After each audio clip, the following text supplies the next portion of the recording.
Pokémon, the trainer begins as a bounty hunter. This video is purely for entertainment and does not infringe on copyrights or laws. The rights to the novel and image belong to the original author. We do not claim ownership. Don't like waiting and want to listen to this fanfic in full now?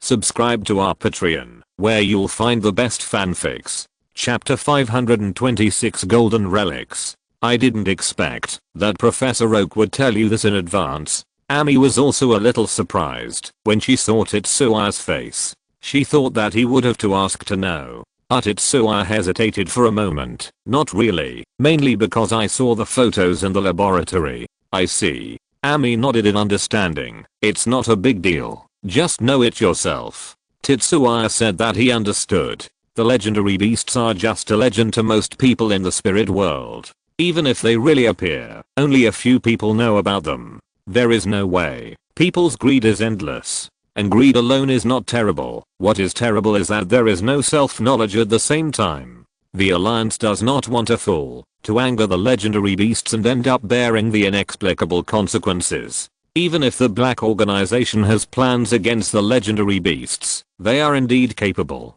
But the daring trainers are different. Some of them really did the feat of using Caterpillar to fight Rayquaza. Tetsua's suggestion is to learn the electric grid first. It's not to kill Rayquaza, but to make the trainer think a little more normally. There are always people who can only talk big on paper in any world. If you look at the Pokémon forum, you will see that it is full of such people. Kicking Dago and punching Adu are nothing to them. Anyway, it is difficult for ZHE to understand the thoughts of such people. In a large sense, the Alliance hides the relevant information of the legendary beasts to protect those who don't know how powerful the legendary beasts are. What do you say? Continue to explore. ZHE also looked at Amy. Regardless of the possible existence of Celebi in Guano Village, the current focus is still on this ruins. After all, the latter's interests are real. Of course. Amy said indifferently, even if there is any danger, you don't have to worry too much with me here. At most, you and Asa can go down to explore.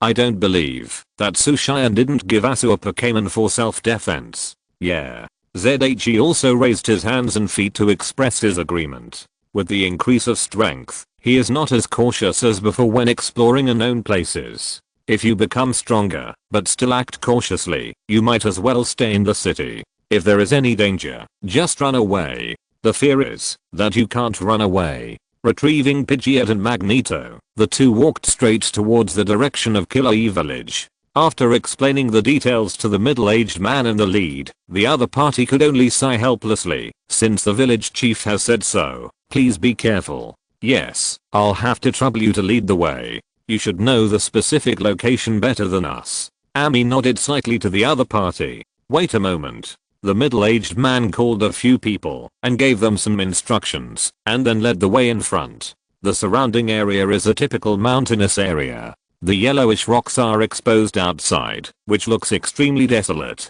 Occasionally, there are small grey fists shuttling between the rocks, and they quickly hide when they see people coming. This is it. The middle-aged man stood in front of a flat ground and pointed to the front and said so. Zaya read a trace of fear in his eyes, frowned, and asked, "You seem to know something about the ruins? Can you tell us?" The man nodded hurriedly. Of course. In fact, I don't know if it is true. It's mainly some legends that say that there are evil props under this place that can control people's hearts. When he said it, his face couldn't help but be a little scared. About 20 years ago, two young men in our village ran to this place and stayed for a night. When they came back the next day, their eyes were glowing red. They also had sharp rocks in their hands and beat anyone they saw. If there was no trainer passing by at that time, there might be a death. Amy and Zaya looked at each other. Sure enough, people who are looking for death are everywhere. There are obviously legends, but some people just don't believe it and have to prove it with their own experience. Ghost-type Pokémon? Zaya put forward his own guess to the middle-aged man, who didn't care about life and death, and was unwilling to move forward a distance. It is common for Pokémon to appear in ruins accompanied by psychic or ghost-type Pokémon. As for the red light, it does look like a ghost-type Pokémon's method, but it doesn't seem to fit the character of ghost-type Pokémon to attack anyone they see. Amy was also thinking, and did not completely deny Zay's idea, but gave some doubts. It may be some ghost type Pokémon from other regions. Ghost type Pokémon like Jenga, who like to play pranks, and don't kill people easily, are relatively rare. The two obviously didn't care about the evil props that control people's hearts mentioned by the middle-aged man. In the Pokémon world, this is usually a good thing done by Pokémon. They have all kinds of special abilities, let alone controlling people's hearts, and can do a lot of things. For example, the illusion created by Zyagang's nine-tailed fox. What happened to those two people later? Zay continued to ask. They? The middle-aged man swallowed hard, his voice a little dry, and finally jumped into the river to commit suicide. Did their eyes also turn red when they jumped into the river? Yes, in broad daylight. It was scary. The man nodded frantically. This is why he was determined to stop the exploration team outside the village. You know, there are many trainers in that group. Although not very strong, it is much better than the villagers. If it is controlled to release the spirits to cause destruction, it will be really troublesome. Amy, why don't you come back after 7 years? The village chief also said it is dangerous. The man begged. He was really scared. Don't worry, it will be fine. Amy comforted him, and we can't just leave it like this for 7 years. I didn't know it before, but now I know it must be solved as soon as possible, otherwise it will be too dangerous. Although the man's description was quite scary, Zaya and Amy had no intention of retreating. If the so-called evil force below can control spirits above the king level, then the other party would not be so sneaky and hide underground. And according to the village chief of Goi village, the danger of the ruins will not be great after 7 years. It means that the other party's power has been declining. You can retreat a distance first, and take the villagers to stay near the survey team. If there is a lot of noise later, they will be responsible for protecting you. Amy explained and let the middle-aged man leave. Then he turned to look at Zay again. Let's take a look at the general situation first. Find out the specific entrance direction, and then wait for Asu to come. Okay. Zay took out a few Pokeballs from his waist, but the existence of this village really saved us a lot of effort. I didn't expect it to be so easy to find the location. Pangyan, Blaziken and Alido, please. Yes, otherwise, with the anti-interference ability of this ruins, it will take at least 1 or 2 days here. Amy nodded in agreement. As for me, Tirnana will be left to you. The red light flashed in the air. In the blink of an eye, 5 Pokémon appeared in the open space, occupying a considerable position. There is no need to say much about Pangyan and Steelix now. These two behemoths are one wide and one long, and are the largest in size. Next is the existence of Amy named Tyr. It is a bronze bell. However, the size of this bronze bell is obviously much larger than that of its kind. I met and subdued Tyr in a ruin. It had been sleeping for a long time. I spent a lot of effort to clean its body. Amy patted the body of the bronze bell proudly, and it echoed. The bronze bell, which was 1.8 meters tall and weighed more than 500 kilograms, was obviously not an easy guy to deal with, but its attitude towards Amy was very kind. Perhaps, as Amy said, it was because she spent a lot of effort to help the bronze bell clean its body. It is normal for this special spirit living in the ruins to sleep for hundreds of years. When you wake up, your body is naturally covered with mud or other messy things. Superpower cleaning is one thing, and psychological discomfort is another. In this case, helping to clean is a very efficient way to increase intimacy. After swaying his body to greet Amy, the bronze bell floated in the air and lit up a blue-purple light. Floating heavy metal, a good combination of characteristics. Zay's eyes lit up and he praised. For bronze bell, which is a steel plus psychic, both the first characteristic of floating and the second characteristic of heat resistance can effectively help it improve its resistance. However, without considering the probability of the opponent appearing, the immunity to ground type floating is undoubtedly better than the latter's weakening. In addition, although Bronze Bell is a psychic type Pokémon, it cannot learn to teleport and its speed is also slow. The floating characteristic can also improve its mobility.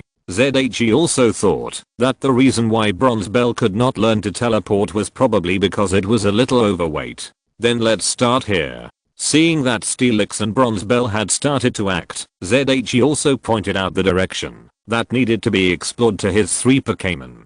Khaki, blue, and blue-purple. 3 different colors intertwined in the air. Flame chicken that is good at Wava Guide. Tut tut, your flame chicken is really an alternative. Amy couldn't help saying. ZHE also responded with a smile. Speaking of which, didn't you say that blue dog also has a steel type recently? Amy, don't you plan to cultivate one? Although it has not been fully announced, scholars who study the new attribute of the steel type have already reached a conclusion. And recently, they have updated and corrected many Pokemon's attribute problems in combination with relevant research results. As the direct descendants of the Alliance and the 2 who are also considered senior staff, they naturally get first-hand information. Blue Dog. Lucario? Amy was stunned for a moment, then reacted and laughed. Ha ha ha ha, your name is quite interesting. Be careful of the followers of Thunder Beast, to cause trouble to you. As for cultivation, forget it. I'm very satisfied with my current Pokémon, and adding Lucario is a bit inconvenient.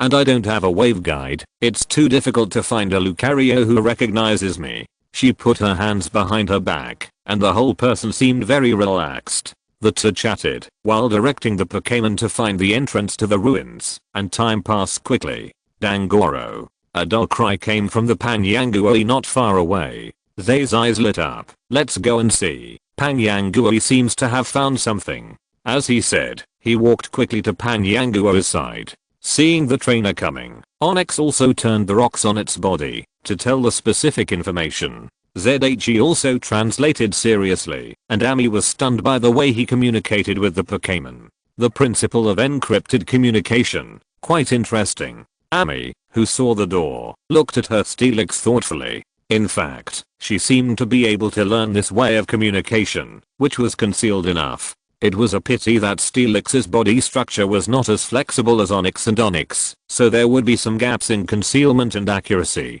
It could allow Steelix to control things, to move around on its body. ZHE also didn't expect Amy to be so straightforward to learn from him. Onyx said it's here. The depth is about 300 meters. He said so. Then dig. Steelix. Amy didn't hesitate, and called her Pokémon directly.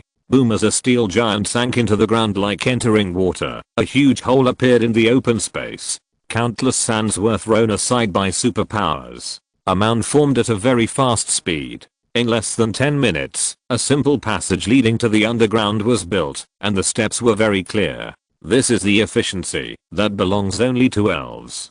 Beep, coincidentally, a familiar voice came from the sky. It's the cry of Pidgeot. It should be Asuka. He looked up at the sky. Sure enough, a handsome playboy was waving at them. You are so efficient. After landing on the ground, Asuka couldn't wait to put away Pidgeot and came over. I've been waiting for you. Get ready to go in. Zaya, who was wearing the exploration equipment, said. Don't worry, it's ready a long time ago. Asuka pulled his clothes. Zaya realized that this guy actually wore the equipment directly inside, and he didn't think it was inconvenient. In this case, let's go. Amy, who had changed her clothes, also came over from the other side. Her heroic appearance was very different from her usual dress as a lady from a noble family. The 3 of them walked down the stairs with their own Pokémons. Fortunately, it was Steelix that opened up the way, otherwise the giant rock monster would not have come down so easily. Asu's Pokémons were Petite, a Night Owl and a Crossbit, which were very suitable flying Pokémons for performing underground. The physical fitness of the 3 of them was strong. Even Amy was not simple. With deliberate acceleration, they soon came to a slanted gate. What does this mean? Asu asked, pointing to the words on the door without any embarrassment. Translated, it means golden, which means gold. ZHE, who is good at ancient characters, immediately responded. Full version. Chapter 527, Queen Statue. Gold. Asu repeated Tetsua's translation in a tone that was not clear. Although gold is a precious metal, its value is not that high for trainers. The only use of gold is probably to feed rock type or steel type Pokémon. It's not worth it. However, the rich people pursue gold not for its use, but because this kind of golden thing looks very prestigious. Speaking of which, I can buy some gold now. Tetsuya suddenly thought of another question. Judging from the performance and the animation, the technology in the Pokémon world is definitely getting higher and higher, which is also the normal situation of the world's development. Not only the technology related to Pokémon, but also more reflected in daily life. In this way, the value of gold will definitely continue to rise. The saying that antiques are valuable in prosperous times and gold is valuable in troubled times is not nonsense. Gold has a wide range of uses in various aspects. I didn't have any spare money before, but now I have some spare money, so I should consider the issue of investment. Money will depreciate if it is left there. But Zaire thought about the two new big players in the team again. His face was a little strange. I seem to still have no money. He lowered his head silently. Who would have thought that, after traveling through time, he was still worried about his child's food and drink? This was totally inconsistent with the impression left by the Pokémon world in his childhood. Zaire, Zaire? Asu called 3 or 4 times in a row. Seeing that ZHE didn't reply, he patted his shoulder curiously. What are you thinking about? Making money. I don't have money recently. Zaire shrugged helplessly. Today's Asu understands this very well. Although his father is one of the best flying masters in the world and his family is one of the 8 major gyms in the Johto area, it does not mean that his expenses are endless. On the contrary, his father has been stricter than anyone else after his last failure. It is not difficult to imagine the strength of the Pokémon and trainers who rely on hard money to get it. It's not that there are none, but there are many. But their verifiable results are basically unconvincing. Well, Dago is not just a spendthrift. He is a super rich second generation and a genius. But you spend money much faster than I do. As expected, dragon type Pokémon are an endless bit. Asu sighed. As a partner, he certainly knew the 2 dragon type Pokémon in Tetsua's hand, and he also knew how much he spent at the Yanmo gym. That is an astronomical figure for normal people. Compared with the cost of cultivation, the value of the Pokémon itself is not so impressive. Ami said on the side, but dragon type Pokémon are strong, and they are quasi-gods. Tetsua and Asu nodded at the same time. No matter how much money is spent, this reason is enough. Tetsuya spread his hands. So, I hope to make more money this time. After all, it is in the name of gold. It is a bit unreasonable to be poor. By the way, how do you open this door? Asu clung to the huge stone door, but he couldn't find a gap no matter what. It's probably made of a rock type Pokémon. Just smash it.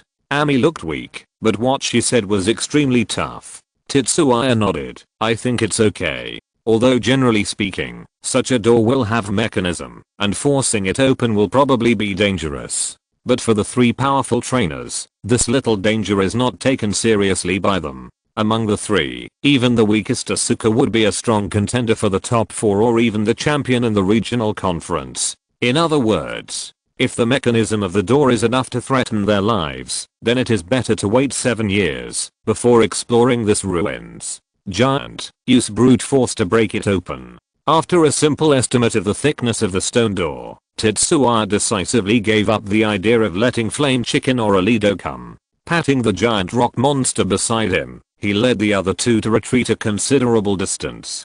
Dangoro. The dull cry of the giant rock monster echoed in the underground passage. Its rock body even gave people the illusion that it was as strong as flesh. Boom. A huge roar sounded.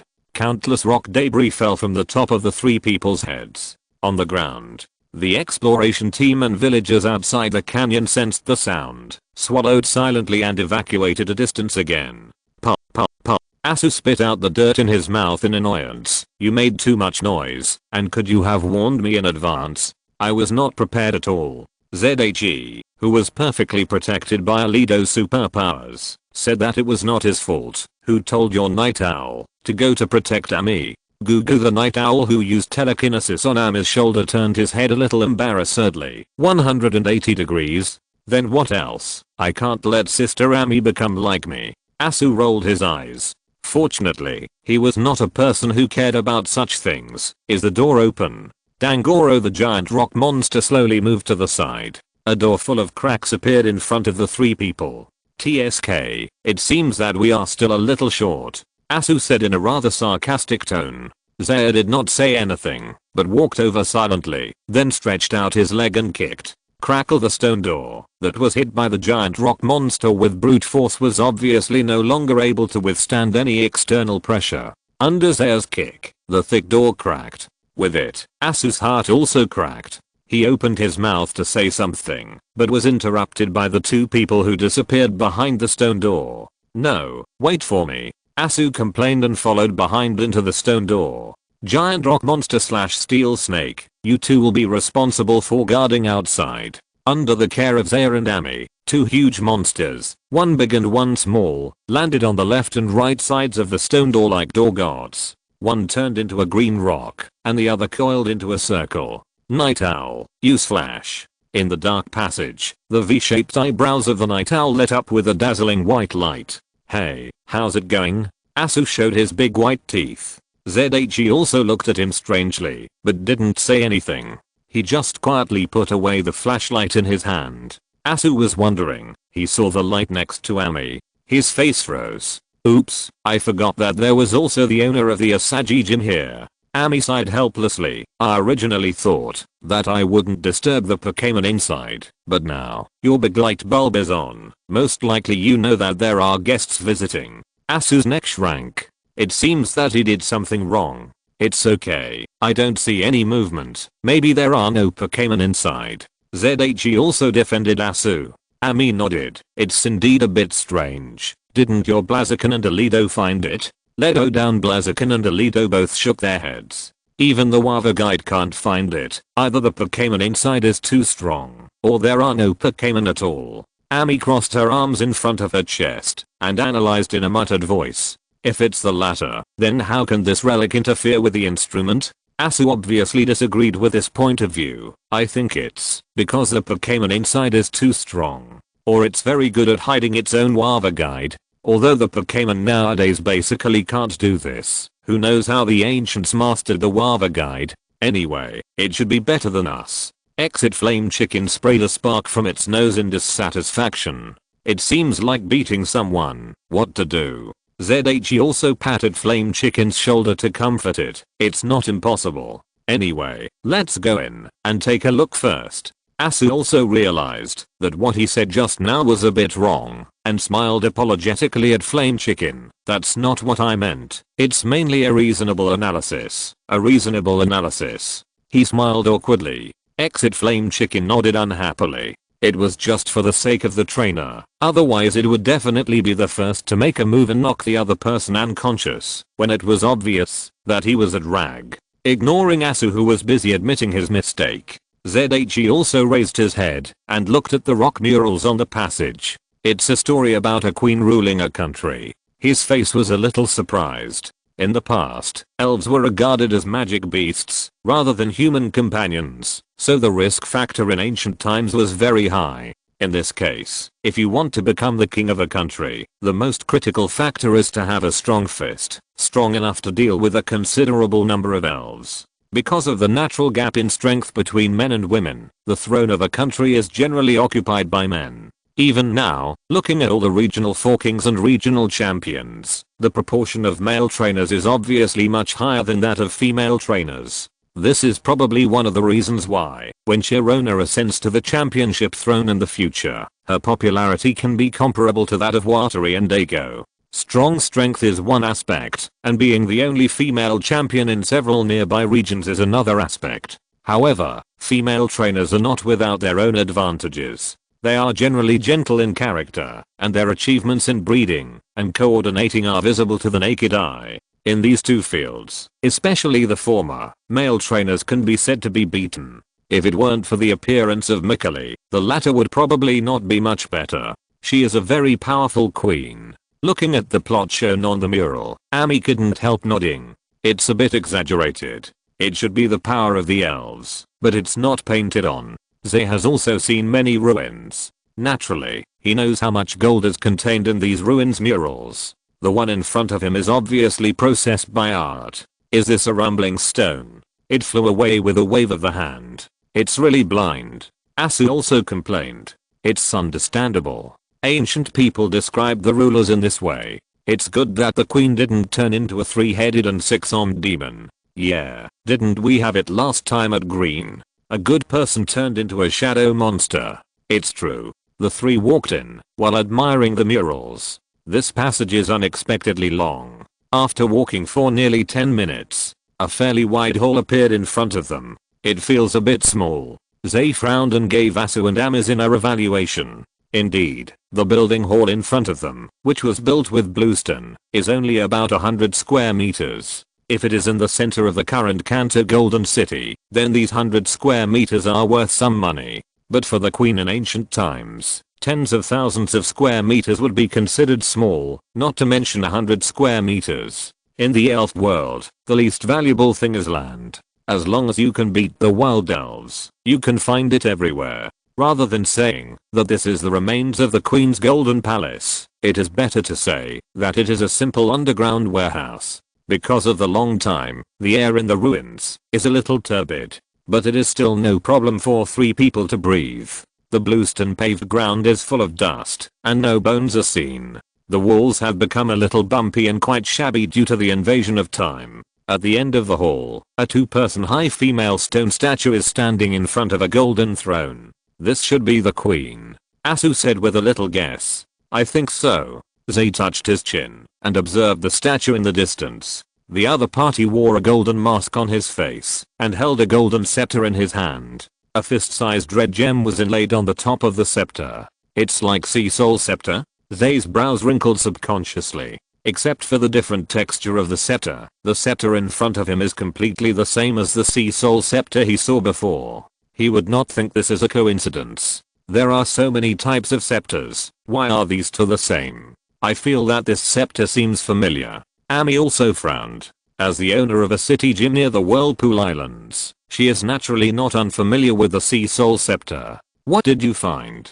Asu looked left and right and saw that both of them looked serious and seemed very confused. Is there anything wrong with this scepter? He scratched his head and was very curious. In short, it's better to be careful. That mask and scepter are not simple at first glance.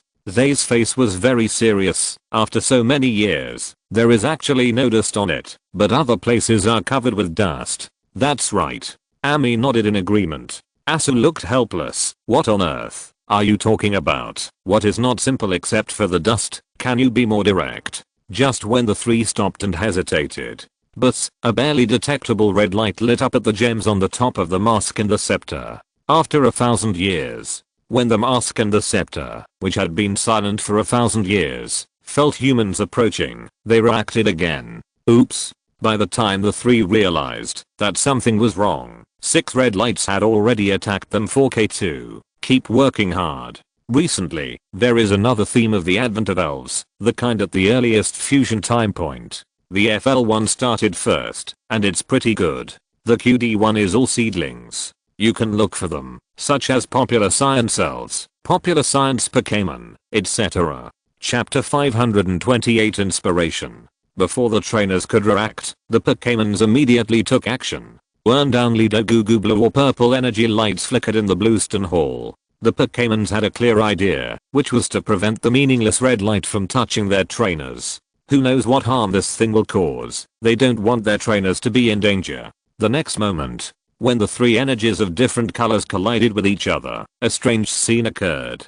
Just like a solvent for each other, the red light, Wava Guide, and superpowers, 3 different energies disappeared silently in the air. Even if the 3 people reacted slowly, they knew that this red light was not easy to mess with. Needless to say, they immediately ran to the passage behind them. The goal of this thing is very clear. It is aimed at humans, and Pokémon are obviously not on the opponent's target list. Think about it. If it is really a prop left by ancient people, it must be impossible to set it to be effective against Pokémon. This kind of underground ruins, there is no guarantee that Pokémon who like to dig holes will run in. If there were a few more, the masks and scepters, that obviously had no energy source, would definitely lose their effectiveness long in advance. The ancients would never want to see such a thing happen. The 2 young men in the village before should have been controlled by this ghost thing.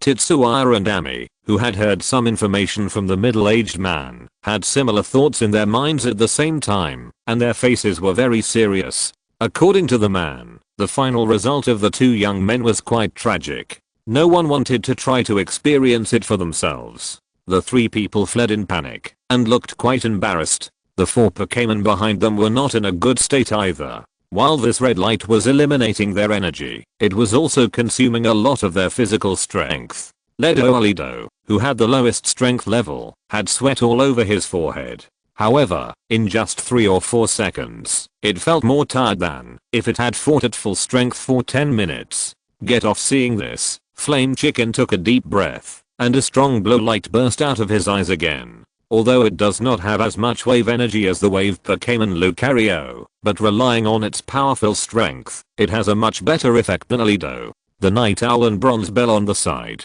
are also struggling to maintain their energy output. Under the resistance of the 4 Pokémons, the 6 red lights are about to completely disappear with the naked eye. Just when they breathed a sigh of relief and thought it was over. Swish, swish, swish. On the statue in front of the throne, the mask and the scepter seemed to feel that there was a force resisting them, and once again shot out red rays. This time, it was not 6, but 14. The faces of the Pokémon suddenly became extremely ugly. 6 has already consumed most of their energy, let alone 14. When on the contrary, the Bronze Bell, who had been sleeping for a long time, was the most irritable. After a dull cry, a strong purple light emerged from its red ring-shaped eyes. As a Pokémon that has been sleeping for 700 or 800 years, although it does not have the accumulation of more than 2000 years like the oldest predecessor, the energy contained in its body is still not comparable to that of normal Pokémon of the same level.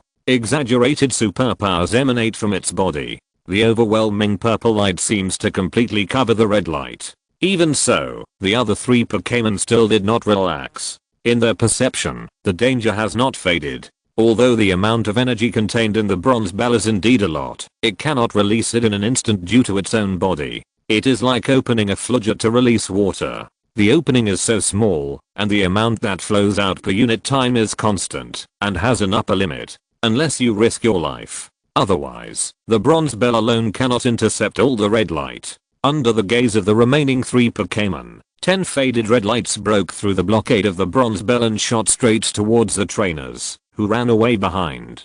Gugu the Night Owl flapped its wings and stayed in the air, making a helpless cry. Then, it also burst out with an eye-catching momentum. This was a quasi-champion level extremely powerful Night Owl individual, not the elite level that it had been showing before. However, neither Blaziken nor Lido was surprised at all. For them, each with their own special abilities, the Night Owl was like a bright light in the dark. Even if you try your best to cover it up, you can't hide the other's powerful inner self. In Kakayo City, which is 1/3 of the distance from the ruins to Johto, a green bird spirit stood on the table and turned its head. Unlike other birds, its wings were folded on its chest like a human.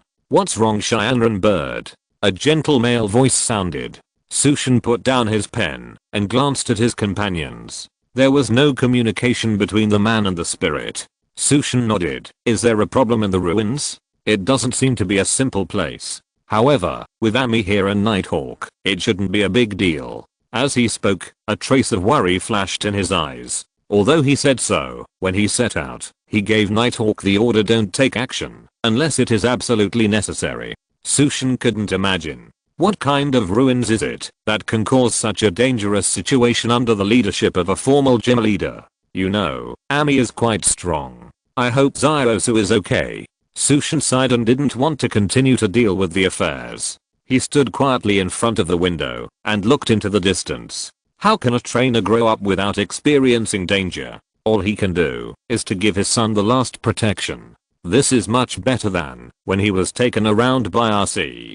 Gugu in the ruins. Nighthawk also bloomed with a strange purple light. Although it is not as large as the Bronze Bell, it undoubtedly has the upper hand in quality. The rich purple light rushed towards the red light. Because of the desperate paddling just now, the condition of Night Owl was actually the best among the 4. Under its full resistance, the number of red lights that continued to advance was rapidly reduced. When Night Owl's body began to tremble, there were only 4 red lights attacking Flame Chicken and Lido. Next, Flame Chicken nodded to Lido, who was meditating, indicating that it should take over first. Without waiting for Lido to respond, it took a step forward with its long legs. Sword dance. sword dance, gathering energy, gathering energy. In just a blink of an eye, Flame Chicken's momentum rose wildly. Knowing that bodybuilding moves are ineffective against this kind of pure energy, Flame Chicken simply gave up on it. A faint tingling sensation came from all over the body.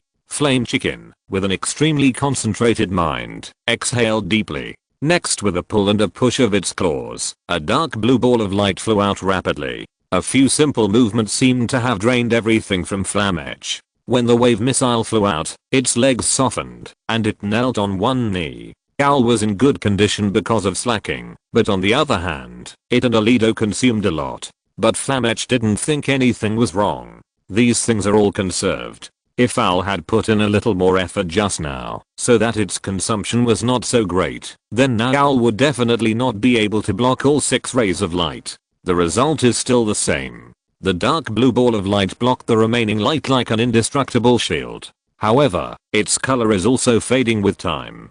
Alido, who was meditating with his eyes open, squeezed the mental power in his mind again. Just a little bit, just a little bit. It no longer cares about the pain in its brain. Because according to its calculations, if it doesn't end this second meditation and charge quickly, the energy in Flamech's wave missile will be consumed soon. Bronzebell and Owl also know this. But the interception just now has consumed too much of them. Not fainting was their last effort. But under the gaze of the two Pokémon, dust suddenly exploded around Alido's body. They breathed a sigh of relief. In front, Flame Chicken, who barely maintained the wave missile, was panting and didn't care about the situation of Alido behind him. Or rather, it completely believed that this junior could help it. The not so bright purple light flashed in Flame Chicken's sight. Its mouth slightly opened an arc. After all, the red light couldn't withstand so many times of consumption. With the help of Alido's superpowers, the blue light and purple light completely surrounded the malicious red light. The whole bolt of bluestone gradually dimmed. No Pokémon had the ability to maintain the light, even if the consumption was very low. It's over? In just half a minute, the 3 people who ran away frantically didn't know what happened behind. But feeling the gradually dissipating energy fluctuations, they breathed a sigh of relief together. Why don't you seem surprised at all? As he slowed down his pace and waited in place, Asu was very curious why the 2 people were so indifferent to the momentum coming from behind. The acting of the Night Owl of Senior Sushin is a bit poor. ZHE also told him the reason tactfully. Otherwise, why did he mention the Night Owl to Asu before coming in? If he was not mistaken, the Night Owl sneaked to Ami in advance, even before Asu gave the order. Even without Zero's panel, ZHE didn't think that the flying elves cultivated by Asu would act without his permission. There is only one reason for this behavior pattern. That is, the Night Owl was sent by Sushin to protect Asu, and the requirements are probably quite strict. Ami also nodded. She didn't have Zero, but the Bronzebell was by her side. The moment the Night Owl came out, the Bronzebell had already told her that the other party was not simple. Ledo just when Asu wanted to say something, a white and green elf suddenly appeared in front of the 3 people. Then, the purple light enveloped the 3 people. Swoosh, the next moment, a dark red light shot straight out through the wall. The whole process took no more than a quarter of a second. Asuka and Ami didn't even have time to blink. In Tetsua's sight, a red light passed through the body of the Alido that was blocking him, and then hit his chest. Damn. Why is it me? Is Alido okay? The thought flashed through Tetsua's mind. Then he fell into darkness. In the vision of Ami and Asuka, after being hit by the red light, Alido and Tetsua fell into a strange silence. What should I do? Asuka looked a little at a loss. Ami subconsciously took out the Pokeball on her waist. Don't panic. Let's see first. Although the middle-aged man said what would happen after being hit by the red light, she always felt that it would not be that simple. Next, a panicked voice sounded. With a flash of fire, Flamel resisted the tearing sensation in its muscles and appeared in front of Tetsuya and Alido. Night Owl and Bronzebell followed closely behind with their exhausted bodies. They could never have imagined that the 2 things above would actually sneak attack without following martial ethics. You mean, there was another red light at the end, but you didn't have the strength to stop it? Ami asked with a frown, while holding the Pokeball in one hand. Bronzebell swayed his body to show his agreement. 6 plus 14. Amy pondered for a moment. The last one was shot out from the scepter? She was half guessing, half certain. Next Flamel came to her side and confirmed Amy's guess. Then he looked at each other with high hopes. Since he could know what happened without being present, then this human must be able to solve the problem of his own boss, right? I'm just guessing. Amy looked at Tetsuya and Alido, who were standing still. If I saw it right at the beginning, the 6 rays of light were shot out in batches from the 2 eyes of the mask and the gem of the scepter. In other words, the second time should be a multiple of 3. But you said there were only 14. The remaining last one must most likely be from the gem of the scepter. But I don't know why Tetsuya has become like this. Moreover, according to the inference, Alido should not be controlled. She also felt that it was very tricky. Just when everyone and the elves were at a loss, the most powerful night owl was the first to find out that something was wrong. Gugu, it made a rapid cry as a warning. Stand back. Looking at Tetsuya, who was inexplicably windy and the shaking ground around him, Amy reached out and stopped Asuka and the 3 elves in poor condition behind her. Gwanja, protect them. She instructed the electric dragon that had been following her and then threw the elf ball in her hand. Nah, I leave it to you. An unknown electric current sound rang out. A huge full-egged mechanical life form appeared in the passage. Its red eyes were full of indifference. Okay, the full version. Chapter 529, Superpower. Metallica, prepare your mental strength. Amy gave the order nervously. The one who appeared in the passage was Metagross, the quasi-god of the Hone region. Of course, it was a normal colored creature, not a platinum colored individual like Dago. For the owner of one of the 8 major gyms in a region, quasi-gods are not out of reach. It's just that in most cases, they don't need to spend time and money to cultivate another quasi-god as their main force. On the one hand, even for quasi-gods, individuals with potential above quasi-champion are rare. If it's just a king, it doesn't mean much to the gym owners, who are at the top of the region. If you require high potential, the price will be painful, not to mention the subsequent investment of energy and time. On the other hand, this is also an inevitable situation caused by the gym development model. What the gym needs is a more popular way to make Pokémon stronger, rather than a way to cultivate precious Pokémon like quasi-gods. The most direct example is the Sisu gym in the Kanto region. As a gym that specializes in cultivating Beedrill, although the strength of the Sisu gym is not as outstanding as the 8 major gyms in Kanto, its annual income is not low and its reputation is also quite great. There is no way. In Kanto, there are too many Tyranitar and Caterpillar, which can be said to be everywhere. Young people who dream of becoming a powerful trainer are very happy to buy a special breeding plan for their Tyranitar. At least compared with other powerful Pokémon, this cost has been the result of cutting and cutting again. In the main team of most gym owners, only a very small number of Pokémon types are relatively rare. The rest, even the trump cards, are those more common Pokémon. With years of accumulated experience and family-style research, the trump cards they cultivate are definitely not weaker than the quasi-gods of the same level, and some may even be stronger. Amy is such a case. Although Metagross is also her main Pokémon, in terms of strength, the Steelix named Nell is her well-deserved number 1 player. To exaggerate a little, Metagross, as a quasi-god, is only above average in strength in her main team.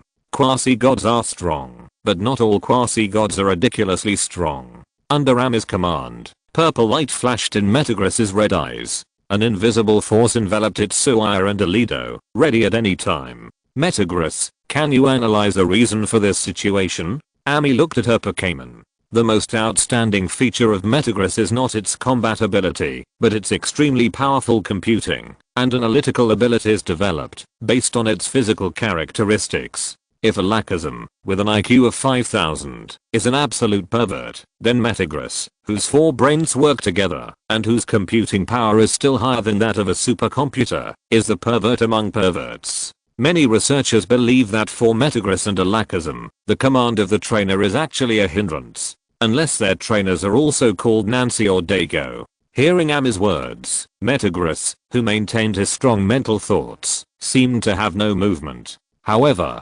countless data streams shuttled through its body and mind. Buzz, a sound like electronic noise sounded. In just 2 seconds, Metagross gave its analysis results. Amy was stunned. You mean, ZHE is awakening his psychic power? That red light is for this? No matter how hard she tried, she could not have imagined that Metagross's analysis results would be like this. Metagross's body shook. Yes, but no. If it were his trainer, then according to its perception and analysis, his head would have exploded long ago. Didn't you see that Alido was in the same state? No matter how strong the spirit of a normal human is, how could it be stronger than a psychic Pokémon? But it is obvious that the boy is not a normal human.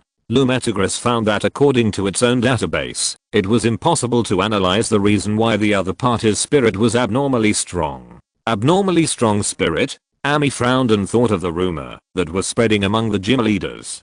Could it be that this is why Nancy fell in love with him? She felt that it made some sense. For psychics, either they don't have a partner, or their partner is usually a psychic.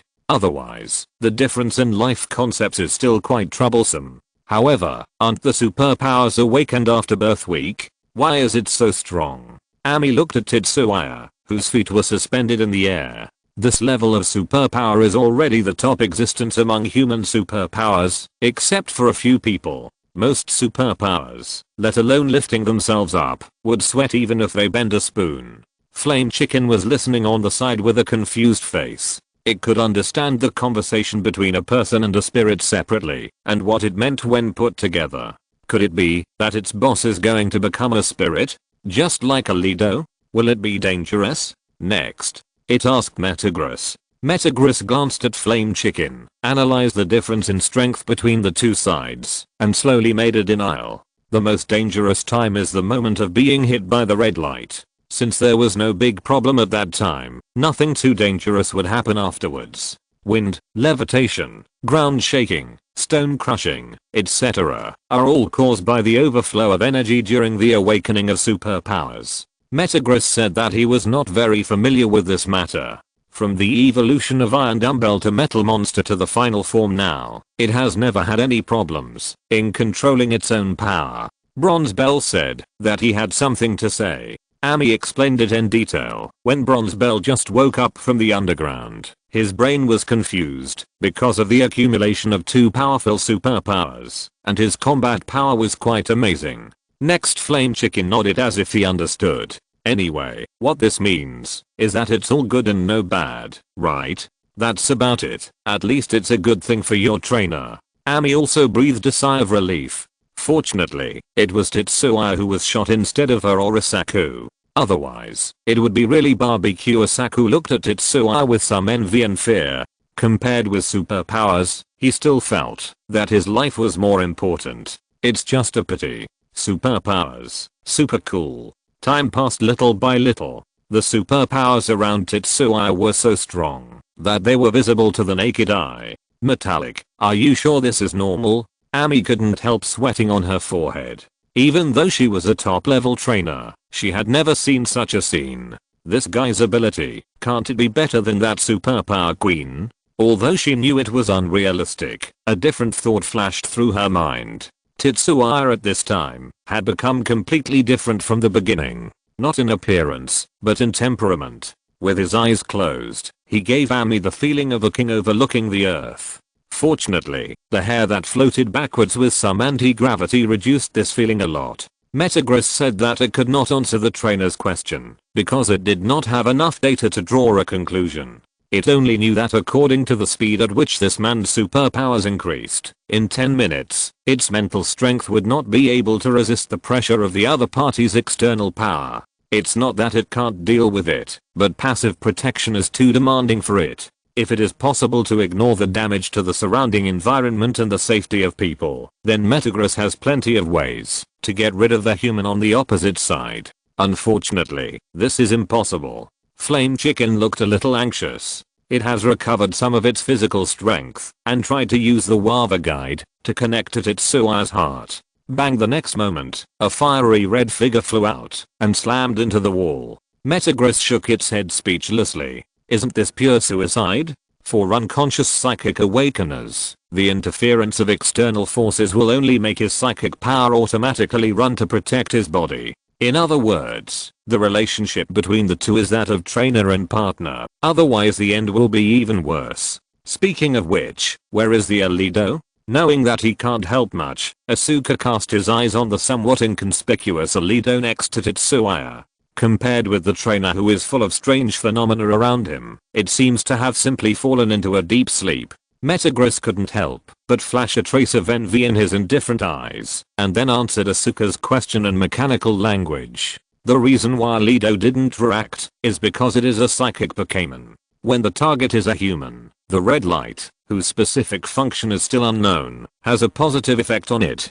To use a metaphor to explain, Alido's current state is probably equivalent to expanding the pool that originally stored psychic power. Once awake, both strength and potential will be greatly improved. At the same time, its progress speed for a long time will be far faster than before. Shaping the space of accommodation and expanding it, it seems that the latter is indeed safer. Asu nodded in understanding. While talking, Flame Chicken returned to the original place with a depressed look on his face. But it may be that Flame Chicken's actions just now triggered Tetsuya, who was in a coma, or it may be that the time has come. A more powerful energy spread out from his suspended body.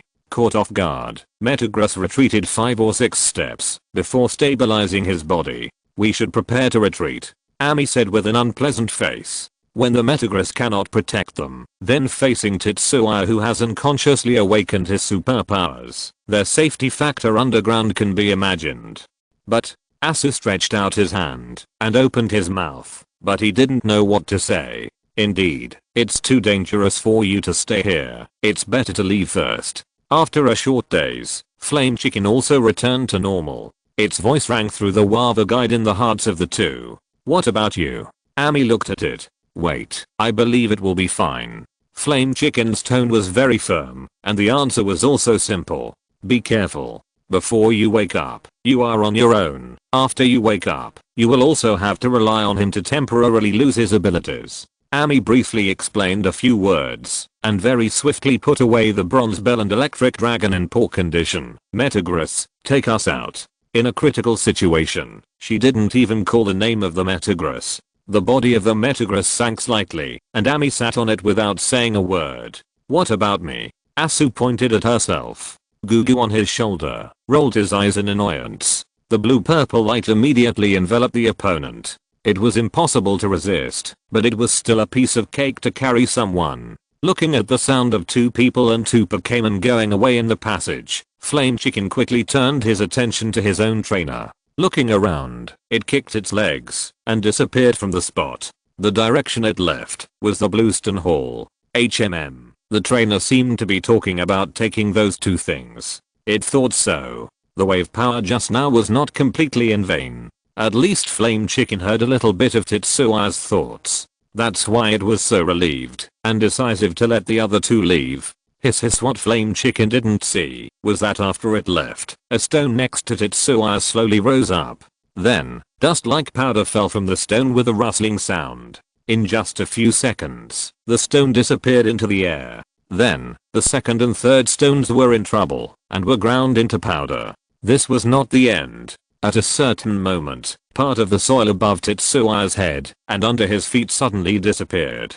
It was not ground into powder, but disappeared completely and suddenly. It was as if it had never appeared. Unlike the stones, this scene did not last for too long, and people who saw it would only think that they were dazzled. On the other side, Ami and Asu, who had already run out of the door, felt the violent vibration below and swallowed their saliva involuntarily. They didn't feel it even with the suppression of the giant gold monster. When they ran just now, they all felt that something was going to swallow them from behind. That kind of fear of power was too direct. The huge rock monster that turned into Bluestone and stood guard in front of the door had returned to normal. It glanced at the 2 people who came up lightly, and its body slowly sank into the ground. This was not digging a hole, but simply the ability to control sand, soil, and rocks. We are waiting here? Asu looked at Ami hesitantly. Ami thought for a moment. No, if we go up, there is a high possibility of landslides here, and I also need to contact someone. The signal here is too poor. Such a big thing happened. Of course, we need to notify everyone. Hearing this, Arsu did not object. Riding on the Steelix, they floated up at an astonishing speed. Boom. After an unknown amount of time, a violent roar sounded. Endless dust surged up like covering the sky and the sun. This is too loud. Arsu looked at the scene with his mouth open in surprise, and he didn't expect to eat a mouthful of dirt. TSK, I don't know what happened to that kid, and this kind of thing actually happened. Beside him, Sushan, who looked exactly like him, was frowning and communicating with RC. Although RC was anxious, he also had a calm face. Good thing. This is a good thing. A great good thing. Repeating it 3 times in a row, it was hard for people not to know his mood. Indeed, it is a good thing. A familiar male voice came from the dust. RC smiled on his tense face. Well, let me introduce myself. Tetsuya Tamaki, a psychic. Full version. Chapter 530 Alito, Resonance. Whoosh. Along with the sound, there was an extremely airflow airflow. It was as if there was an invisible giant hand in the air, squeezing the dust in the sky crazily. The sky, which was originally grey and yellow, soon became clear again. Brother RC and Senior Sushan, hello. ZHE, who was suspended in the air, greeted them and walked down step by step. How is it? He smiled when he landed on the ground. Cool.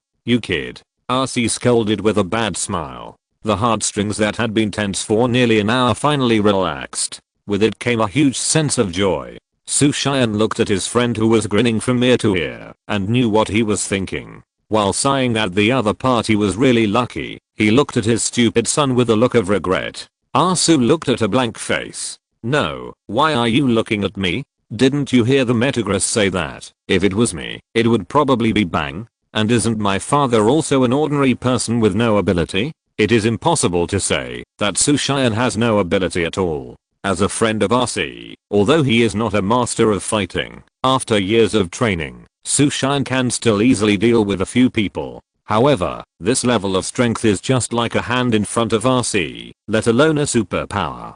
Looking at ZHE's pale face, it is still Amy, who is a woman, who is more attentive. Are you okay? I see that you seem to be very tired. ZHE, whose face is getting uglier and uglier, spread his hands without caring. Don't worry, I feel that my physical condition is abnormal now. Puff. Before he finished speaking, a salty red liquid spurted out of his nose. After a moment of silence, ZHE shook his body. It seems, it's really not good. Bang, as he said that, he fell straight forward to the ground. ZHE boy. Miss Joey. Jigglypuff. There are wounded people here who need treatment. Several people immediately made a mess. Fortunately, considering the safety issue, Amy had informed the Pokémon Center in Asagi City when she came out, hoping that they could send a few Miss Joy to the scene. Upon hearing Amy's call, Miss Joy, wearing a nurse's uniform, immediately trotted over with her companions. Miss Joy, who had witnessed the whole process of Tetsuya's pretending to be awesome, was amazed that this powerful superpower user was so young, and her hands moved quickly. Miss Joy, how is Tetsuya? RC asked nervously. How could he suddenly have a nosebleed and faint? It's a self-protection mechanism of the body. Simply put, the output of superpowers in a short period of time is too strong, so that the body cannot bear and adapt. In the case just now, I was surprised that he didn't bleed from all 7 orifices. This should also be related to his awakening, otherwise it would be more serious. Although it was the first time she encountered such a situation, as an elite among the Joys, Miss Joy, who examined him, quickly gave her own diagnosis. Simply put, it was pretending too much. A human who has just mastered superpowers, not to mention how strong his physical fitness is, or how powerful his superpowers are, first pressed down the dust on a large scale, and then walked down to the ground in the air. The precision and consumption of the operation of these 2 steps are obviously too much. So it's okay. Although he didn't quite understand it, RC roughly understood it.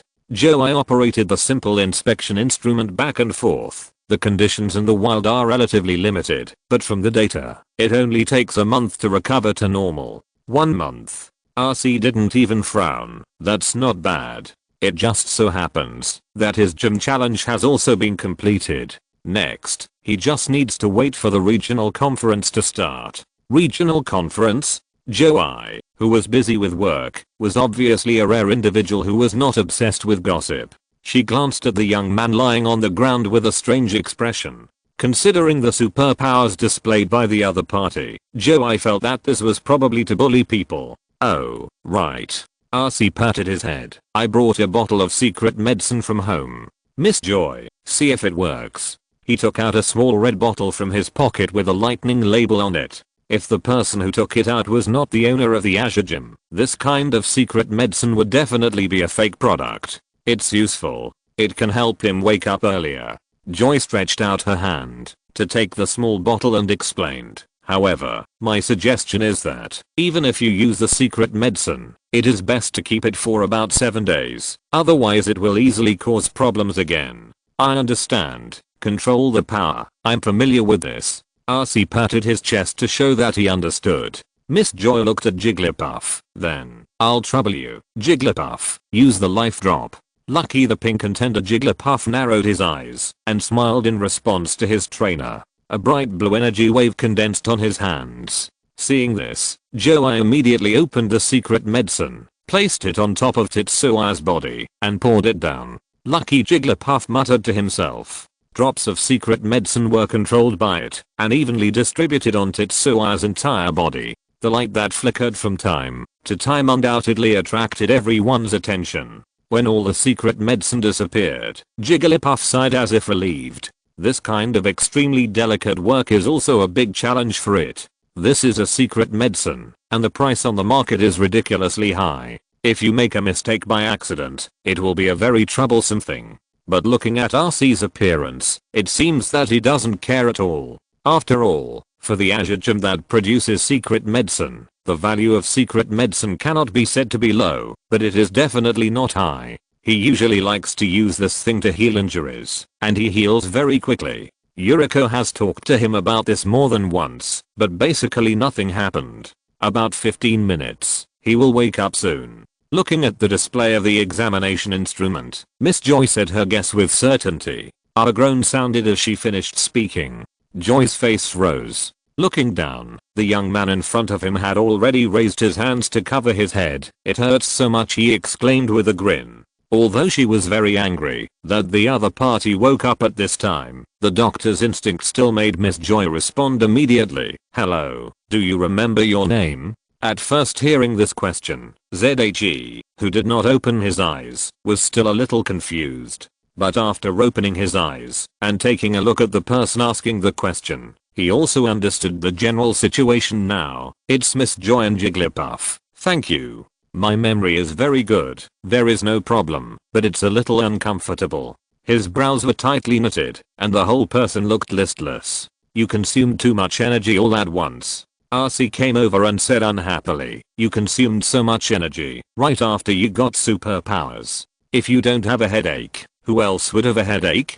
Superpowers are extremely powerful, but they also have great disadvantages. For example, the well-known Lady Nancy in Kanto City. She is truly recognized as a superpower with erratic emotions. No one knows what the other person is thinking. Maybe she didn't even look at you the last moment, and you turned into a doll the next moment. As for the reason, it may just be because Nancy was in a bad mood at that moment. Looking further away, let's take Catalina as an example. Once her emotions get out of control, her superpowers will get out of control and cause huge destructive power. I don't know how much she paid for compensation alone. If it wasn't like this, she wouldn't have gone to Unova to hone herself and learn to control her emotions. ZHE also smiled awkwardly. There was no way. It was really too exciting. It is indeed easy to lose yourself when you have such a strong power all at once. He probably knew why superpowers are generally arrogant.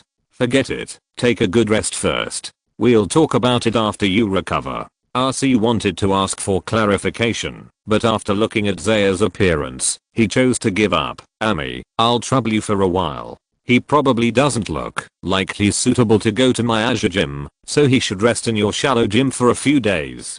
Don't worry, leave it to me. After all, I was also wrong in this ruins. Ami naturally agreed. As a person with a strong sense of responsibility, she always felt that it was because of her that Zaya was in such a dangerous situation. I'm not strong enough. She sighed silently. The few of them didn't stay in this desolate place for long. After confirming that the ruins below still existed, Ami called a group of people to surround the area, and then took a wounded person and a few other guys who were watching the show back to the shallow gym. After helping Zaya to the bed, RC winked at his friend. Okay, let Zaya have a good rest. We also have something to discuss. Sushan received the message and expressed his understanding. He immediately found an excuse to say to Ami. Ami nodded without thinking too much. Asu really wanted to stay here and chat with Zaya, but was dragged out by his father. The last one to go out, Asi, pointed at the Pokeball on Zaya's waist and smiled at him. Zaya smiled and raised his thumb. Bang biu as the door closed. The Pokeball on Zaya's waist immediately flashed red light one after another. It was that the room that Ami prepared for him was big enough, otherwise it really couldn't accommodate 12 Pokémon of different sizes. Chaco Togekiss wanted to pounce on Zaya with tears in his eyes. Fortunately, Flame Chicken grabbed the little guy's wings and stopped it. Just kidding. If he pressed on it, the person who was just in time would lose half his life again. The rest of the elves were standing around the bed without saying a word, just looking at Tetsuya worriedly. Oh, why are you guys acting like I'm going to die? Tetsuya shook his head helplessly. It's just a minor injury, and awakening superpowers is a good thing. Alido was the first to speak. It felt that, if its teleportation wasn't fast enough, it should be able to take Tetsuya out of the underground cave. Tetsuya leaned against the head of the bed, raised his hand and patted Alido's head. No, I have to thank you for protecting me. In that situation, with Alido's elite level of strength, it was able to reach him before the red light, which was enough to show how hard this child worked. Seeing that Alido still felt guilty, Tetsuya rubbed his temple, and his eyes emitted a familiar blue-purple light.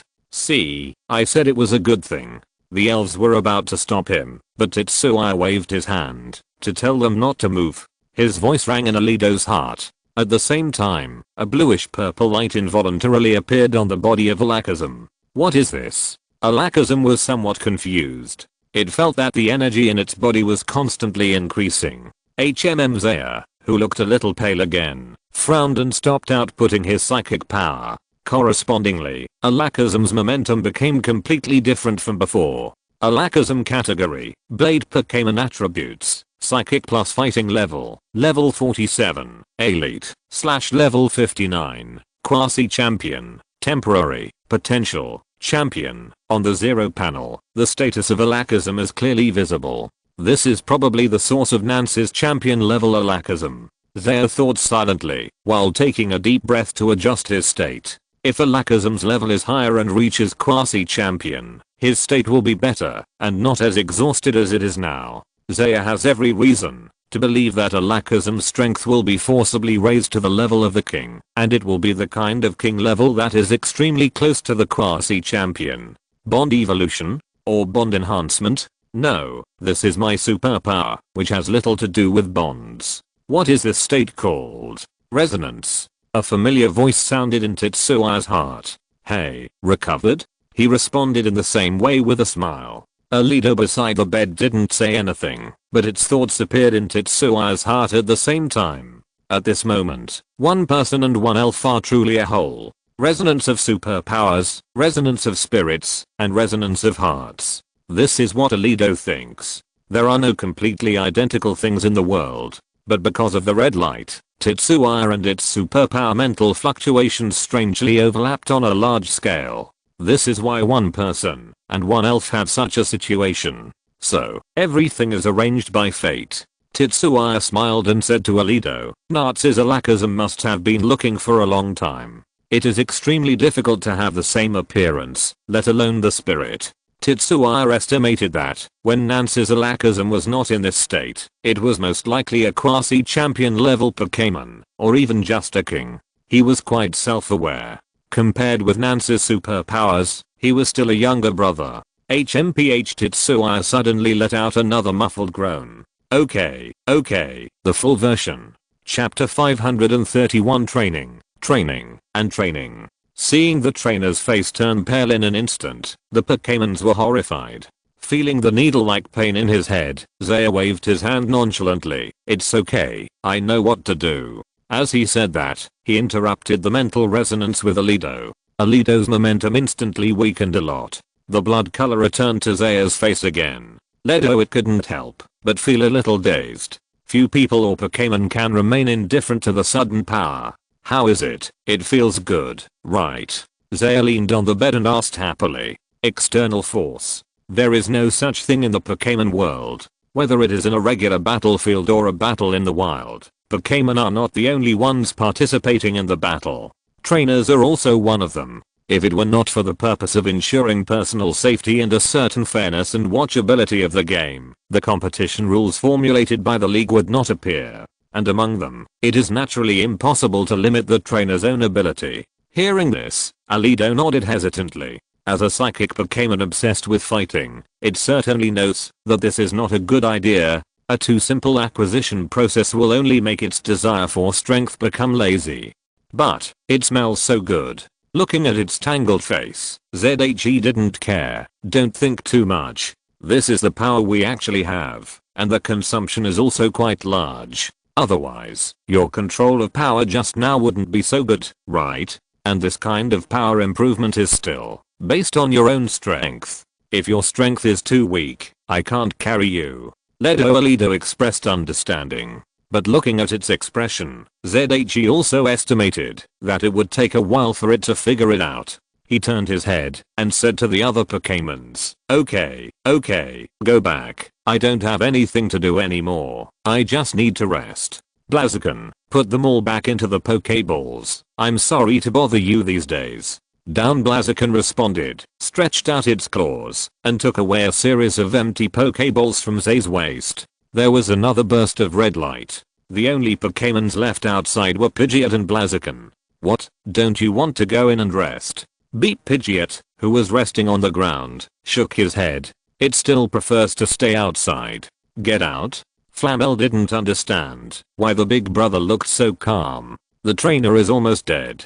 Pidgeot turned over helplessly. "This is nothing. It encountered much more dangers than this when it and the big brother were running around in the forest before. It's just fainted, as long as the person is fine. A bunch of little brats who have never seen the world." Flamel grinned and was very unconvinced. Considering that the trainer is still a little weak, it dragged Pidgeot's wings and led him out of the room. Listening to the noise coming from outside, Tetsuya, whose perception ability was strengthened again, smiled and shook his head. He closed his eyes and fell into darkness again.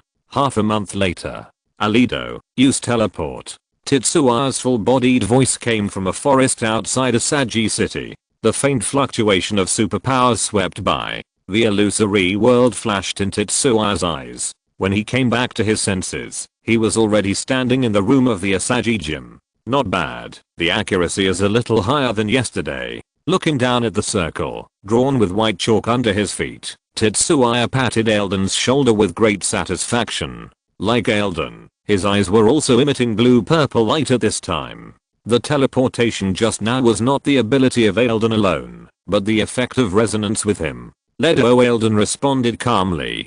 Due to its overly powerful mental power and superpowers, its size exuded a breathtaking momentum. Under the light of the room, a cold light flashed across the double blades on its elbows. In just half a month, its strength has changed dramatically. Just like Amy's Metagross analyzed, Eldon has gained very good benefits under the effect of the red light. Not only is it reflected in the qualification of the original semi-champion being upgraded to the champion, but its progress in recent times is also the largest in history. Looking back, the last time it made such rapid progress was when it just got the method of training its spiritual power during the Alps period. Level 54. This is the answer it handed in.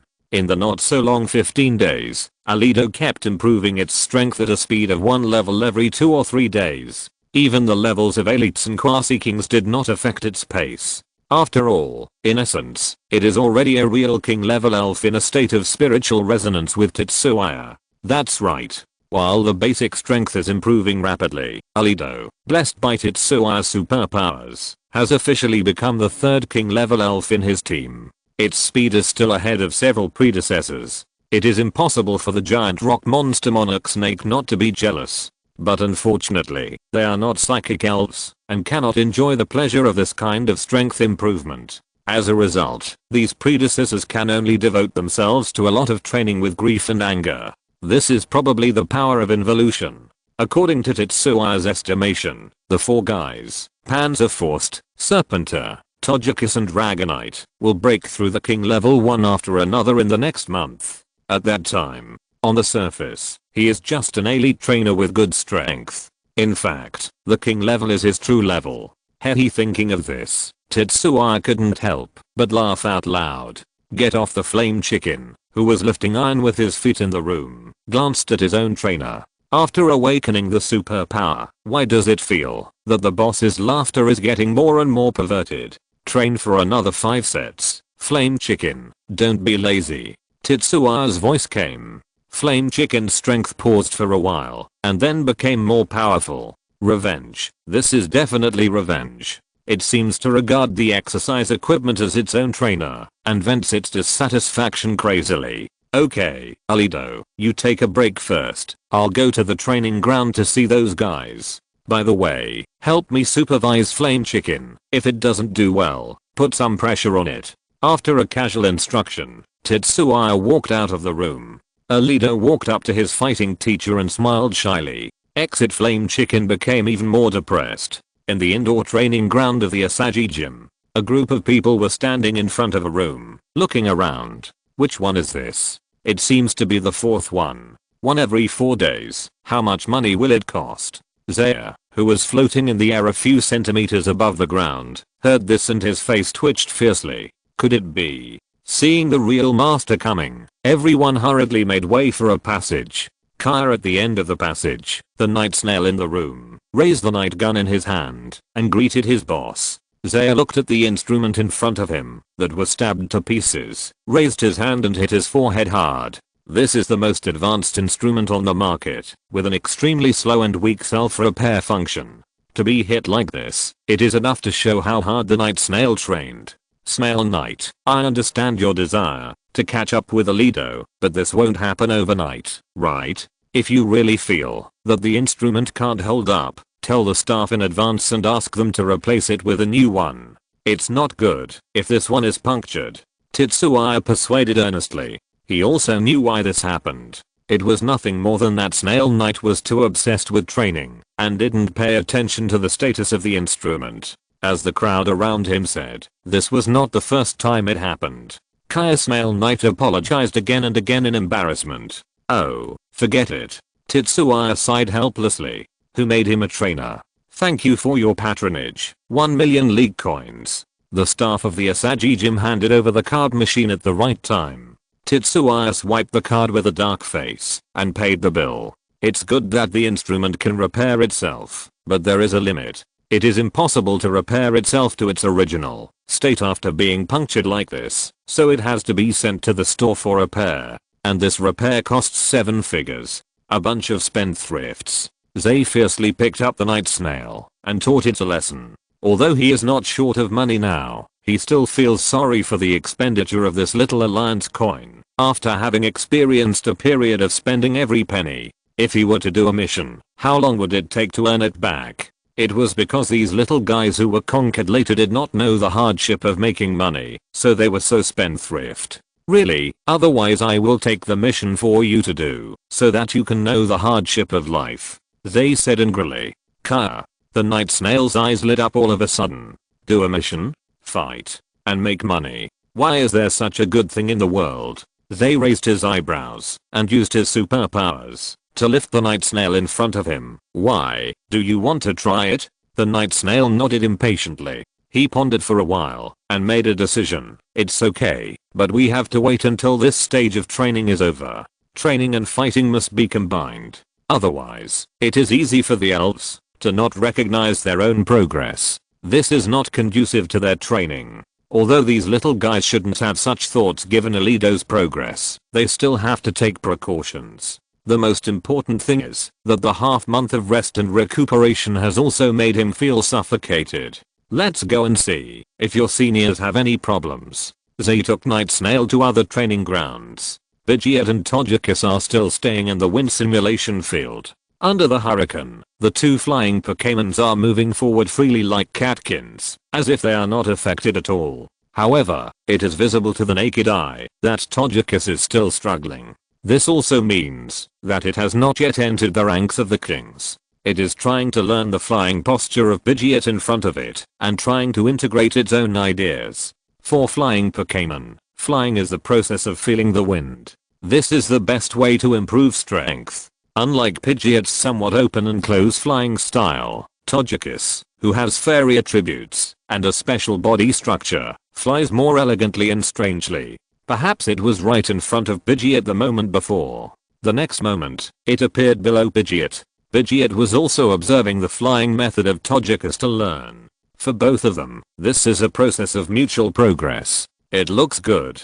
After observing for a while, Zaya found that he had no more suggestions, so he quietly left the room. As for the other elves, Pangyangui took the round land shark, which had just passed the larval period, to exercise in the rock simulation field today. For the latter, Pangyangui, who has mastered the ability of Sandstorm, is the best mentor. They are the closest comrades in the future battle. Of course, another important reason is, only Pangyangui, who is good at defense, can withstand the bite of the round land shark's huge mouth. This little guy is quite energetic. In the past 10 days, except for Ice Ninetales and Togekiss, the others have been bitten by it, including Zaya. Fortunately, the bite of the round land shark is more like a way to express its joy and love. After educating it several times, it has very cleverly controlled its strength. However, there are still not many seniors willing to try the sudden pain. Speaking of Ice Ninetale, it and Monarch Snake are surprisingly compatible.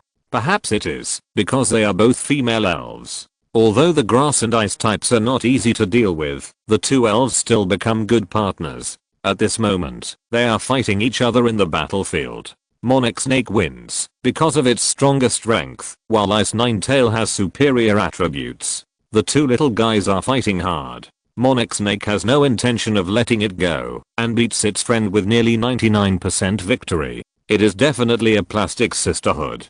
Boga Boga in the closed pool venue. Prince Bo is proudly showing his ability to control water energy to Doran Mesha. It still hasn't given up the idea of digging Doran Mesha from Ice Ninetale to be a younger brother. If you can't beat it, then rely on relationships. It happened that Ice Ninetale and Monarch Snake were fighting fiercely, so it took the opportunity to pull Doran Mesha to its side. Anyway, for the other party, it doesn't matter where they exercise, as they absorb nutrients. Doran Messiah blinked his big eyes. With a wave of his tail, a special energy block entered his mouth. He squinted his eyes comfortably, and his little head moved up and down in the air. Prince Bo thought this was an affirmation of his strength, and he was even more excited. I don't know who is recruiting who as a younger brother. Zaya, who was hiding in the dark, complained. The one who comes to be the big brother is showing off like a younger brother, while the one who comes to be the younger brother is enjoying the food like a big brother. These two little guys are really interesting. The night snail who followed Zaya spread out his night double guns, saying that he couldn't figure it out either. Ding, the phone rang. Zaya answered the phone with ease under the gazes of Prince Bo and Doran Messiah. Hello, Sister Ami, what's the matter? Come and see your electric dragon. Something happened. Ami's voice rang on the phone. Full version. Chapter 532. Traveling in the Johto region. What happened to Dragonite? Tetsuya immediately became nervous. Recently, because he was recovering from his injuries in Asagi City, Dragonite followed Ami and Gwanja to train. It can be said that the closer you are to the water, the better. Dragonite Gwanja may not be outstanding in terms of strength, but his experience is first class. In addition, he is the elder of Tetsuya's Dragonite. Looking at the entire Pokémon world, it is difficult to find a person who is more suitable to guide Dragonite than him. And maybe because the theory of intergenerational kinship also applies to Pokémon, Gwanja is quite caring for Tetsuya's Dragonite. As for the special current and abnormally high qualifications of Dragonite, Ami didn't ask, and Tetsuya naturally didn't explain anything. Nowadays, there are trainers who don't have adventures. The resources in the wild are beyond imagination. Nothing. It's hard to explain it for a while. You come over first. I'm at lighthouse number 2. Amy on the phone said vaguely, and then hung up. Really? Zay shook his head in some distress. However, from Amy's expression, it shouldn't be bad news. He gestured to Prince Bo and Doran Messiah to signal them to continue training, and Zay looked down at the night snail at his feet. How about going with me to take a look? Anyway, your training equipment won't be reinstalled so quickly. The night snail's eyes shone with curiosity and nodded. They smiled with relief. Compared with the initial jigabug, the night snail's personality is much more cheerful now. If it were in the past, even if the equipment was not ready, the night snail would still choose to stay in the small room and wait. This is also the way it should be. Not to mention the trainer and the Pokémon. Even the bond between Pokémon and Pokémon can only be born through long-term coexistence. Partners who have just known each other for a day can be close to each other. Even novels dare not write this way. Biu raised the night gun and poked. The night snail returned to its Pokéball. A faint purple light spread in Zay's eyes. The next moment, under the observation of Prince Pio and Dragonite, their trainer finally left the venue. Poga Prince Pio breathed a sigh of relief. It continued its journey to conquer younger brothers. On the other side, in the number 2 lighthouse of Asagi Harbor, Amy was holding her chin and looking at Gwanja and Dragonite who were constantly communicating in front of her. She didn't know what she thought of, but she laughed secretly. Buu. Gwanja looked at the trainer strangely. It's okay, I thought of something happy. Amy's eyes curved into a crescent. What happy thing? ZHE, who had teleported over, just came back to his senses and heard Amy's words and asked subconsciously. Ah. Amy was startled and then said with some blame, really, didn't Miss Joy tell you not to use superpowers to teleport? It will put a great burden on the body. Didn't you say that something happened to the electric dragon and ask me to come and take a look? ZHE also felt that he was wronged, and the distance and time interval of my teleportation are kept very good every time. There will be no problem. As he said, he pointed to his head and said confidently, in the past half month, in addition to the elves working hard to train, he also practiced his new power. It must be said that superpowers are really strong in terms of convenience. Traveling, housework, fighting, communication, almost all aspects can be used for superpowers. The only thing that puzzled ZHE was, could it be that I remembered it wrong? That place is not the World Tree. Thinking of the scene he saw through the Sea Soul Scepter on the Whirlpool Islands, he was a little confused. Or is it that the World Initial Tree, where dreams live, actually represents superpowers instead of Wafa guides? After all, that pink kitten is a superpower-based fantasy elf. Boo. Dragonite's excited cry called Tetsuya back to his senses. This was not the first time that his boss had been distracted in the past half month. He had gotten used to it. A blue light screen that was invisible to outsiders flashed in Tetsuya's eyes. Huh. He suddenly opened his eyes wide. Dragonite, have you broken through to the king level? Boo. Dragonite put his hands on his hips and nodded proudly. As the 6th Pokémon to join the team, its strength progresses a little faster than the previous 3 predecessors. It must be said that this is a very amazing result. You are great. Tetsuya rubbed Dragonite's little head hard, almost rubbing out sparks. He could fully foresee how the other 3 would behave when they heard the news. It seems that in the next half month, the 3 little guys will have to train crazily again.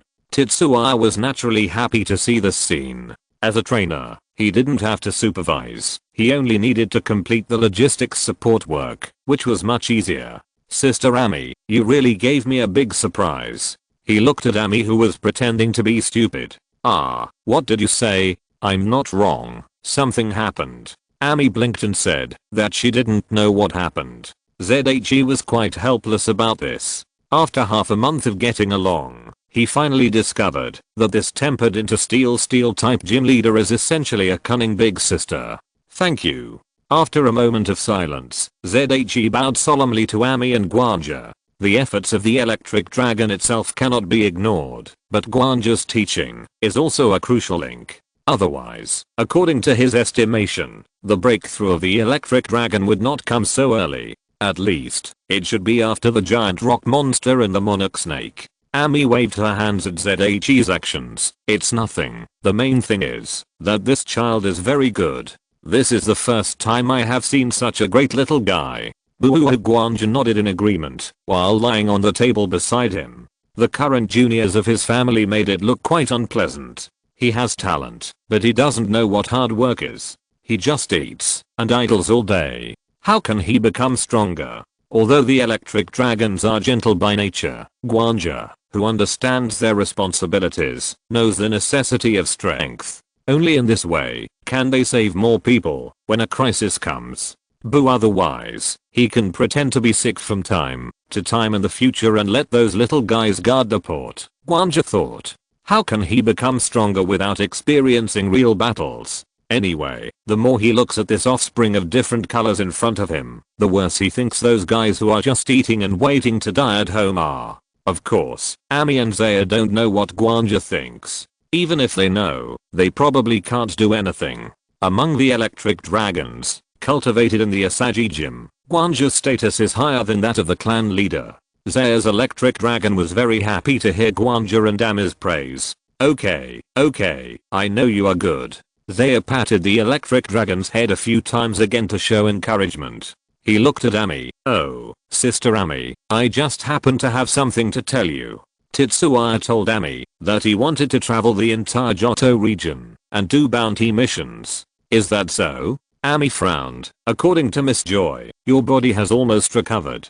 But before you leave, you'd better tell RC. He cares about you very much. She could fully understand Tetsuya's thoughts. Before she became the head of the Asagi gym, she was also a person who liked to run around. Of course. Tetsuya said that he would never forget this. In the past half month, in addition to Ami who has been taking care of him, RC and Sushan also came to see him from time to time. RC is fine. He has so many disciples. With Yuriko and Fujiki, he doesn't have to worry about any trouble if he leaves for a while. He did this when he taught Zio Mao some time ago. Sushan said, anyway, Arsu will take over the gym sooner or later, so it's better for him to get familiar with it as soon as possible. Well, he is a loving irresponsible father. Zaya felt that he and Wooneng should have a lot in common. The difference is that Sushan only has one son, Asu, while Wooneng has 7. There were 6 before. Ziogang found out that during this period, his father and mother had made another baby. Although it is not yet born, as the eldest brother, he has already begun to skillfully prepare baby supplies. Except for the old Jero, all his brothers and sisters were raised by him. Then Gwanja, let's go back. Ami said hello to the electric dragon Gwanja and left the tower.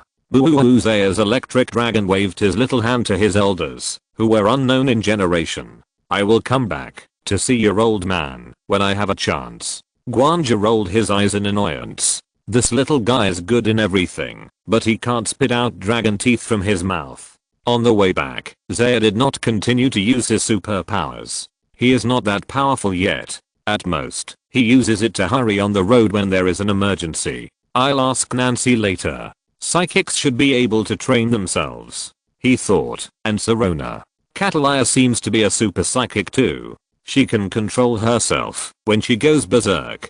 Kayabu the night snail, who came out of the Pokeball at some point, was communicating with the Dragonite with great interest. The Dragonite might be very eye-catching in other places, but in Asagi City, especially with Ami following, its appeal has greatly decreased. Except for the trainers from outside who cast surprised glances, the other residents of Asagi City have even become accustomed to it. When he returned to the Asagi gym, RC, who received Tetsuya's message, had already made several calls. Tetsuya hurriedly used the gym's equipment to connect. RC, who appeared on the screen, looked a little swollen. Tetsuya knew what happened at a glance. Brother RC, when you practice with the monster, please hold back a little, otherwise you will be in pain for several days. Hey, don't worry, I know. RC's answer was exactly the same as Tetsuya's. Ami beside them was speechless.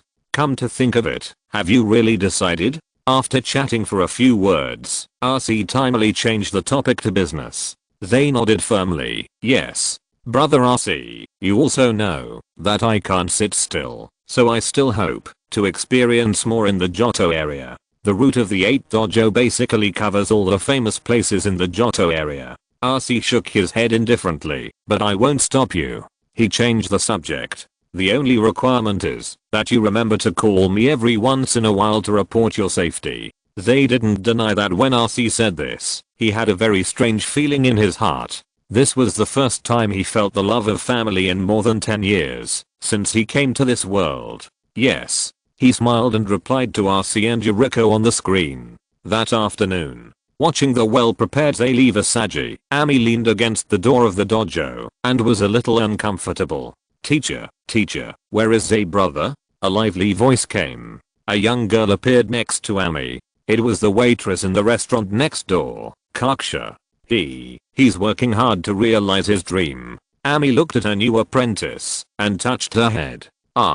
I still have some questions for Tetsuya-san. Kaksha's face suddenly became bitter. She could imagine how desperate her homework would be without Tetsuya-san. Ami patted her unhappily. You double your task today. No, teacher. Kaksha's wailing echoed in the hot air. For Ami and Kaksha, and even most of Tetsuya's friends, it was as if they had disappeared for a while. If they hadn't heard about Tetsuya from RC occasionally, or learned about his progress in completing his tasks from the Bounty Hunter Association, they wouldn't have known where he would appear. Maybe he was in the northernmost mountain range the day before, and he would appear near the southernmost ocean city the next day. With Pidgeot and Alito, Tetsuya didn't have to worry about the time it would take to travel. Autumn passed by bit. The cold winter gradually came. However, due to its geographical location, the winter in Johto is warmer than that in Kanto. In a cave on the top of the White Snow Mountain, Lee Articuno looked at the human in front of him unhappily. This is the third time you have come to my house in the past month. Can you have some shame? They fed Ice Ninetale a blue transparent flower and didn't take Articuno's anger to heart at all. Hey, we are all friends. Why bother? At most, I will give you food next time you visit my house. He patted his chest pretending to be generous. Articuno's face became darker. It is about to condense the next generation. Where is the next time, bastard? Come to think of it, the place you told me last time doesn't have what I want. There said as he waved the pile of materials collected by Articuno in front of him. Full version. If you're listening to this novel on a channel other than Fanfic World, it means they downloaded and uploaded it without effort. We cordially invite you to visit our channel, Mundo Fanfic Novelos. There you'll find the original version of this story and you can explore many other novels of various genres. We're waiting for you to immerse yourself in a world of incredible novels. Chapter 533 Emperor Nabo. Lee. Upon hearing this, Articuno showed a look of disgust on its blue face. I know that may not be the case, but you are the guardian of the White Snow Mountain, a divine beast, and the information you gave is actually untrue. Zaya casually pulled out a few small things from the pile of materials and stuffed them into his space backpack. Articuno glanced at him and did not respond to his actions. This guy took things, but they were all things that were of little use to its children, so it didn't matter. As an Articuno that has lived for thousands of years, its inventory is one of the best even among divine beasts. It didn't take this amount seriously. What's more, Zaya has brought it many gifts, so there is a give and take. Lee. It thought about it and replied to Zaya's question. Tetsuya nodded thoughtfully. Is it because the interval is too long? Time is really a powerful thing. Come on, tell me where there are good things. Without dwelling on such common things, Tetsuya took out a map and placed it on the hard ground, showing a sense of impatience. In the past 2 months, he did not do much else. In addition to completing tasks, he devoted all his efforts to treasure hunting. As for the source of information about treasures, it is naturally the Articuno in front of him, and the 3 sacred beasts of the Phoenix Guard who come and go without a trace. The latter do not have a fixed resting place. So although they did not hide from Tetsuya like hiding from normal humans, they only met a few times in 2 months. In this way, the only one who suffered was the Articuno that settled in the White Snow Mountain. Tetsuya wanted to ask the Zapdos again. Unfortunately, after Sharona transferred the care mission to the people of the Johto Alliance, it was really difficult for him, as an elite trainer in the Kanto region, to get close. Hey. Articuno observed the map and shook his head. No more. Don't lie to me. Zay looked alert. Last month, he got 6 treasure hiding places from Articuno. Either a group of elves in the wild or a ruins rarely visited by people. But, it must be said, that the number of these things is quite limited. Even Articuno doesn't know many places. After all, when it is patrolling outside, it is impossible for it to focus on this. The 3 sacred beasts gave more numbers. Especially Sukun. This guy runs around in the Johto area all day long, and sometimes even runs to other areas to purify water sources. If Zay was not a little thin-skinned, he would have asked the 3 sacred beasts to mark all the locations on the map. Articuno couldn't bear it anymore. The bird opened its beak, and a light blue cold air rushed towards Zay. Wow. Killing people. Zay screamed, and the blue-purple light in his eyes instantly covered his whole body. When the cold air dissipated, his complexion and state did not change at all. Articuno glanced at him after realizing it. This human's superpowers seemed to have been enhanced again. What a monster. Zay smiled and said, "Oh, if there is no power, then there is no power. Why do you want to fight?" Articuno was already desperate for this shameless human. Why did such a guy come to support him at that time? Okay, let's talk business. Zay quickly restrained his attitude. Are you almost ready? Articuno was silent for a while and nodded. I have talked to several seniors I know, and the Alliance has stated that it will not take any action against Snow Mountain. However, there are still some responsibilities after your child is born. Not only the care of Snow Mountain, but also the Alliance hopes to go out and help when necessary. When Articuno heard this, his beautiful dark blue eyebrows frowned, but he still nodded and agreed. Since the last time the rockets invaded the top of the mountain, it knew that this place was not very safe. Compared to those people with dark hearts, it still hopes to cooperate with the Alliance with a much better reputation. The Elf Alliance is certainly not stupid. Compared to a combat force that is uncertain whether it can be conquered, it is naturally more important to gain its friendship 100%. In other words, Articuno will not let the Alliance lose face and destroy its image. If it is a legendary beast like Rayquaza, it is possible. Moreover, let alone the uncertainty of when Articuno will actually give birth to offspring. Even if it is born and falls into a weak period or even dies soon, the threat of Articuno at this time is the greatest. Everyone knows this truth. 3 years, enough. There said a time. Articuno flapped its wings, indicating that it was completely enough. Then, I won't come here after today. Zaya, who was sitting cross-legged on the ice, slowly stood up. Looking closely, his hips and legs were slightly away from the ice. Even if he stood up, his feet were still off the ground. This is one of the ways that Nancy told him to exercise his superpowers. At first, I was not used to it. I could easily fly up into the sky like Iron Man, or I would feel dizzy and malnourished after using it for a long time. But as time went by, Zay's use of superpowers was indeed improving at a rapid speed. Ice Ninetale, let's go. Zay turned around and walked out of the cave without any nostalgia. The Snow White Ice Ninetale followed behind it with an elegant step, waving its tail at Articuno to say goodbye. Boom. A violent vibration sounded behind Zay. In the cave, looking at the entrance blocked by itself with ice, Articuno felt more and more tired. Perhaps it was because of the body, or perhaps it was because of that human.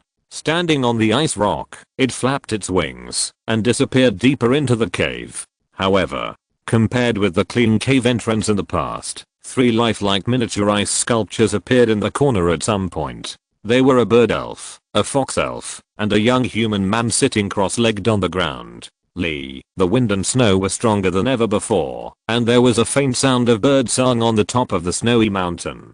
The trainers who were resting in the Pokémon Center looked at the top of the mountain with fanatical eyes. They knew that was where the Guardian of Snow Mountain was. Unfortunately, due to the regulations issued by the Alliance, Snow Mountain will be completely closed for the next 3 years, and it is forbidden to climb above the halfway point of the mountain within 5 years. They are destined to not see each other during this period. Even in the case of being rescued, closing the mountain is a very common way to protect the habitat of Pokémon. Even the evergreen forest will occasionally be closed for a month every 10 years. Although such a large place cannot stop people from entering secretly, for the evergreen forest, this month is enough to make it much better. Except for those who know, no one will know that there is a mythical beast on Snow Mountain that is constantly weakening.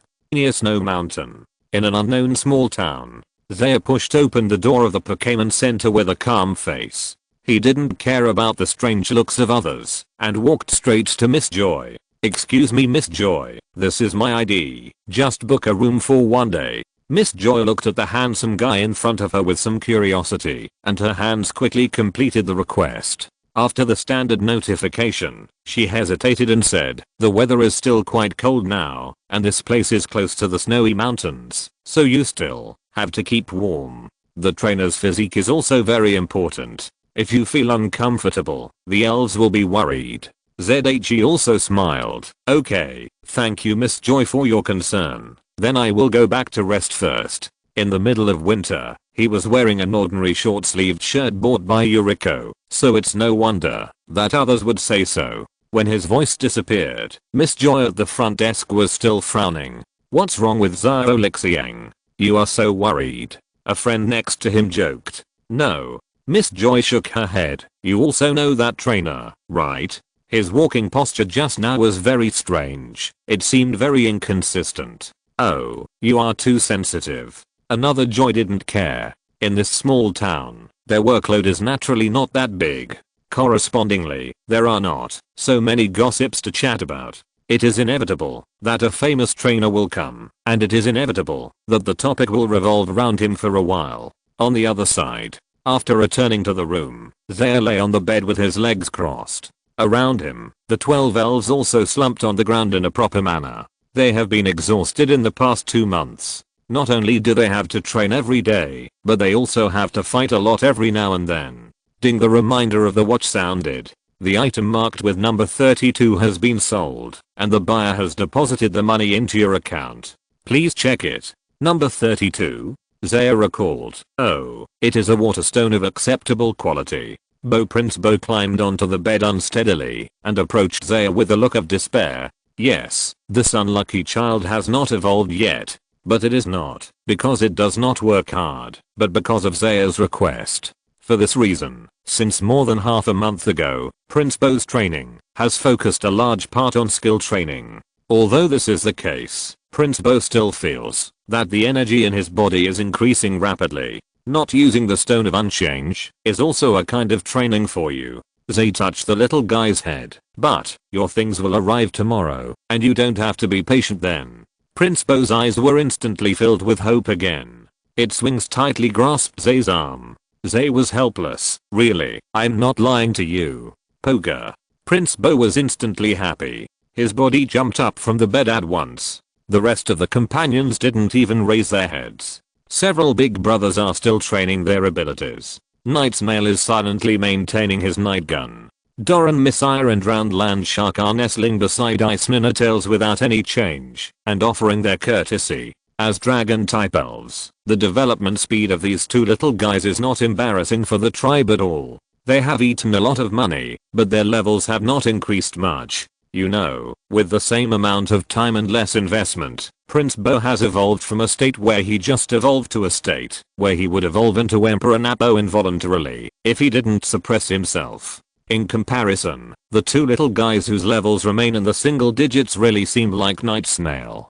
Kaya Night Snail, who was sharpening his gun, looked up at Tetsuya sharply. "I know you are thinking something bad, even though I have no evidence." Tetsuya spread his hands and said, "I don't think too much. Knight's Mail is more confident in his perception. This is its biggest improvement in the past 2 months. As an outstanding defensive counter-attack expert, Knight's Mail is now extremely good at grasping the opponent's thoughts. The process and method of training are very simple. That is to fight continuously. Looking at the past 2 months, Knight's Mail has experienced the most battles. The second is Prince Bo. Not to mention the first 6, Alido and Ice Ninetale are currently in a period of rapid improvement in strength, and only need a small amount of fighting to maintain their status. The combat ability of the two little ones at the back is too weak, and at most they can beat each other for training. Night Snail and Prince Wave, who were in the middle, took up the responsibility. In terms of the degree of progress, the former was not inferior to the latter. It can be seen from the level that a Quasi King of level 55 is a strong Pokémon, no matter where it is placed. Ding, another message from the watch. However, this time it was not a message from the market consignment, but from a good friend of Tetsuya. The things will arrive tomorrow morning. I will send them to you. It's just right to share my discovery with you. The message was simple, but the sender was not ordinary. Tetsuya raised his eyebrows and replied, "You are a champion after all, so you are so idle? Is it reasonable for a champion of Hone to run around in Johto all day?" The other party quickly replied with a smiley face, who said that there is no champion in Johto. It was very plain and heartbreaking. Fortunately, Tetsuya was not from the Johto region. Kanto without a champion and Johto without a champion were two concepts that could not be confused. TSK, what a narcissistic guy. Tetsuya complained to the air. Come to think of it, Daigo has a famous saying, "In the end, I'm the first, strong, and powerful." Note 1, it's just that he deserves such a saying, which makes people angry. As for whether he is idle or not, Guangs also knows that this guy has real estate in various regions of the world, adding up to at least 100. The purpose is also very simple, just to make it convenient for him to dig stones and have a place to live nearby. This leader of the Need 3 families is famous for not wanting to take care of things. Poga Prince Pio came over with a flattering face. Under ZHE's tireless education, it can understand some human words. Of course, it knows that this is the provider of the water stone needed for its evolution. Really, I'm the one who spent money. ZHE pressed Prince Pio's head in anger. Prince Pio smiled foolishly, completely ignoring what his boss said. Note, the original meaning should be translated as "in the end, I'm the most powerful." It's really amazing, but this is also Daigo's old joke. Obviously, the title is wrong, but it doesn't matter. Anyway, I'm going to move to a new house to talk about it in the next chapter, so I didn't have time. It's a bit far. Chapter 534 Inviting Daigo. The next morning, although it was still snowing lightly, the unknown town near the White Snow Mountain was as hot as summer. Everyone's face was filled with surprise. "Hey, have you heard about it? You mean that one?" Of course, is there anyone in this town who doesn't know about him? The thing, or person, they were talking about was only one person. That was the champion of Hone, Daigo Tsuniki. I say, you didn't even hide the fact that you're here. It's going to be a lively scene now. Tetsuya stood by the window of the room and looked out. A group of people were surrounding the Pokémon Center and refused to leave. He never thought that Daigo would come here directly on his Metagross. That big guy was Daigo's identity certificate, which was more useful than the Pokémon encyclopedia. Now, even if he wanted to hide it, he couldn't. Daigo, still dressed like a nobleman, sat on the sofa and smiled nonchalantly. There's nothing to hide. Wasn't it okay last time? Last time was last time. Zaya rolled his eyes, not giving the champion in front of him any face. How can Leaf Town compare to this place? He sighed helplessly. Forget it, let Miss Joy handle it. Fortunately, the people outside surrounding the Pokémon Center didn't have any other ideas, and Miss Joy also knew the reason for this situation. Otherwise, Miss Juncha would at least have to treat these idle guys to some tea. Surrounding the Pokémon Center all the time. What is this for? This is a water stone you want. 97 quality.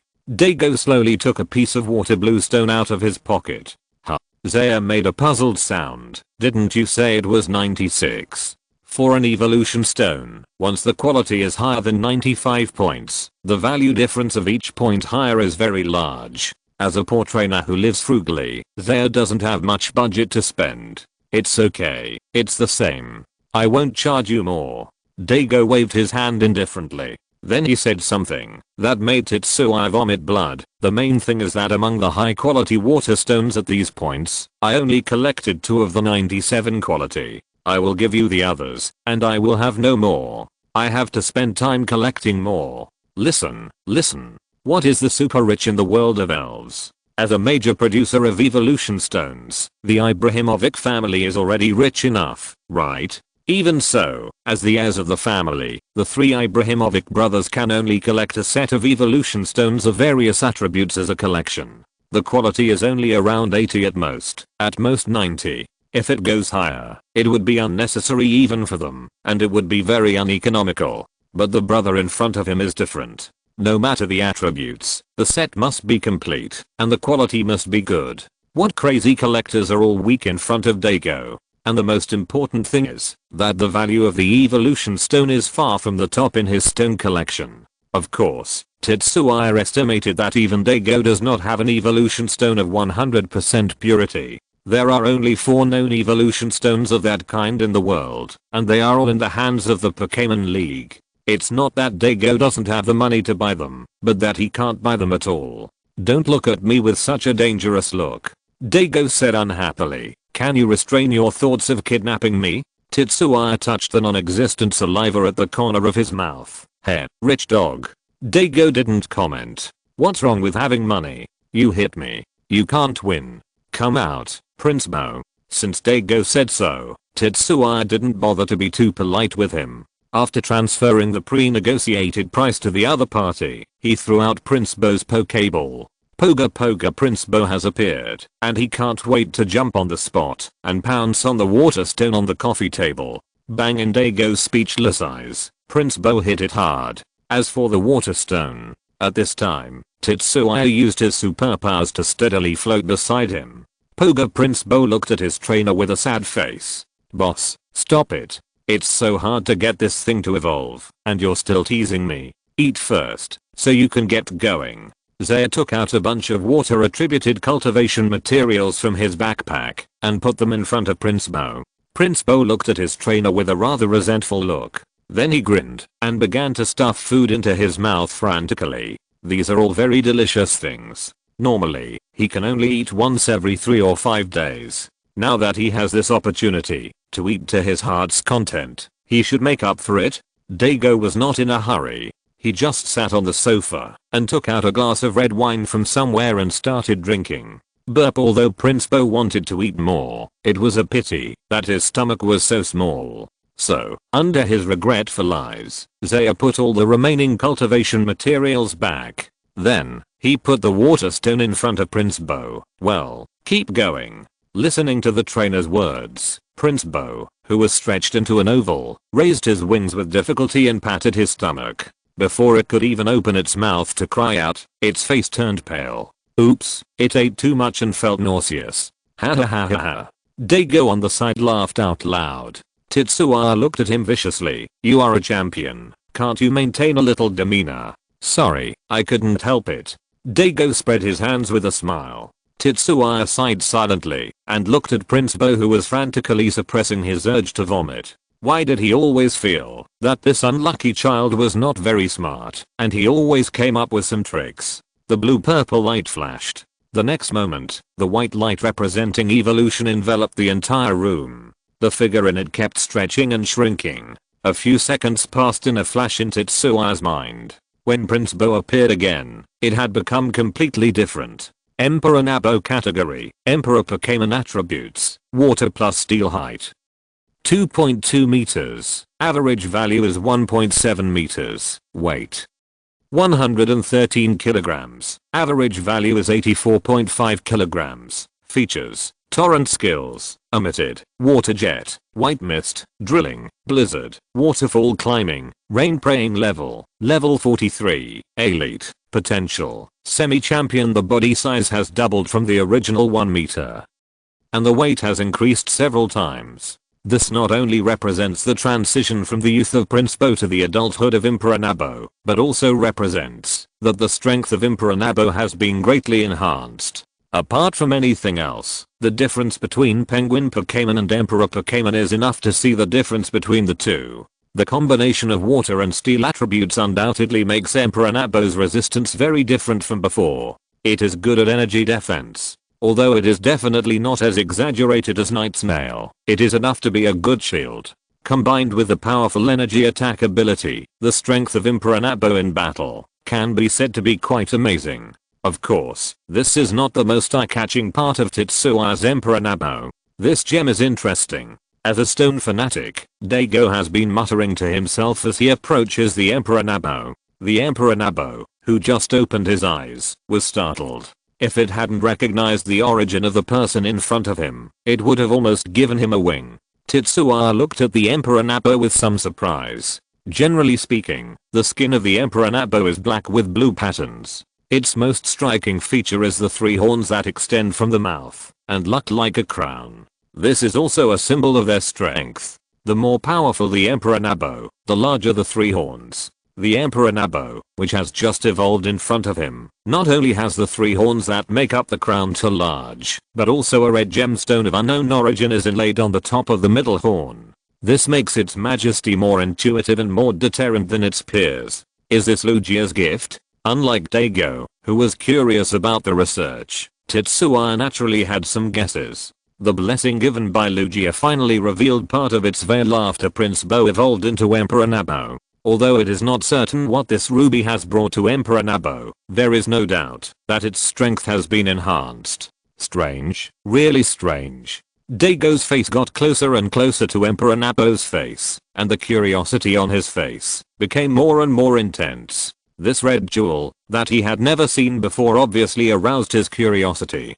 Emperor Nappo finally couldn't bear it anymore, and its huge body jumped back several times in succession. It hid behind Tetsuya with incredible agility. Obviously, Emperor Nappo has not yet reacted to the result of its evolution.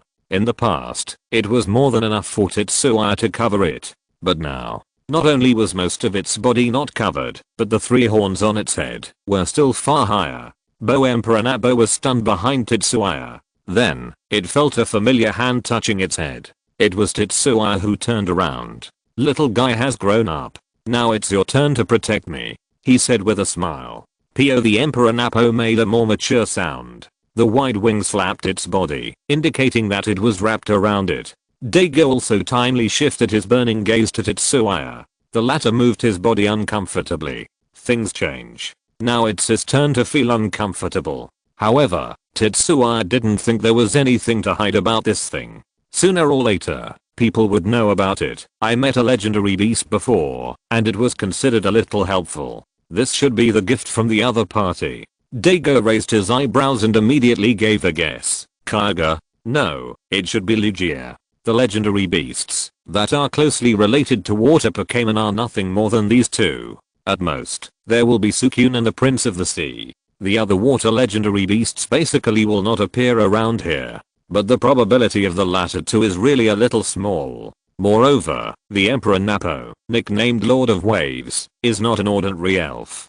To be frank, Suicune is not enough. "I see, Lugia from the Whirlpool Islands wants to return."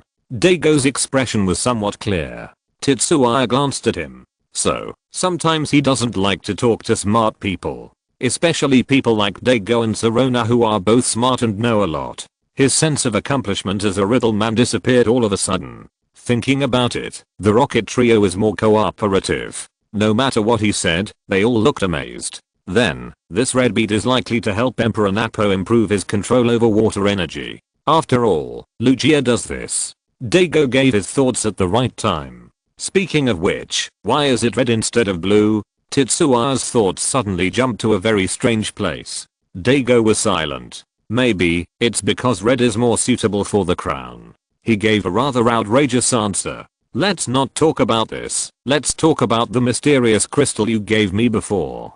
Daigo changed the subject stiffly. Tetsuya didn't care. "Why? What's so strange about that thing? It can't be related to the mythical beast." He joked freely. If that's the case, then he got a great deal. Just a few $1,000,000 spent, and it's related to the mythical beast. Daigo looked at him strangely, and after confirming that Tetsuya was just joking, he said helplessly, "Well, it really is related to the mythical beast." Tetsuya's smile froze in an instant. "Huh? Have you heard of Altomare? Latius and Latius?" Tetsuya blurted out the names of the 2 mythical beasts.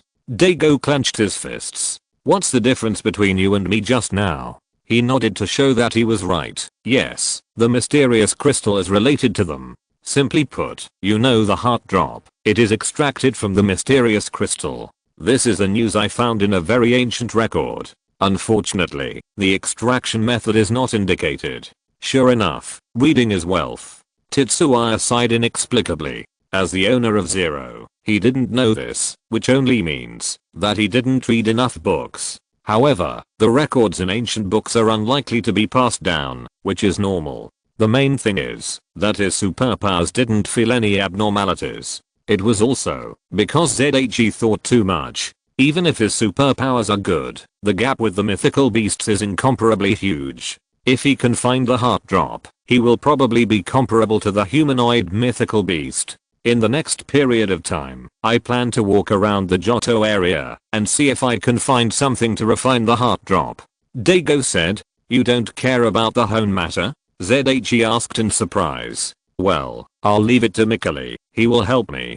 Daigo consciously passed the blame to his best friend. ZHE was speechless. No wonder you gave the championship to Mikali, considering that he is now actually a regional champion with real power but no name. It's really outrageous. Tetsuya suddenly thought of what Asuka had told him not long ago and looked at Daigo. Since we are going to be wandering around Johto, why don't you go somewhere with me over the next few days? There's a place with lots of stones. Vertical bar. Full version. Chapter 535. Alufu Ruins. Stone. Daigo's eyes lit up all of a sudden. Time. Place. Or should we go now? Tetsuya's invitation hit Daigo's spot completely. What could be more attractive than stone? Daigo thought carefully. Apart from his own elves, there would probably be no more wonderful things in the world. Even elves were just a little bit more wonderful. Really a little bit. It's an ancient relic. According to Kikkyojin, it has a history of more than 1,500 years, and there are relevant records. Tetsuya briefly described the place he was going to. That's right. It was the place where ghost-type elves appeared and were confused with the Golden Ruins by accident. After more than 2 months of unremitting search, the expedition team invited by Kikkyojin finally found the location of the other party. The only bad news is that there are unknown totems in the ruins. And there is more than one kind. This is a bit tricky. A group of unknown totems of a single type is not a big deal. Despite all kinds of incredible abilities, it is not a big problem to solve the troubles they bring. The key is that when all kinds of unknown totems gather together, the ability and power they can exert are far beyond the power that a single type of totem can exert in groups. If the latter is 1, then as the types increase, the former is at least 10, or even 50 or even 100. This is why Tetsuya invited Daigo to go with him. As a trainer who is one of the best even among regional champions, he can completely play the role of a qualified bodyguard. Of course, Tetsuya did not lie to him. There are really a lot of stones over there, including but not limited to various fossils and various strange shaped stones of unknown origin. I think this must be very interesting to Daigo. Sure enough, as Tetsuya's description became more and more detailed, Daigo's eyes became brighter and brighter. Let's go. He pulled Tetsuya out of the room. Don't worry, don't worry. Tetsuya had a helpless expression with joy on his face. No matter who it is, if they spend a few stones to find a regional champion as a bodyguard, they will be very happy. As for whether Kikkyojin is willing to spend these things, Tetsuya thought this was a false proposition. Who wouldn't want a fighter who came to their doorstep? The price is nothing compared to the opponent's strength. While being pulled away by Daigo, he sent a message to Asuka. I just don't know how he will react. Tetsuya also knew that besides the Dragon Messenger Do, Asuka's most admired trainer is the Hone champion Daigo. Well, he doubted the reason why Asuka admired Do. Maybe it was because the attributes that the other party was good at were very much in line with Asuka's appetite. What will be your reaction when you see your idol? Take a picture of him when the time comes and get the dark history of the 8th great Dao gym leader. He silently prepared the camera. The two soon came to the training ground behind the Pokémon Center. There are still many hard-working trainers and Pokémons training here. It seems that even Daigo's arrival did not affect them. However, when they saw Daigo in person, many people were stunned. Mom, I have also seen the champion in person, so close. A trainer near the entrance muttered to himself. For most trainers, the regional champion is a mysterious figure that is hard to find. Usually, they just watch him on TV. As a trainer with decent strength, they know very well how strong the regional champion is. Come out, Metagross, let's go. Daigo flicked his hand elegantly, and a Pokeball flew out from nowhere. Then, the platinum-colored shiny Metagross appeared in front of everyone. Although it was not the first time he saw it, Tetsuya couldn't help but admire it. This big guy looks so luxurious and intimidating. If the bronze-colored Metagross gives people a sense of calmness and precision, this shiny Metagross is a Pokémon that combines nobility and strength. It is difficult for Tetsuya to think of a second Pokémon that can compare with it. Let's go. What are you doing? Daigo, who jumped up and climbed onto the back of Metagross, called out. It seems that he is more anxious than Tetsuya. Tetsuya shook his head helplessly. Fortunately, he had planned to go to the ruins today, otherwise it would be difficult to say hello. It's your turn, Pidgeot. Beep. Another gorgeous Pokémon came out. Compared with the two Pidgeots in the training ground, Tetsuya's Pidgeot was like their king. When the latter appeared, the former two couldn't help but retract their wings and feathers to show respect. Under the gaze of the people, Tetsuya's way of going up was even more exaggerated. In just a blink of an eye, he appeared in the air. Then Pidgeot soared into the sky and caught the trainer. Looking at the lavender light in Tetsuya's pupils, the trainer's presence swallowed their saliva subconsciously. Sure enough, how could a guy who could become friends with the regional champion be a simple existence? Not to mention the Pidgeot, he was actually an extremely powerful psychic who could use teleportation.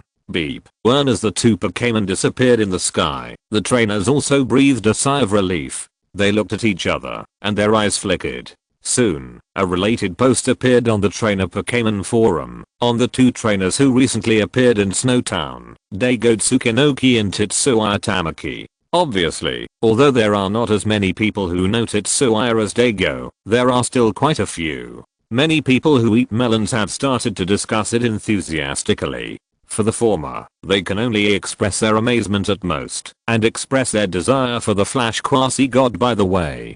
For the latter, many people are a little curious, especially the sudden appearance of the identity of a superpower. There was no sign before. However, Tetsuya has been wandering around the Johto area for more than 2 months, and he has met many new friends. So a few people also came out to give a simple explanation. But this explanation has no effect, except to make the heat higher, but makes people more curious. Perhaps the two people in the sky did not expect that it was just a simple encounter, but in the end there would be such a big response. TSK, it is worthy of being a champion level Pokémon, flying so fast. Tetsuya looked at the Metagross next to him in amazement, and sighed in his heart. Although Pidgeot is not flying at half the speed limit, Metagross, a Pokémon that is not very good at speed, can actually keep up. It can only be said that its strength is really strong. In particular, since Daigo has no special abilities, Metagross has to put some of his attention on taking care of the trainer. It seems more difficult. Of course, for Metagross, whose brain is like a supercomputer, taking care of Daigo does not require much brain power. Flying at an extremely fast speed, the two people in the north of Johto did not spend too much time to arrive in the wilderness southwest of Kakayo City.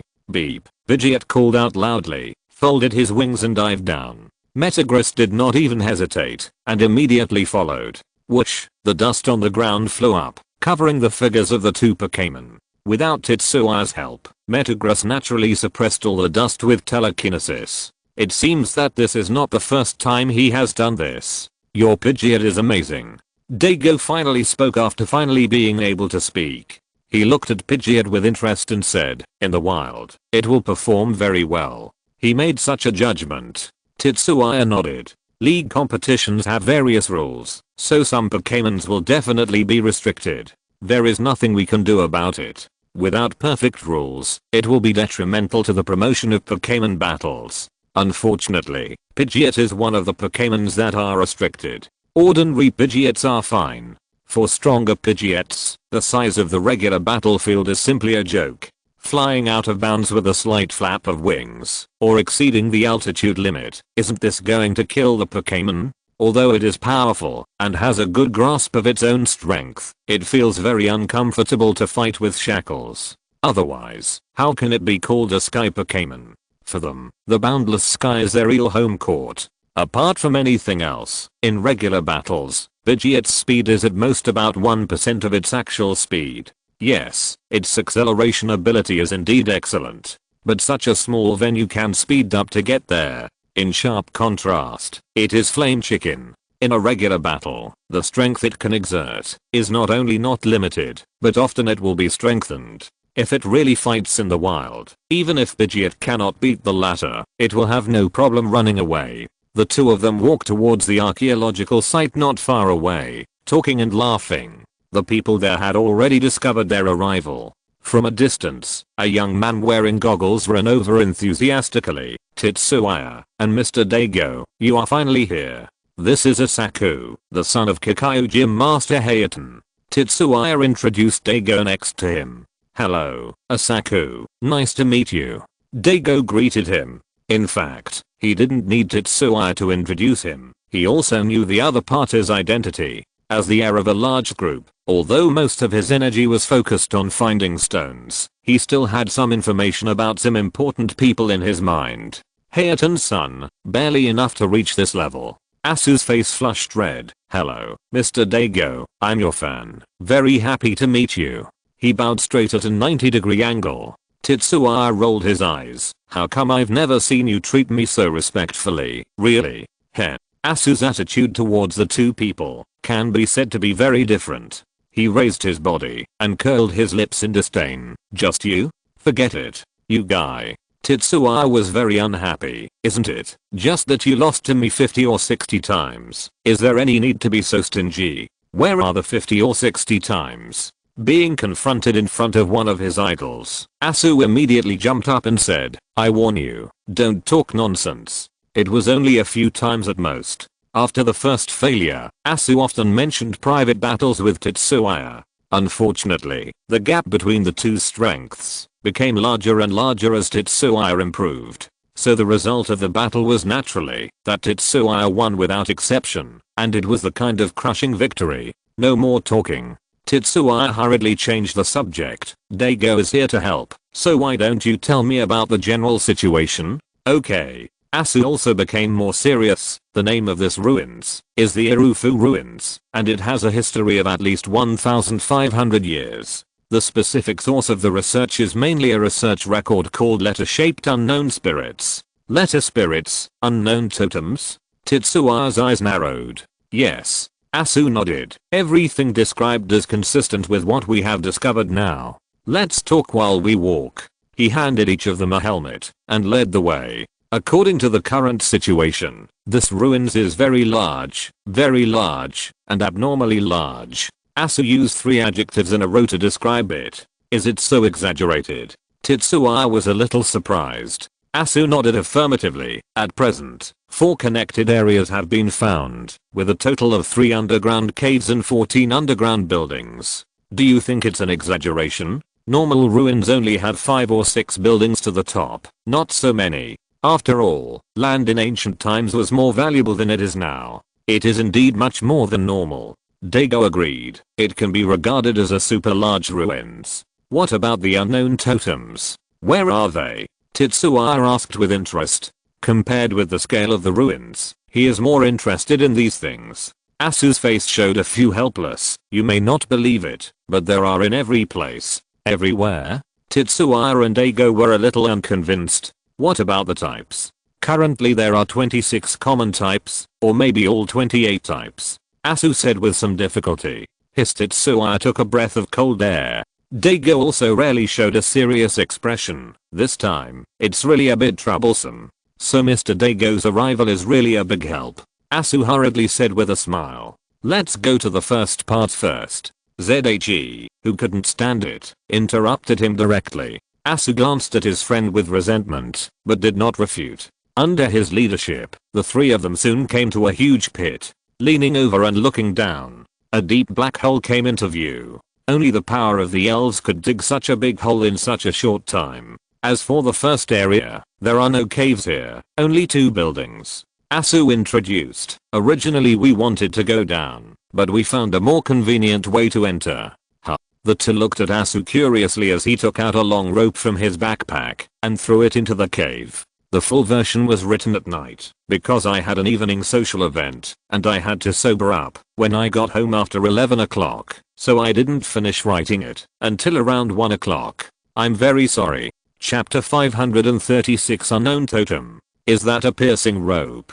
Zaya asked curiously. Asu nodded. Yes, aren't you a psychic? With your psychic strength, it shouldn't be a problem to make money by making this thing. Zaya waved his hands repeatedly. Forget it, I've seen the production method. It's too time consuming. Just like the effect in the previous life game, the piercing rope can allow trainers in the cave to return to the ground instantly. It can be understood as a simplified version of the instant movement of psychic elves. The production method is that psychics or psychic elves perform special methods of continuous infusion. Unlike the game, the price of the piercing rope varies greatly depending on the escape distance. Especially those with a long escape distance, the value is not less than some precious props. After all, when exploring in underground caves, the existence of a piercing rope is like an extra life. This is much more valuable than the Alliance coin. If there is one, many trainers are willing to buy one and keep it with them just in case.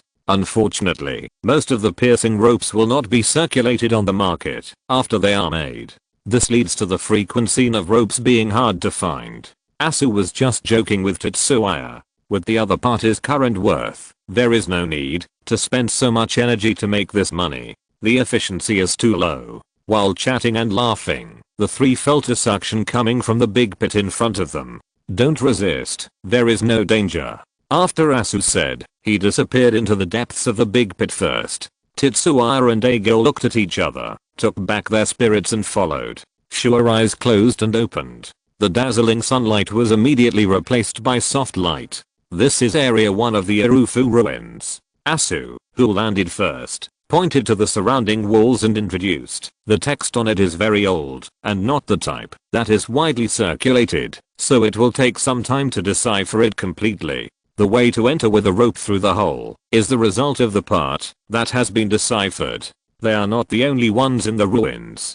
The team responsible for deciphering has been working hard underground. Daigo approached with an obsessed look on his face, staring at the stone wall and muttering to himself, this stone, what's wrong with this stone? Tetsuya asked curiously. There is a very charming aura. Daigo stroked the pale yellow stone wall carefully, as if he was on a pilgrimage. Tetsuya was silent. He often seemed out of tune with these regional champions, because he was not perverted enough. It was okay that Watari was crazy about capes. Daigo, who was so noble on the surface, actually let himself go in front of the stone. Although he had made preparations, it was obviously not sufficient. Asuka was also frightened. The image of his idol collapsed in his mind in an instant. This text is indeed a bit eccentric. I have never seen it before. Tetsuya ignored Daigo, who was about to drool, frowned and looked at the wall. He thought he had read a lot of books, but he had never seen such a ghostly text. It would be great if Sharona was here. Tetsuya muttered. Yes, she may know more about this thing than me, but this stone is really wonderful. Daigo, who still had a trace of rationality, responded with the first half of the sentence and fell into an obsessive state in the second half. Sharona? Who? Asu was confused. A mythology scholar from Synopsis, the granddaughter of Professor Mustard Orchid. Tetsuya mentioned Sharona's strength as a trainer in one sentence. Asu didn't doubt it and nodded. It's okay, I can ask my father to call her over to help. He was very confident. Tetsuya was silent again. Although Sharona is not the regional champion yet, in terms of strength, maybe Sushan is not her opponent. Then the question is, as a son, where do you get your confidence from? She should be doing the task given to her by the league now. I guess she is not free. Let's take a look first. Tetsuya thought about it, but did not completely refute the idea proposed by Asu. Based on his understanding of Sharona, once she knew that there were such a large ruins here, she would probably come here to help for free. Just like Daigo, who was knocking stones next to him. Mr. Daigo, we haven't deciphered this area yet, otherwise. The researcher whispered in a sweaty voice.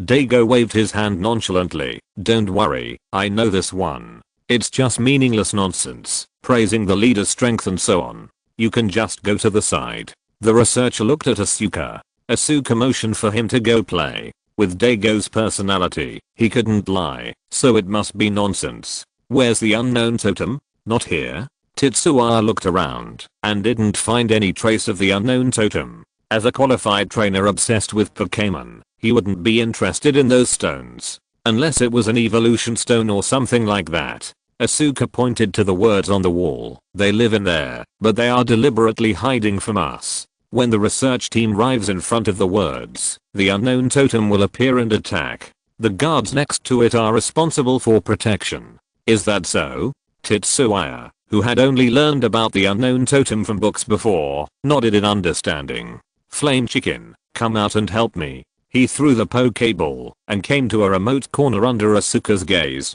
The blue light of the Wava Guide and the purple light of the superpower complement each other. A black Pokémon with a big eye in the middle suddenly appeared in front of everyone. It's Sen. Tetsuya sighed casually. Flame Chicken, catch it.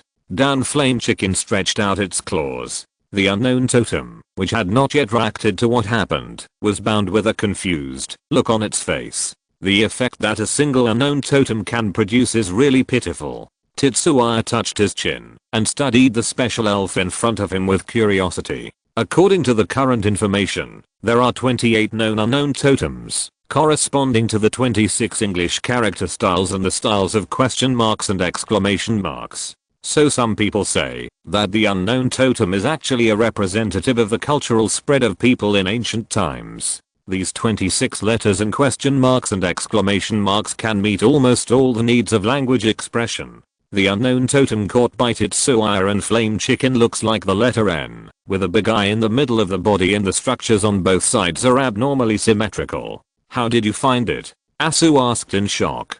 The reason why the ruins of the elf world are so difficult to explore is because of the existence of unknown totems. Just like the name, they represent the unknown. Any detection method is ineffective in front of them. Take the large stone wall in front of him with unknown totems. Although the naked eye can see its existence, in the perception of elves and humans, this thing is actually nothingness. Zay shrugged. I just saw it. Well, it was mainly thanks to Zero. That densely packed large panel is really impossible to ignore. If it wasn't for the fact that it was a bit shocking, he didn't want to release the Flame Chicken to cooperate with him. Asu glanced at him and chose not to ask more questions. It's better to keep secrets between each other. Can you find any other ones? When he asked this question, all the unknown totems that Zay could see moved. After secretly estimating the types and numbers of the other party, Zaya chose to play dumb knowingly. It was fine before, but now I don't know why I can't find it again. A lot of them disappeared all of a sudden. I guess they are hidden. That's how the unknown totem works. Asuka sighed helplessly. In this case, there is nothing we can do. On the contrary, Daigo, who was obsessed with stones, looked at Zaya thoughtfully at this moment. He could feel that the other party was lying. Daigo silently raised his watch and sent a message to Zaya. Zaya also replied calmly. Asuka didn't notice anything during the whole process, but was just thinking about a solution with a frown. The reason why Asuka didn't go to the scene was to train him. At this moment, Megalodon/Flame Chicken, use Psycho Power/Jet Flame. Two voices that sounded at the same time put Asuka's brain into standby mode. No, it was fine just now. Why did it suddenly start? Don't, it's very precious. Asuka stopped talking halfway. His expression became both horrified and serious, showing his great potential for facial expression. Under the attack of Flame Chicken and Metagross, the khaki stone wall covered with ghostly characters turned black in an instant. One after another, unknown totems of various shapes appeared in the underground ruins with anger in their eyes. The wall was made entirely of unknown totems, not stones. I just feel that there is something wrong with this stone, Daigo said with an unhappy look. He was holding an unknown totem that looked like an X in his hand. The guard team will cover the research team's retreat and prepare to cover the rear, while the two of them were confronting the elves and the unknown totems. Asu also reacted and gave an order. Night Owl, I have to ask you for help again this time. With a flick of his hand, a night owl appeared on Asu's shoulder. It tilted its head and looked at the densely packed unknown totems in front of it with a cautious look in its eyes. This offspring of our trainer is really capable of causing trouble. I don't know if it's because of the evacuation of a group of researchers, but the group of unknown totems has become a little agitated.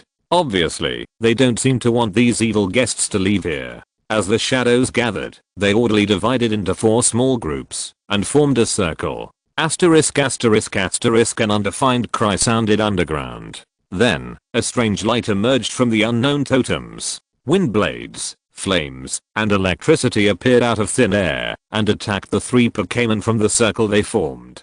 Good guy, you actually know how to restrain attributes? Including ZHE, people and Pokémon were all shocked. Judging from the energy fluctuations, the strength of these attacks is not weak at all. Obviously, these unknown totems can't even beat a human when they are alone, but they are too powerful when combined. Alala's weaklings. A type of Pokémon suddenly popped up in ZHE's mind. However, there is still a big difference between the two. The strength of the weaklings in the school state requires a very exaggerated number. As for the unknown totems, only 2 or more are needed. After all, the latter is another of the 7 wonders of the elf world. Note 1. Despite this, the 3 did not show any change in their expressions in the face of these attacks. Blazing Chicken, Rock Blockade. Under the gaze of the unknown totems, a pile of huge rocks surrounded Tetsuya and Blaziken tightly. The attacking flying wind blades hit them, leaving only deep marks, but did not completely break through the defense. The response of Metagross and Night Owl was more simple and crude. They were stronger than Blaziken, so they directly chose to attack. Under the effect of superpowers, the electricity and flames quickly disappeared into thin air. The light on the unknown totems became much weaker. It was difficult for them to understand why the combined attack, that was usually invincible, had no effect. At the same time, the 4th group of unknown totems that were free finally began to light up. Take the initiative to attack, don't give them the opportunity to exert their strength. Daigo shouted and pulled back Asuka's thoughts. The previous attack was only an appetizer. Now was a true manifestation of the power of the unknown totem, affecting time and space. According to the research results of Professor Oak, the unknown totems actually mastered a skill called Awakening Power. However, their awakening power was different from that of normal elves. Ordinary elves could only master the awakening power of one attribute, while the unknown totems could convert and even merge them without limit. Boom. A huge boulder that was forcibly surrounded roared in the air and crashed into the unknown totem with visible airflow. TSK, I've wanted to try this feeling for a long time. At the source of the boulder, ZHE was also excited beside the flame chicken. Under the sudden attack, the unknown totems did not show any panic. Only some of the unknown totems staggered to meet the boulder. The surrounding formation suddenly spread out to a wide extent. Then, the boulder that was immersed in the middle of them began to disappear little by little. Megalodon, strong mental thoughts. Daigo's eyes flashed, and he commanded the giant to attack. Night Owl, we are coming too. Asu hurriedly followed. A dazzling purple light exploded in the center of the unknown totem group.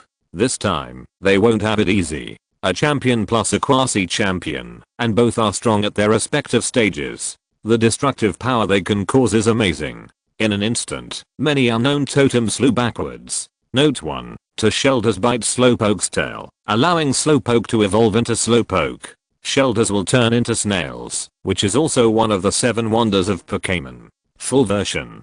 Chapter 537, The Missing People. Even so, Tetsuya and Daigo were still nervous. Because the core group of unknown totems were not affected at all. They still emitted a faint white light. What a trouble.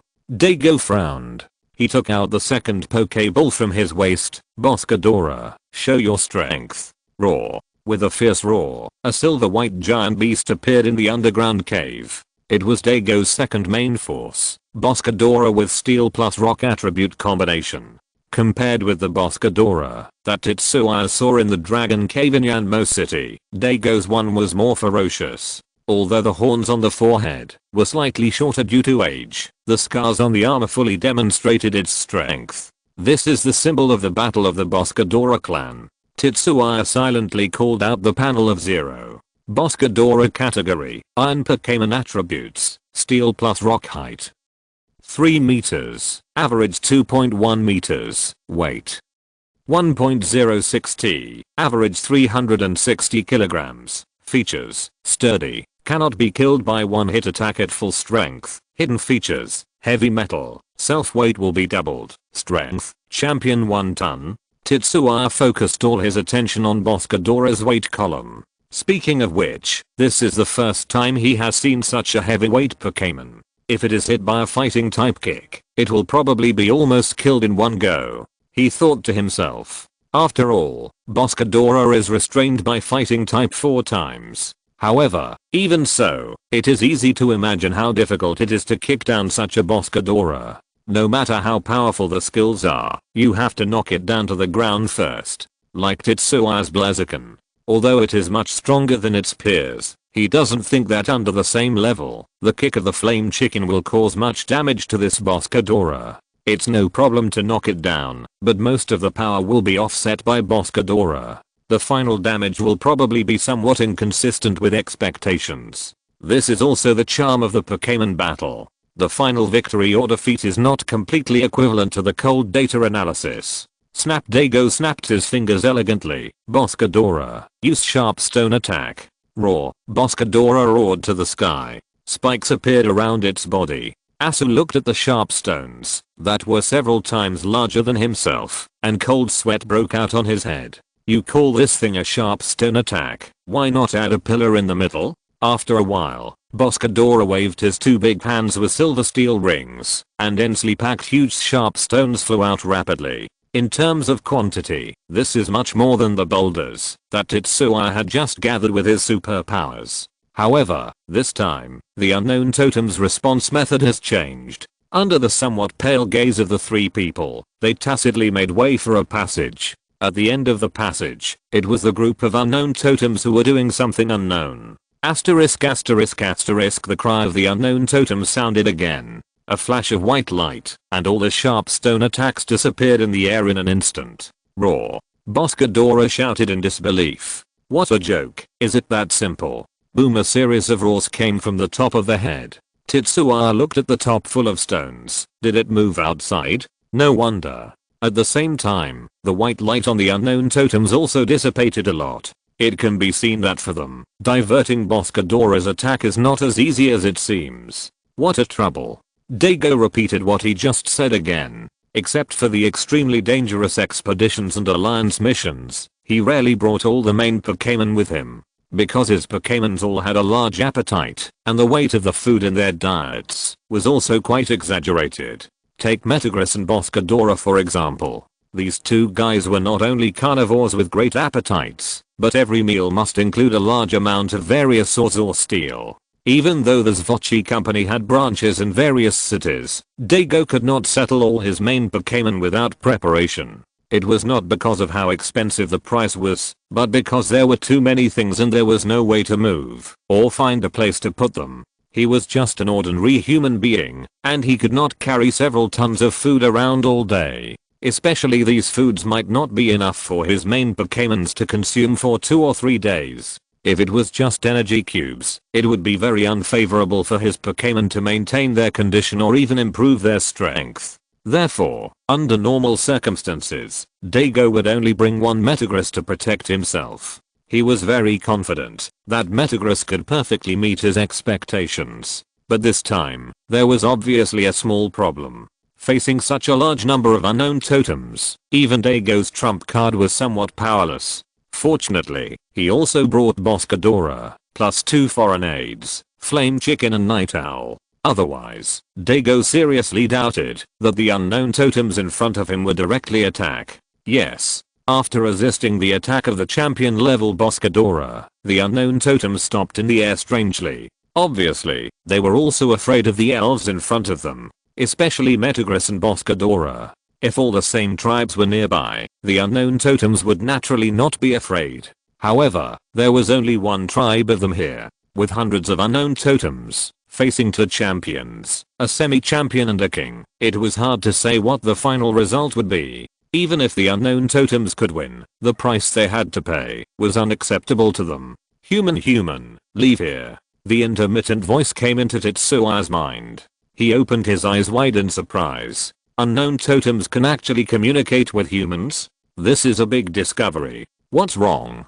Dago, who had switched to combat mode, was much more sensitive than usual and immediately noticed Tetsuya's emotional fluctuations. Tetsuya closed his eyes and confirmed the message conveyed by the unknown totem's spiritual power again. They said, "Let us leave here." Interesting. Dago narrowed his eyes. I didn't expect that the unknown totem could really communicate with people with special abilities like you. Psychic, Wave Guide, Superpower, Changpan and Dragon Power. I guess the last one is not very good. I don't know if it's an illusion. Tetsuya always feels that Dago seems to have some opinions about a certain cape control. However, as two genius trainers of the same era, it seems unreasonable that there is no friction between the two sides. Maybe one of them will beat the other up. Leave. How is that possible? Asu expressed his opinion weakly in the back. The development here has reached this progress. If we leave, won't all the previous efforts be wasted? Of course not. Dago responded confidently. Tetsuya closed his eyes and did not participate in the communication between the two of them. This kind of emotional fluctuation, a faint superpower spread in the cave, and he thoughtfully sensed the status of the unknown totems. Metagross glanced at him and silently increased the output of his superpower. Under its influence, the unknown totems were so nervous that they didn't care about Tetsuya's weak superpower. The atmosphere in the underground cave became more and more solemn. Boss Ghidorah stood lazily at the front, yawning and looking at a group of little guys. Its seemingly lifeless eyes were full of solemnity. From time to time, the grey tail swept across the ground, which also showed that Boss Ghidorah did not relax at all. In comparison, the other three Pokémon were a little too normal. Night Owl combed its hair leisurely on Asu's shoulder. Flame Chicken sat cross-legged beside Tetsuya and silently guarded its trainer. Metagross hammered the ground with its foreclaws from time to time. Raw Boss Ghidorah roared in dissatisfaction. Although this is not the first time this has happened, the feeling of always being in the front is really a headache for the Pokémon. But perhaps it's because they haven't responded for too long. Or perhaps it's because they have discovered the undisguised perception of Tetsuya's superpowers. The light on the unknown totems gradually merged together. Metallic use. Before Dago finished speaking, he covered his eyes in pain and shook his head. Damn it. He rarely cursed. Tetsuya and Asuka didn't expect that the reliable Dago would actually fail. In a moment of carelessness, the three of them and their Pokémon were shrouded in white light. When the white light dissipated, they were no longer visible in the cave. At the same time, the unknown totems also disappeared. The guard team rushed back immediately after hearing that there was no movement. When seeing this scene, the captain of the guard team's face changed color almost instantly. Go and notify the Alliance. The son of the owner of the 8th Great Gym, a genius trainer who has registered with the top management, and a champion of the Hone region. God knows what kind of trouble these three people will cause when they disappear at the same time due to the unknown totem. The only thing to be thankful for is that according to the currently known information, the power of the unknown totem will not cause direct death. However, if you disappear for decades and then come back, it is not much different from death. While everyone in the Alufu ruins was in chaos, far away in Sinnoh, a blonde woman was exploring a historic ruin with her Garchomp. White and tender fingers slid across the rock wall. At this time, Sirona's expression was more serious than when she was commanding the elves to fight. According to the records, this is the entrance to a passage built by the Great Lord of Sinnoh, she said to Garchomp beside her. Although Garchomp didn't understand what his trainer was saying, he nodded habitually. No matter what he said, just nod and it's done. I'm curious about what's behind this passage. A smile appeared on the corner of Shirona's mouth. Greek, use Dragon Dive. In asterisk asterisk asterisk asterisk asterisk asterisk shit. Zay, who woke up from his coma, covered his head with a little dizziness. Blazing Chicken, are you okay? No, I'm just a little dizzy. Blaziken's Wava guide sounded in Zay's heart. I didn't find any people or Pokémon nearby. We may have been separated. Got it. Zay nodded and subconsciously touched the Pokéball on his waist.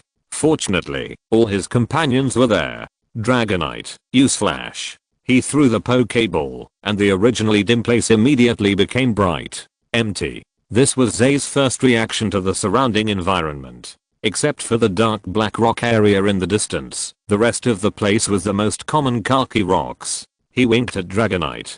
Dragonite immediately understood, and the light flashing on its tail and forehead became more dazzling. Under its illumination, the triangular rock area was still so dark. ZHE also narrowed his eyes. Something was wrong, very wrong. The place where the unknown totem moved him to exuded a strange atmosphere, no matter how he looked at it. A completely closed semicircular cave with no entrance or exit, with a strange triangular black rock in the middle. It was like a sealed place. His heart suddenly lifted. None of the Pokémon that can be related to the seal are good. Everyone come out. Fortunately, this place is big enough, and ZHE also decisively released all his Pokémon to defend himself. The Pokémon also felt that the atmosphere was wrong. One by one, they silently surrounded the trainer and looked forward vigilantly.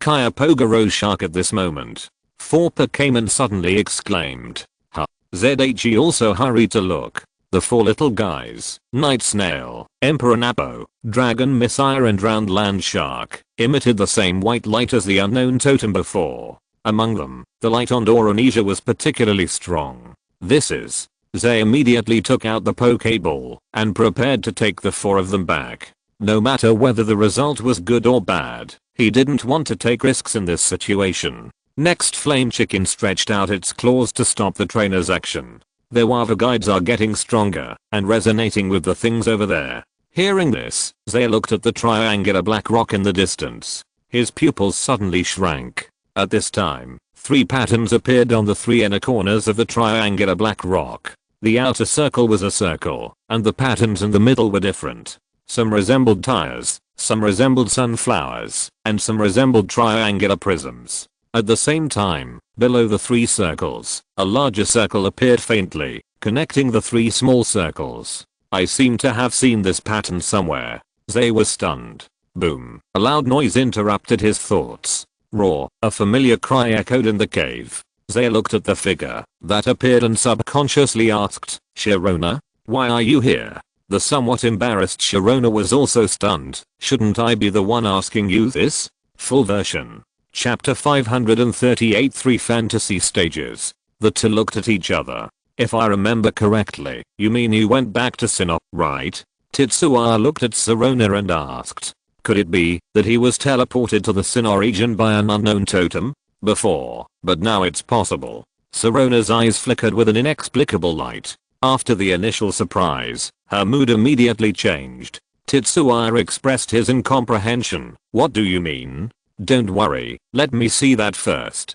Sharona walked towards the triangular black rock area with interest. Lebite Garchomp followed silently, ignoring the white light emanating from her body. Raw when passing by the round land shark, it raised its sickle-like hand and greeted the younger generation. The momentum of the champion level Pokémon rushed in front of it. However, the round land shark did not feel the slightest bit. After all, its grandfather was also a champion level Lebite Garchomp.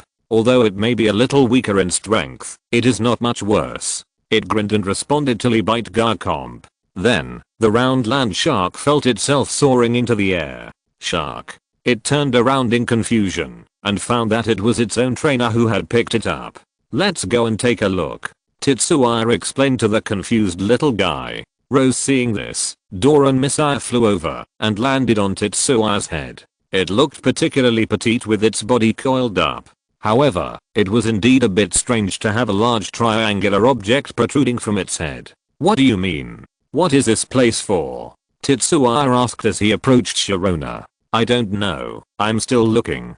Sharona, who was holding a magnifying glass in her hand, had a completely different temperament at this moment. If she looked bold and dashing when commanding the elves to fight, she exuded the seriousness and curiosity of a researcher when conducting archaeological exploration. Ahem. Tetsuya, who was fascinated by the scene, suddenly coughed. Damn. The charm of the future champion in front of him seemed to be really great. This logo, is it Dialga's? Tetsuya pointed to the pattern in one corner. That was the only pattern that did not have a concentric circle structure. He had seen it in a very old book. Yes. Sharona raised her body and responded casually. The other 2 are Porkia and Giratina. The triangular prism symbolizes space, and the other pattern with 3 concentric circles, the innermost one refers to the world behind the world, where the Pluto dragon lives. As a mythologist, she knew a lot about the mythical beasts, who made Dr. Mustard Orchid an expert in this field. And according to Tetsua's understanding, Dr. Mustard Orchid seemed to have really seen Dialga and Palkia. As for the Pluto dragon Giratina, for unknown reasons, no stone tablet inscriptions related to Giratina have been passed down to the present. It has always been in the back of the world, and will not appear in front of humans at will like other powerful mythical beasts. Many people believe that this is because Giratina is too violent and was exiled. What a surprising discovery. Sirona put away the magnifying glass. This is the second time I've seen records about Giratina. Huh. ZHE was stunned. Could it be that he remembered it wrong? Sirona explained, it's normal that you don't know. It's a relic preserved in a hidden place and has been guarded by our gods and townspeople. It's the remains of a temple near the foot of Xianguan Mountain. In a remote location inside, there is a severely damaged statue of Giratina. Xianguan Mountain? ZHE nodded in understanding. It's a very remote place. It's strange that a temple would appear there. But for ancient people, high places are also a symbol of status. Xianguan Mountain, the highest point in Sinop, is undoubtedly a very good choice. He was even more curious about what information about Giratina was recorded there. No. In response, Sirona just shook her head. There is only the stone statue and the pattern that represents it. There is no other record. It's not that I won't tell you, nor is it a secret information, but there really is nothing. Is that so? That's a pity. ZHE sighed helplessly. He naturally believed that Sirona would not lie to him. It can only be said that the Pluto dragon is an extremely mysterious existence for the people in the surface world. It's a pity, but it doesn't affect me knowing the origin of this place. Sirona was in a good mood. For her, nothing could be more joyful than exploring the ruins and understanding the past. I have seen relevant records in the Watervane library. It is a myth called the story of beginning. In the beginning, there were only waves of chaos. Everything was mixed together until an egg appeared in the center. After the egg fell, the beginning was born from it. The beginning created 2 clones. Time began to flow, and space began to expand. Then it gave birth to 3 lives from its body. After the 2 clones prayed, the so-called matter was born. After the 3 lives prayed, the so-called mind was born. After creating the world, the beginning fell into a deep sleep. Yes, ZHE also blurted out. Isn't that right? He frowned again. According to the content of the myth, the 2 clones should only be Palkia and Dialga. The 3 lives refer to the 3 gods of the lake, not the twin dragons of time and space and the Pluto dragon. Yes, it is Sinop. Sirona confirmed his guess. As for Giratina, we still know too little about it, so maybe it is not created by Sinop. Strong light creates shadows, and Pluto is more like the back of the world that appears along with the front of the world. Tetsuya rubbed his head in confusion. Although compared with ordinary people, his knowledge of myths and legends is quite good. But once facing Sirona in front of him, no matter how good he is, it is nothing compared to him. However, he can roughly understand what the other party said. After all, he is also a time traveler. Although he is not a die-hard fan of Pokémon, and can even be regarded as a passerby fan, he still has some memories of Pluto. Sirona was still talking to herself. For a long time, many people like to regard Giratina as the master of the spirit world, but in fact, its ghost attributes have nothing to do with this. The spirit world is a space that exists purely dependent on the front world, and the back world controlled by Giratina is completely opposite, and the 2 are very different. So, what exactly is this place? They raised his hand weakly and asked. It seems that I have to make up for my knowledge system after I go out. Recently, I have been busy training my partners, and my learning has slowed down a lot. It's really not right. He reflected on himself. The 3 fantasy stages are sacred altars built to worship Arceus. Sirona smiled at the corners of her mouth, and she didn't keep any secrets, and said it directly. They continued to ask, so, are we in Johto or Sinnoh now? This is a major issue related to whether the 2 of them can go back. If he goes to Sinnoh, he will have to rush back to Johto. Otherwise he will easily miss this year's Silver Conference. Sirona squatted down and touched the mark on the black rock. None of them are here. We are between the time and space gaps of two regions. This is their unique power. Time and space gap. Another new term. Zay closed his eyes resignedly. Okay, I don't know where this is, although I can roughly guess, but what do you think we should do next? Regarding his last question, Sirona also fell into silence for a rare time. She spread her hands helplessly. Sorry, I don't know what to do either. I just know where this is, and I have no idea how to get out. Perhaps, we have to rely on their power. Sirona said, looking at the elves emitting white light next to her. Water, steel, dragon, ghost, do these 4 attributes produce special induction? Zay quickly reacted to Sirona's meaning. Do you want them to infuse energy into this altar? His face was a little wrong. This risk factor is really a bit high. Sirona did not refute. It is said to be a sacred altar built to worship Arceus, but who knows if there will be any other strange things sealed inside. Ancient people really like to play this trick. Oh, right, the side you came from through the rock wall. Zay suddenly remembered something and turned his head to look back. Then, he found that there was a cave entrance. Everything was the same as before. It's been repaired. Sirona sighed as if she had expected it. That side is a stone wall made entirely of unknown totems. Garchomp and I were suddenly teleported here while fighting them. Zay pondered for a moment. Another unknown totem? It seems you are the same. Sirona looked at Zay and didn't feel strange at all. The relationship between the unknown totem and Arceus is still unknown, but it must be very complicated.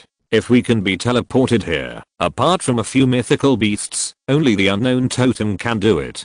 Daigo and Asuka from Kakayo Gym were with me at the time. I don't know where they went. It's hard to say. Sirona fiddled with her long golden hair. The transfer of unknown totems is very random. They could be anywhere. Speaking of which, her image is not very good at the moment. Fighting against so many unknown totems alone, she and Garchomp were already exaggeratedly strong without being defeated. Naturally, she didn't have too much energy to pay attention to the condition of her clothes.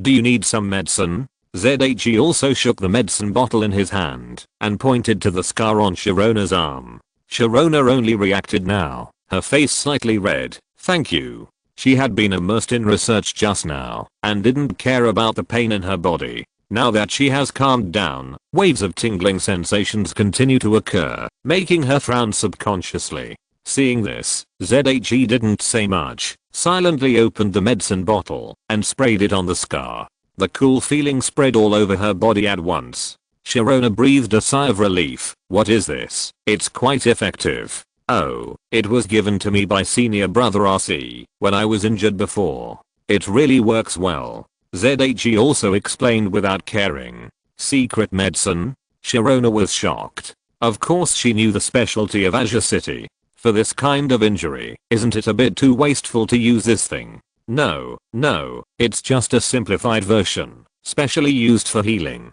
Zay waved his hand and took back the medicine bottle. Okay, it's almost done. It will probably heal in more than 10 minutes. Pockis, give me some drops of life. Chaco the chubby Pockis happily came to Sirona's side. Long time no see, Pockis.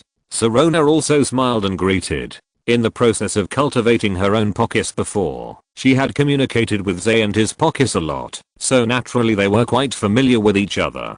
Pockis's eyes, which were not big to begin with, completely narrowed. Soon, a faint blue light interacted between it and Sirona.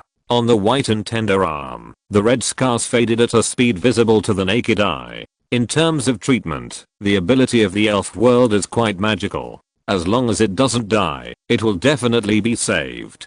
Taking advantage of this time, the two also exchanged more specific explanations of the situation they encountered before. Did something go wrong with Daigo? Sirona was also stunned for a moment. Maybe it's because of his eyes? Eyes? Zaya didn't understand. Sirona thought for a while. I remember my grandfather told me that Daigo has an eye disease and can't be exposed to too strong light. This is another reason why he is keen on digging stones underground. Is there such a thing? Zaya blinked his eyes. It seems that Daigo's pupils are indeed a little non-reflective. At first, he thought that this was a visual difference caused by the color of the other party's pupils and hair color. unexpectedly. It was caused by eye disease. Isn't he going to treat it? Zaya asked. For Dago and the medical methods of the elf world, this eye disease can't even be called a disease. I don't know about this. It seems that he doesn't seem to be very happy. Sharona said that her relationship with Dago was just like that, and they didn't contact much. The two soon fell silent again. Why not? Why not? After the strange silence, the voices of a man and a woman sounded at the same time. The two looked at each other with smiles on their faces, and said in unison, "It seems that we have to fight." They are not the type of people who sit and wait for death. It's nothing more than danger. Could it be worse than the current situation? Griffin, Melodic, Lucario, Night Snail, Emperor Napo, Dragon Messiah, Round Land Shark. Note, all exist. Dago's eye disease is also one of the old settings in the special episode. The rest are from the game, including the content of that legend. Complete version. Chapter 539 The sudden appearance of the god of creation. As the two trainers' voices rang out, the elves' bodies lit up with different colors of light. The elves didn't even need to deliberately control it. When the energy surged, the triangular black rock burst out with an invisible suction force. Channels composed of pure energy appeared in front of the two people and completely lit up the entire 3 illusion stage. Looking at the dazzling scene, the two people's hearts were suddenly suspended in midair. At the same time, outside, above the sky of the oak forest in Johto, colorful rainbow light suddenly emerged. The surrounding environment suddenly became silent. The elves seemed to have sensed something and quieted down. Even if the last moment, they were still fighting for their territory and food. Is there something wrong again? A white-haired old man walked out of a dilapidated ancestral hall in the oak forest. Looking up, a little light fell on the other person's face through the gap in the dense forest. It was Steel, the master of elf bull manufacturing who lived in the nearby Hinoki town. He looked at the scene in the sky with a worried look on his face. What a troubled time. For some reason, the image of a young boy flashed through Steel's mind. First it was Ho-Oh, then Lugia. He didn't know if what happened this time was related to that boy. Hopefully, nothing will go wrong. He sighed and disappeared into the darkness of the jungle. After Steel left, the dilapidated shrine slowly lit up with a green light. Then, the huge shrine disappeared. If someone saw this strange scene, they would definitely scream out. Unfortunately, except for a few people, no one even knew that there was such a mysterious shrine deep in the oak forest. Coincidentally, at the top of Sinoshianguan Mountain, a woman in a white researcher's coat was also looking at the beautiful scenery that suddenly appeared. Unlike Steel, who was in the oak forest, the woman was in a messy ruins that looked like the wreckage after a war. There were also 10 broken pillars around.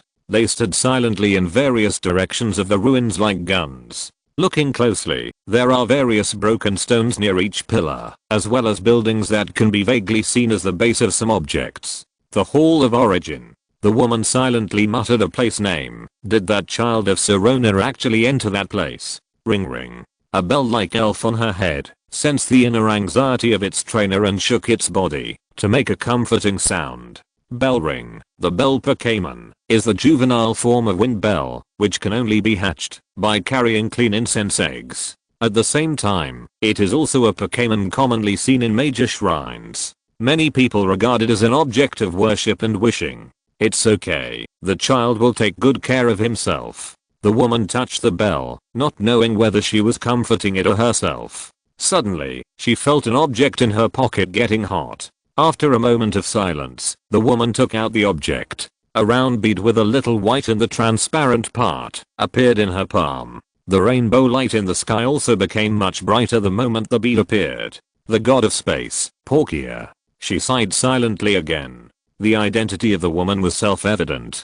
Porkia's white orb, as a unique product, has only appeared in the hands of one person. That is Dr. Mustard Orchid, the director of the History Research Institute of Shinwa Town and Sirona's grandmother. Obviously, she has a deeper understanding of the space where Tetsuya and Sirona are currently located. Not only the two old people near the oak forest in the Johto area also discovered this strange scene. Just when everyone didn't know the reason for the appearance, one person's exclamation convinced them. It's Lord Ho-Oh. Yes. Everyone suddenly realized. wherever the Ho-Oh passes, isn't it with rainbow light? Coupled with the Ho-Oh messenger incident that happened a few months ago, people nearby began to get excited again. Last time it was just the Ho-Oh feathers and the Ho-Oh messenger. This time the Ho-Oh actually appeared in person. Although no one saw it, everyone believed it. This news swept the entire Johto area in a very short time. In addition, the Silver Conference was about to be held, and the Fenghuangguo near the Silver Mountain was immediately crowded with people. Of course, Zay and Sharona, who were currently in the gap of time and space, could not know all this. Here, watches and the like have no use except for timing. Signals and the like are impossible to exist at all. Human technology has not yet reached this level. Even Zay doubted whether this timing would be inaccurate. Maybe the flow of time in such a place is different from that outside. However, Zay did not have time to worry about such trivial matters at this time. He looked at the elves in front with a worried look on his face. If this continues, the elves' bodies will not be able to hold on first. Sharona also nodded with a heavy face. It is not difficult to see from careful observation that the mental state of the elves on both sides is now very depressed. The triangular black rock seems to have its own thinking ability. For strong beings such as the lee-biting land shark, the speed of absorbing energy is so fast. And for a little guy like the round land shark, that has not even been born for a few months, the speed of absorbing energy is as slow as a slowpoke crawling. At the same time, the time for both sides to fall into exhaustion is almost the same. Absorbing energy by percentage? It's really smart. Zaya gritted his teeth and praised. How do you feel? Can you hold on? Sharona frowned and asked her companions. Roar! The deep voice of lee-biting gargoyle echoed in the altar. It didn't believe that the ghost thing in front of it could suck it dry. In contrast to its roar, the energy channel connecting lee-biting gargoyle suddenly became thicker. Lee-biting gargoyle's face changed, and he immediately closed his mouth and silently maintained his state. This thing is really a bit weird.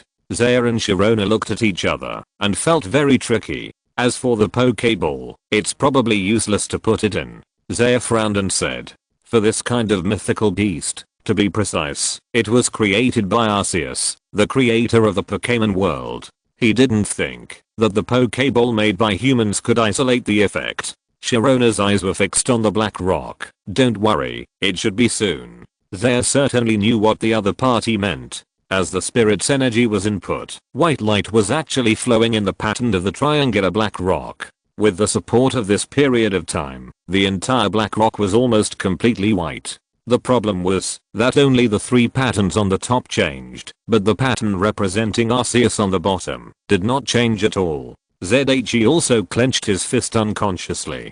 Judging from the current progress, he did not think that the spirits could support until the pattern on the bottom was filled with energy. Sharona's forehead was also sweating. No, that's not right. It should be enough to just have the three patterns on the top. Her mind was spinning frantically. According to legend, the power of the three combined is enough to awaken the sleeping Arceus. Even if it can't be awakened, it should at least trigger the power of the twin dragons of time and space and the Pluto dragon. As long as we can get out, even if we go to the reversed world, we have a great chance of returning. She spoke her conjecture very quickly. The world of Pluto? Tetsuya rubbed his sweaty palms. If it's true, it would be a good result. But we probably have to face the wrath of Pluto. There is only one living creature in the reversed world, and that is Giratina. For any other creatures that break in, Pluto has only one attitude: kill. So far, no one has ever heard of anyone entering the reversed world. Even if there is, it is estimated that they are dead. Even so, it is better than waiting to die here. Under the gaze of the two, the white light slowly and firmly covered the entire triangular black rock. Buzz invisible waves swept through the confined space. The two people and the elves were like being hit by some huge force, and they flew out one after another. Bang bang bang, the sound of landing was endless. Damn it. Tetsuya barely controlled his body with his superpowers and quickly raised his head to find the location of Sirona. He has superpowers, but Sirona doesn't. The power of superpowers does not have any power to protect itself. Fortunately, the distance between the two people was not far, so they quickly found Sirona, who was about to fall in the air. The blue-purple light flashed in his eyes. Sirona, who was dizzy and dazed, felt that her back was dragged by a huge palm. HMPH, a muffled groan came from her nose. Is it okay? They asked with a pale face. Sharona took a few breaths. No problem, thank you. Compared with falling on the hard rock ground, the current reaction force is not worth mentioning. She was very surprised that Zay's superpowers were so strong. In that situation, he actually had the energy to protect her. The dazzling white light interrupted the two people's thoughts. Without caring about communicating, they all looked up at the 3 illusion stage not far away. I saw that the white light that originally covered the black rock slowly turned into a light spot and floated up. A white elf slowly took shape, like a horse, a unicorn, and a centaur. 4 pointed feet were tipped with golden hooves, and the mane was raised high from the head. The face is grey, with green circular patterns around the eyes. The ears stand up, and the 2 protrusions on both sides of the neck are unusually sharp. The dark side of the neck has gill-like features that are the same color as most of the body. At the same time, there is a cross-shaped wheel connected to the body at its abdomen. Under the surprised gaze of the 2 people with their mouths wide open, 2 red lights appeared in each other's eye sockets. The god of creation, Arceus. They said the other person's name with some difficulty. Yes, you usually call me that. Arceus, who was condensed by white light, suddenly spoke. As expected, it was still a voice that sounded directly in the hearts of the 2 people. Zay and Sharona did not find it strange. Even ordinary mythical beasts can generally master this ability, let alone Arceus, who is the god of creation. The 2 looked at each other, not knowing what to say. Although they knew that the 3 fantasy stages were built for Arceus, the moment they saw each other, their minds went blank. This is the god of creation. In Zay's previous life, it was an existence like Pangu. So, what's the matter with you awakening my shadow? Arceus' voice sounded again. It seemed very friendly. That's right. As the god of creation, whether it's humans or Pokémon, they can be regarded as its children. Arceus will not have any bad attitude before doing anything that displeases it. Shadow? Both of them caught this statement very keenly. Yes. Arceus stood in the air. This is where my 2 clones appeared a long time ago. What you see is just the phantom of the power that remained at that time. Its tone was very flat. Phantom. And after so long, it's still so strong. Zay fell into silence as he looked at the question marks displayed on the Zero panel. You know, he has seen several mythical beasts. In Zero's database, except for the strength of the 1st level god, there is no record and analysis, but the 2nd level god and the 3rd level god are all available. These question marks show that the Arceus phantom in front of him still has at least the strength of the 1st level god after a long time. It can only be said that it is worthy of its identity. You don't have to be so surprised. Even I, who created your world, am only one of many clones. Perhaps because it was the first time it appeared, the phantom in front of him was very considerate and further explained his existence.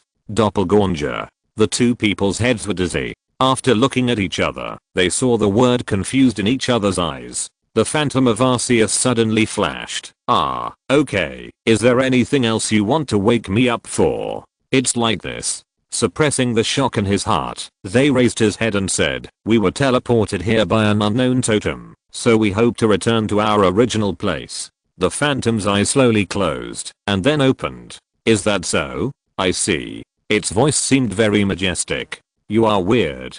The phantom of Arceus looked at Zay. A trace of cold sweat oozed from Zay's forehead. Really? The phantom of Arceus made an unknown sound, and at the same time, its red pupils examined Zay's whole body. According to what I saw, you shouldn't have appeared here. There was a hint of doubt in its words. Suddenly, the phantom looked outside the 3 illusions stage. There, 3 familiar forces were approaching quickly. If you're listening to this novel on a channel other than Fanfic World, it means they downloaded and uploaded it without effort. We cordially invite you to visit our channel, Mundo Fanfic Novelos. There you'll find the original version of this story and you can explore many other novels of various genres. We're waiting for you to immerse yourself in a world of incredible novels. Chapter 540, The First Level God's Battle, The Powerful Arceus. In the torrent of time, a dark blue dragon-shaped Pokémon with several light blue stripes on its body raised its head. A hint of helplessness flashed in its black pupils. Roar, the low roar echoed in this unknown dimension. The direction of the light around it, which represented the flow of time, kept changing, and the speed was sometimes fast and sometimes slow. The next moment, it disappeared into the void, and in the intersection of space, a bipedal Pokémon with a pale purple body and purple-black stripes stretched out its body. Buzz, the pearls embedded in the two disc-shaped structures on its shoulders, rotated at a high speed, emitting an inexplicable light.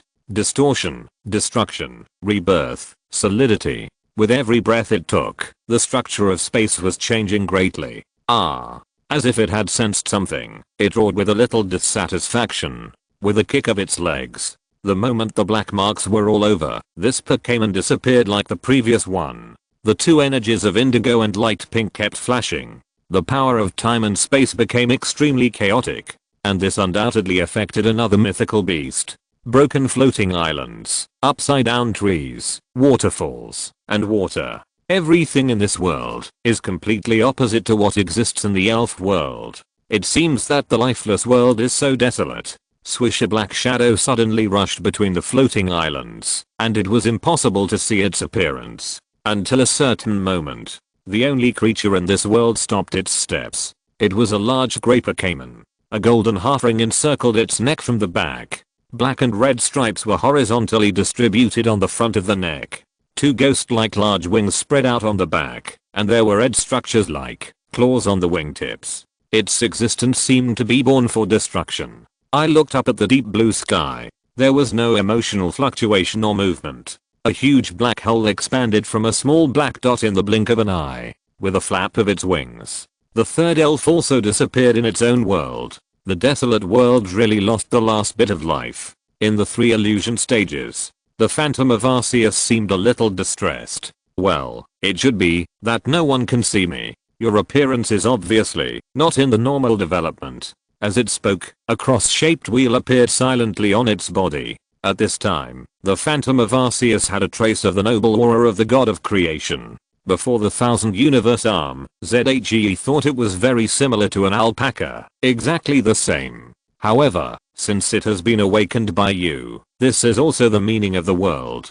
So, you should not appear here, the Phantom of Arceus said without thinking. Obviously, the two sentences were not directed at the same group of people, or the same group of creatures. Roar Aoyana's 3 dragon roars sounded at the same time. On the rock wall of the 3 illusion stage, 3 black caves suddenly appeared at the same time. 3 elves descended into this area in a triangle. Palkia, Dialga, and Giratina. Sharona muttered the names of the 3 beasts.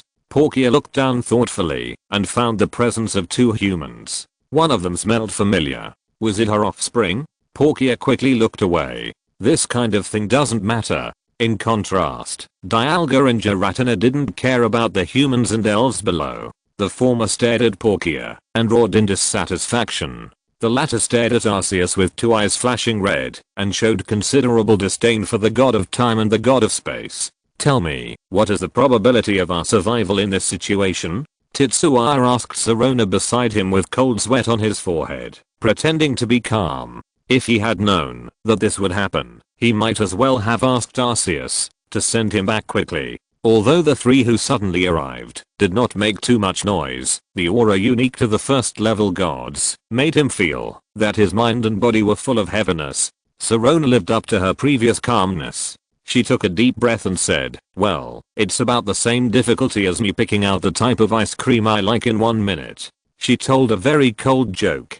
Tetsuya smiled and said, that's really difficult. The elves trembled and surrounded their trainer, not daring to say a word. They protected their trainers, but they were not fools. If the opponent was a being like Sharona's land shark, they would bravely rush forward, no matter how strong it was. But now they are facing 3 first level gods and the phantom of a creator god. This is not a matter of strength difference. Woodoran Messiah was lying on Tetsuya's head and dared not make a sound. Although it felt the same breath as itself from one of the big guys, it was still very scared. The 2 looked at each other and tacitly led the elves to slowly retreat to the back. This area was not big to begin with, and there was no way there would be any safe place after a few mythical beasts started fighting. But it would be good to delay it for a 10,000th of a second. It was unknown what the beasts had communicated. As the two retreated, it became increasingly clear that the god of time Dialga and the god of space Palkia were not going to fight each other. In response, Giratina just watched coldly and even clapped his hands in approval. Tetsuya and Sirona could not understand why Dialga and Palkia had such a bad relationship. In essence, they could both be considered brothers. The powers they controlled were basically in a state of non-interference. That didn't make sense. On the other hand, the attitude of the Pluto dragon was very normal. As the ruler of the backside of the world, it had almost no good feelings towards the creatures of the main world. Giratina even wished that these two brainless guys would fight each other. Maybe it could gain something else from it and make the reverse world more perfect. Shut up. Arceus Phantom couldn't bear it anymore and gave a cold rebuke. At this moment, the three first level gods looked at it at the same time. You shouldn't be here. Arceus Phantom once again explained his thoughts. You shouldn't either. A steady voice sounded. It was not Dialga or Palkia who spoke, but Giratina, who looked quite ferocious. It was just an accident, an unexpected accident. Oh, your accident? Giratina showed a mocking smile. In this world, do you even have the word accident? You go back to where you came from. The Phantom of Arceus wanted to say something more, but the light and shadow shook again, and then changed his words. You can try. Giratina was not afraid at all. You are just a shadow now, the real you is still sleeping. I'm not afraid of you. Boom. Just when it and Arceus were arguing fiercely, Dialga and Palkia on the side finally couldn't help it. They attacked each other brazenly. Dialga's eyes first emitted orange light, and the diamond on his chest began to glow at the same time, and the hind fin slowly expanded. Dialga opened his mouth, and an indigo ball formed in front of his body. The next moment, an indigo beam of light shot out. The sense of time was constantly emerging in the minds of the two people watching the battle. It seemed to be the previous second, and it seemed to be the second, and it was more like the next second. Thick smoke exploded from Palkia's body. Roar, a crazy roar came. Time Roar. This is Dialga's exclusive move, and it is also the highest achievement of its mastery of the power of time. In addition to it, only Arceus can use this move. The smoke and dust slowly dissipated. Palkia's sturdy figure stood in the air. There was a fierce light in its eyes. Time Roar is indeed powerful, but for it of the same level, the damage caused by this move is nothing. A first level god is not just talking. Palkia fought back without being outdone. The same orange light emerged from its eyes, and the pearls on its shoulders began to glow. Roar. A light pink energy light appeared on the two short arms. With a wave of his hand, the pink energy blade slashed through the void and came in front of Dialga. Subsonic Split is similar to Time Roar. This is a move that belongs to Palkia alone. It is also a powerful attack that condenses all the power of space. Dialga was prepared for this. The pink energy blade flashing between dimensions slowed down strangely. It was as if the time originally required to pass a fixed distance was infinitely stretched. Then, white light gathered on Dialga's tail. He swung sideways. Clang. The sound of steel colliding sounded. The steel tail used by Dialga forcibly split the pink subsonic split in half. Swish. When Dialga gave up the control of time, the two halves of the subsonic split passed through both sides of its body. Except for leaving black marks along the way, it did not cause any damage to it. Damn it, stop it, both of you. Arceus made a dissatisfied voice. His body was shaking. The sub-sky slash that was about to strike the surroundings of the three fantasy stage disappeared without a trace. These mythical beasts are really more perverted than each other. After just a few simple fights, Zaire felt the weakness of humans and ordinary elves. He couldn't even see what happened just now. He only knew that these guys had a fight. Sharona slowly opened her eyes. I can feel that Palkia and Giratina are a little angry, but Dialga is just trying to stop Palkia. Super defeat. They glanced at Sharona. This ability to sense the inner emotions of elves and even mythical beasts is really useful in this situation. Maybe it's because we broke into the 3 fantasy stage. He said so. The 3 fantasy stage is a crack in space, a space channel connecting Sinnoh and Johto. To be more precise, this place is more like Palkia's private territory. It is probably because of this reason that Palkia is angry. Once Palkia is angry, Dialga, who is not right, will naturally choose to stop it. Once the god of space and the god of time went crazy, Pluto Dragon could not sit idly by. The changes in the real world also had a great impact on its reversed world. Although I really hope that these two guys will fight to the death, there must be a limit. To a certain extent, Pluto Dragon plays a role of a mediator, but he has some bad intentions. What is this? A bloody case caused by an unknown totem? The two looked at each other in silence. Could it be that they are really to blame? They are obviously victims too. 4 mythical beasts of different shapes are suspended in the air above the 3 fantasy stage. I don't know if it's a coincidence. Their current positions are exactly the same as the positions of the marks on the 3 fantasy stage. The atmosphere is becoming more and more tense. Obviously, none of the 3 mythical beasts who arrived are willing to take a step back first, and none of them are good-tempered guys. Sure enough, I, as a shadow, prefer to be more direct. Arceus's phantom was in the center and said slowly, I don't care what the other shadows or clones did, at least here, I have the final say. You all go back. As its words rang out, the Kaien's arm suddenly grew larger. A diamond-shaped stone slab slowly appeared in the void in front of it. Everywhere, also, nowhere. Arceus's phantom hummed, and the seductive pink color quickly covered the originally golden Kaien's arm. Raw, the 3 beasts simultaneously lowered their bodies and made fearful cries. Ding, inexplicably, ZHE also seemed to hear a crisp collision sound. The pink light instantly enveloped all his vision. Chaco. Oh. Raw. At the last moment, before closing his eyes, he heard the panicked cries of several elves. When the light faded, ZHE also reluctantly opened his eyes. He only saw a blue elf looking at him from a distance in the air, and then disappeared. Dialga. He silently repeated the other's name in his heart. They didn't understand why the god of time would be interested in him. But judging from the situation just now, it seems that there is nothing wrong. At least Arceus' attitude towards it is better. The phantom of Arceus slowly pulled his 2 forelimbs out of the void. Really, one by one is so sleepy that he can't talk properly. In a flash, the pink stone slab disappeared, and the 1000 universe wrist returned to its original state. In other words, the phantom of Arceus in front of him just stretched out his leg and kicked, and the god of space and Pluto Dragon flew away. Question mark? Zay and Sirona fell into a daze. At this moment, their thoughts are somewhat synchronized, and they are not quite the same as normal humans. In the future, I must be so strong.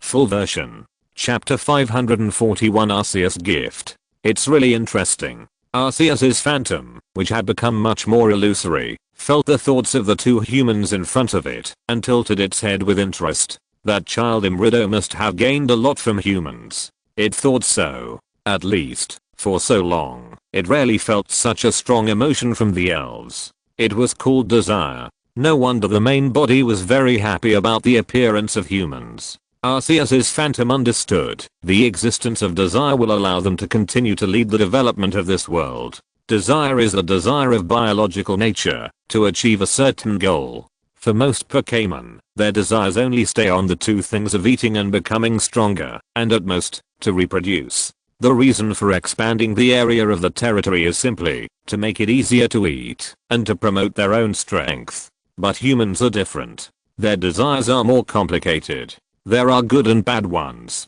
With the remaining power of Arceus's phantom, it is difficult for it to clearly know what will happen in the future. However, judging from the current 2 humans, it thinks it is not bad, even very good. The phantom of Arceus stood quietly in the void. His eyes were very deep. The power in you also comes from a certain me, but it is very incomplete. Do you need me to help you complete it? Suddenly, it looked at Sirona. Me.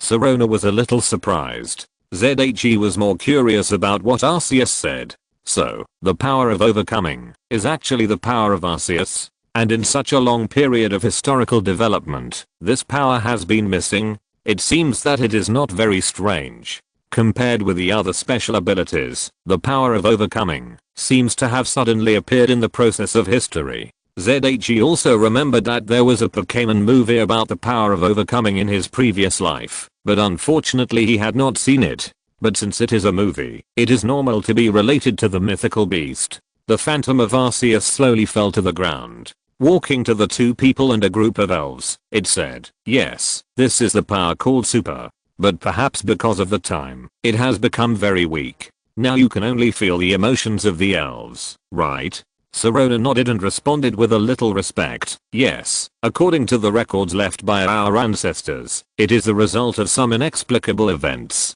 Inexplicable events? ZHE was a little confused. Sirona explained. To put it simply, there are time travelers, so there are no specific text and pattern records. Otherwise there will be problems. He immediately understood it with a sudden realization. "I understand. Zyos, his unlucky child, caused the trouble. It can't be Professor Oak. He is not as good as Zyos to cause trouble. And Silly B can't do such a thing. Of course, it's hard to say, and we can't put all the blame on Zyos. It's just a 99% possibility. Since it is called super, it must have the power to surpass everything." Arceus Phantom said calmly. "For the real super, feeling emotions and soothing are just side effects. The original purpose of its birth was to create the power for us to repair the order of time and space." Zaya and Sirona both held their breath. As soon as this description came out, it felt very advanced. Specifically, you can understand it as summoning those two bastards to help. The next moment, Arceus Phantom blinked. The two bastards it was talking about were naturally the god of time and the god of space. Ahem, Zaya couldn't help laughing. Arceus Phantom moved his feet. "There is no way. Your power is too weak. You can only rely on their power. Therefore, the power of super will have the function of emotional sensing and soothing. In essence, this power is like a summoner. In other worlds, this power generally summons beings like Ultraman. In the spirit world, the twin dragons of time and space are the substitutes for the power of overcoming. After all, their boss is sleeping. Although the correction power of the world itself is also very strong. After creating the world, we will fall into a long sleep." A white light emerged from the phantom of Arceus. "So, without our power to intervene, this will inevitably lead to some problems. It's like your actions this time are not in the development sequence of this world, but they just appear." The words of the Phantom of Arceus also solved the doubts in Zay's heart just now. As he expected, the twin dragons of time and space really came for the two of them, and the Pluto dragon passed by. "If your power of overcoming is stronger, those two bastards might have a good exchange with you. But there is no way. Who made me appear?" As the white light covered the entire body of the Phantom of Arceus, its words came out faintly. Zay was silent. Why does this Arceus seem a little narcissistic? It doesn't fit the identity of the god of creation at all. Then, accept our power, the constant of time and space. Overcome it here. The voice of Arceus Phantom echoed between the three phantom stages. A strong airflow suddenly burst out from Sirona's body. Against the backdrop of white light, she looked extremely holy. Not only that, faintly, white light also emanated from Sirona's elves. They slowly closed their eyes. This. ZHE looked left and right, and found awkwardly that he and his elves had completely become passers-by. But he was also sincerely happy for Sirona. For the other party, the power of overcoming is obviously a very good power. Under ZHE's gaze, the white light gradually dissipated. The almost invisible body of Arceus Phantom appeared in front of the two.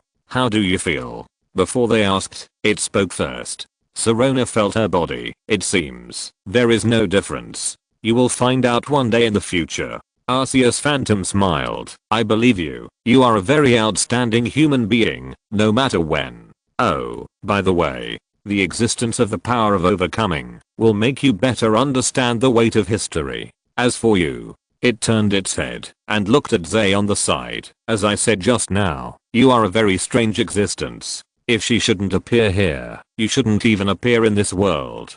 Just when Zay's heart was lifted, Arceus Phantom changed the subject. "But since it has appeared, it is the right development, and I have no right to interfere." Hearing this, Zay breathed a sigh of relief. Of course, nothing can be seen from his expression.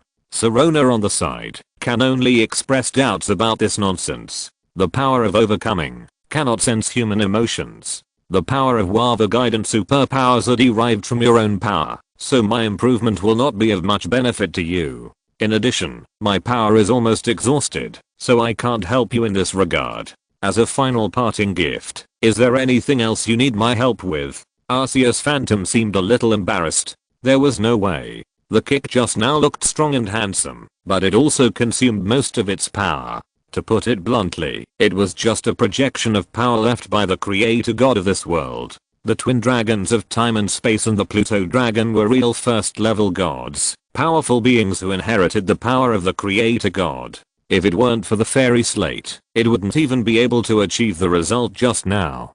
Don't forget, among those three guys, there is also a god of time and space who is just paddling. Me. ZHE was stunned for a moment. He originally thought that he had no share, but since others said so, ZHE would not be stupid enough to withdraw. This is Arceus. He subconsciously glanced at his companions. His eyes lit up. Why don't you help me replenish the bodies of my companions? Replenish the bodies? Arceus Phantom repeated strangely. Then it understood a little, so that's it. Their bodies are indeed not at the best state of their respective tribes. It originally thought that the other party was talking about strength, but it turned out to be about body. It seems that you care about them too. Arceus Phantom nodded in approval. ZHE also scratched his cheek. Although it seemed a little wrong, it didn't make much difference. Well, it's possible, but my remaining strength is limited, and I guess I can only help too. Arceus Phantom said with some regret. ZHE was overjoyed. It's okay. Two are enough. Just didn't it? He thought it could only be one, but he didn't expect there would be an unexpected surprise. ZHE was referring to the only two potential elves of the king level in the team, Pangyangui and Night Snail. As the big brother of the team, Pangyanguo's potential problem has always been on his mind. The potential of the king level is definitely not low in the entire elf world. Even the Gulchuk is a strong one among the king class. However, compared with other partners, the king class is undoubtedly a little behind. Even the little guys who joined not long ago have improved their potential for various reasons. Only Gulchuk has not. On the one hand, it is because of Gulchuk's attributes. With only rock attributes, it is hard to find any corresponding attribute beasts to improve it for a while. On the other hand, Zaya admitted that, because Gulchuk was usually too quiet, he would occasionally forget this. He still felt very guilty. Dangoro Gulchuk seemed to feel Zaya's thoughts, lowered his head, and touched his trainer slightly with his body. The cold hard stone made him sober up all of a sudden. You are really hardworking, helping me all the time. Zaya patted Gulchuk's body, feeling very emotional. Unlike his heroic appearance, perhaps because of the control of sand, Gulchuk has always been the most careful one among all the partners. From the monarch snail to the current round land shark, it has taken care of almost every partner who joined later. Sure enough, the rock type is suitable for this. For some reason, he suddenly sighed like this. As for the night snail, this little guy who was rescued from the plasma team laboratory is actually a very pitiful child. Even though ZHE spent a lot of effort to make it evolve with the smallmouth snail carefully cultivated by Mr. Adek, it still failed to break through its potential again. After all, its initial potential may not be elite. It was only under the crazy experiments of the plasma team that it became an individual with extraordinary potential. Of course, it also endured extraordinary pain. The night snail stayed in silence. Ice Ninetail happily slapped the night snail's body with its tail beside it. When they were still Ice Vulpix and Gableworm, they formed a deep friendship. The night snail likes the smell of Ice Ninetail that is similar to his hometown, and Ice Ninetail likes to say what he wants to say crazily in the silent ear of it. Two elves with completely different personalities are actually one of the best partners in terms of feelings. Then I'll start. Seeing this, Arceus's phantom said nothing more. I hope I can see you again next time. Its body turned into dots of light from bottom to top. After I disappear, this place will automatically send you back to the original area, and those kids won't attack you. They are just afraid and uneasy about your arrival. By the way, it also explained to Zaya and Sirona why the unknown totem did this. The body of the night snail is a little strange. It has energy that belongs to you humans and I have never seen before. I will do my best, but if... When the white light filled the eyes and minds of the two, Zaya only heard the last words from Arceus. The power of humans? Zaya thought about the meaning of this sentence, and then fell into a coma. Familiar ceiling? I don't know how long I was in a coma. Zaire opened his eyes in a daze, looked at the white ceiling and sighed subconsciously. If he hadn't been familiar with this scene a few months ago, he would have thought he had traveled through time again. "Hello, Jigglypuff." Tetsuya greeted Jigglypuff beside him in a familiar manner. After confirming with his eyes, he knew it was the egg he had never seen before. Lucky Jigglypuff responded happily when he saw Tetsuya wake up, and then ran out quickly with his short legs. The sound of footsteps was heard. Tetsuya, who sensed everything with his superpowers, was a little distressed. This time, he was probably going to be scolded again. "Tetsuya boy, you guy, you finally woke up.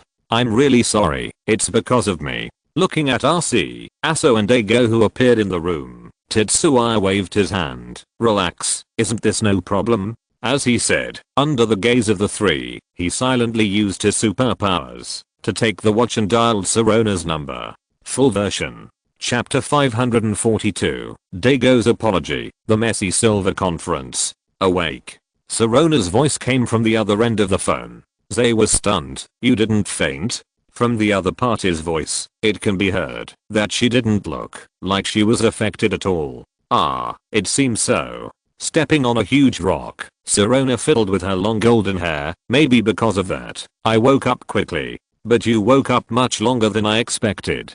Guessing that someone was with Zay, she didn't directly state the existence of the power of overcoming. At least before Sirona thoroughly figured out the function of the complete power of overcoming, she didn't want too many people to know about it. The power of Arceus is much more tempting than the power of other mythical beasts. Although she doesn't have to worry too much with her strength, the less trouble this kind of thing, the better. "Really, why do I have to faint?"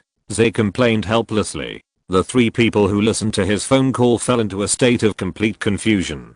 Who is he communicating with? What is he talking about? Why can't they understand? We'll discuss it in detail when we meet later. I'll solve the problem in front of me first. Sharona looked at the group of black letter-shaped elves rising and falling in front of her, and her whole body radiated a soft white light.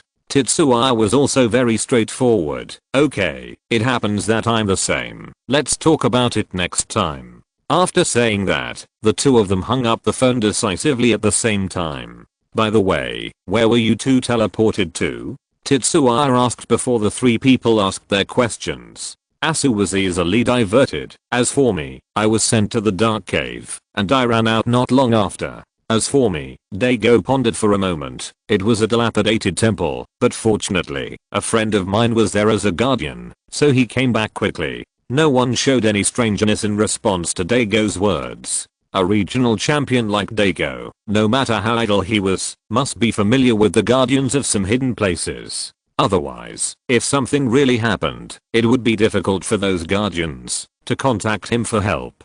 From what Daigo said, was it teleported to Hone?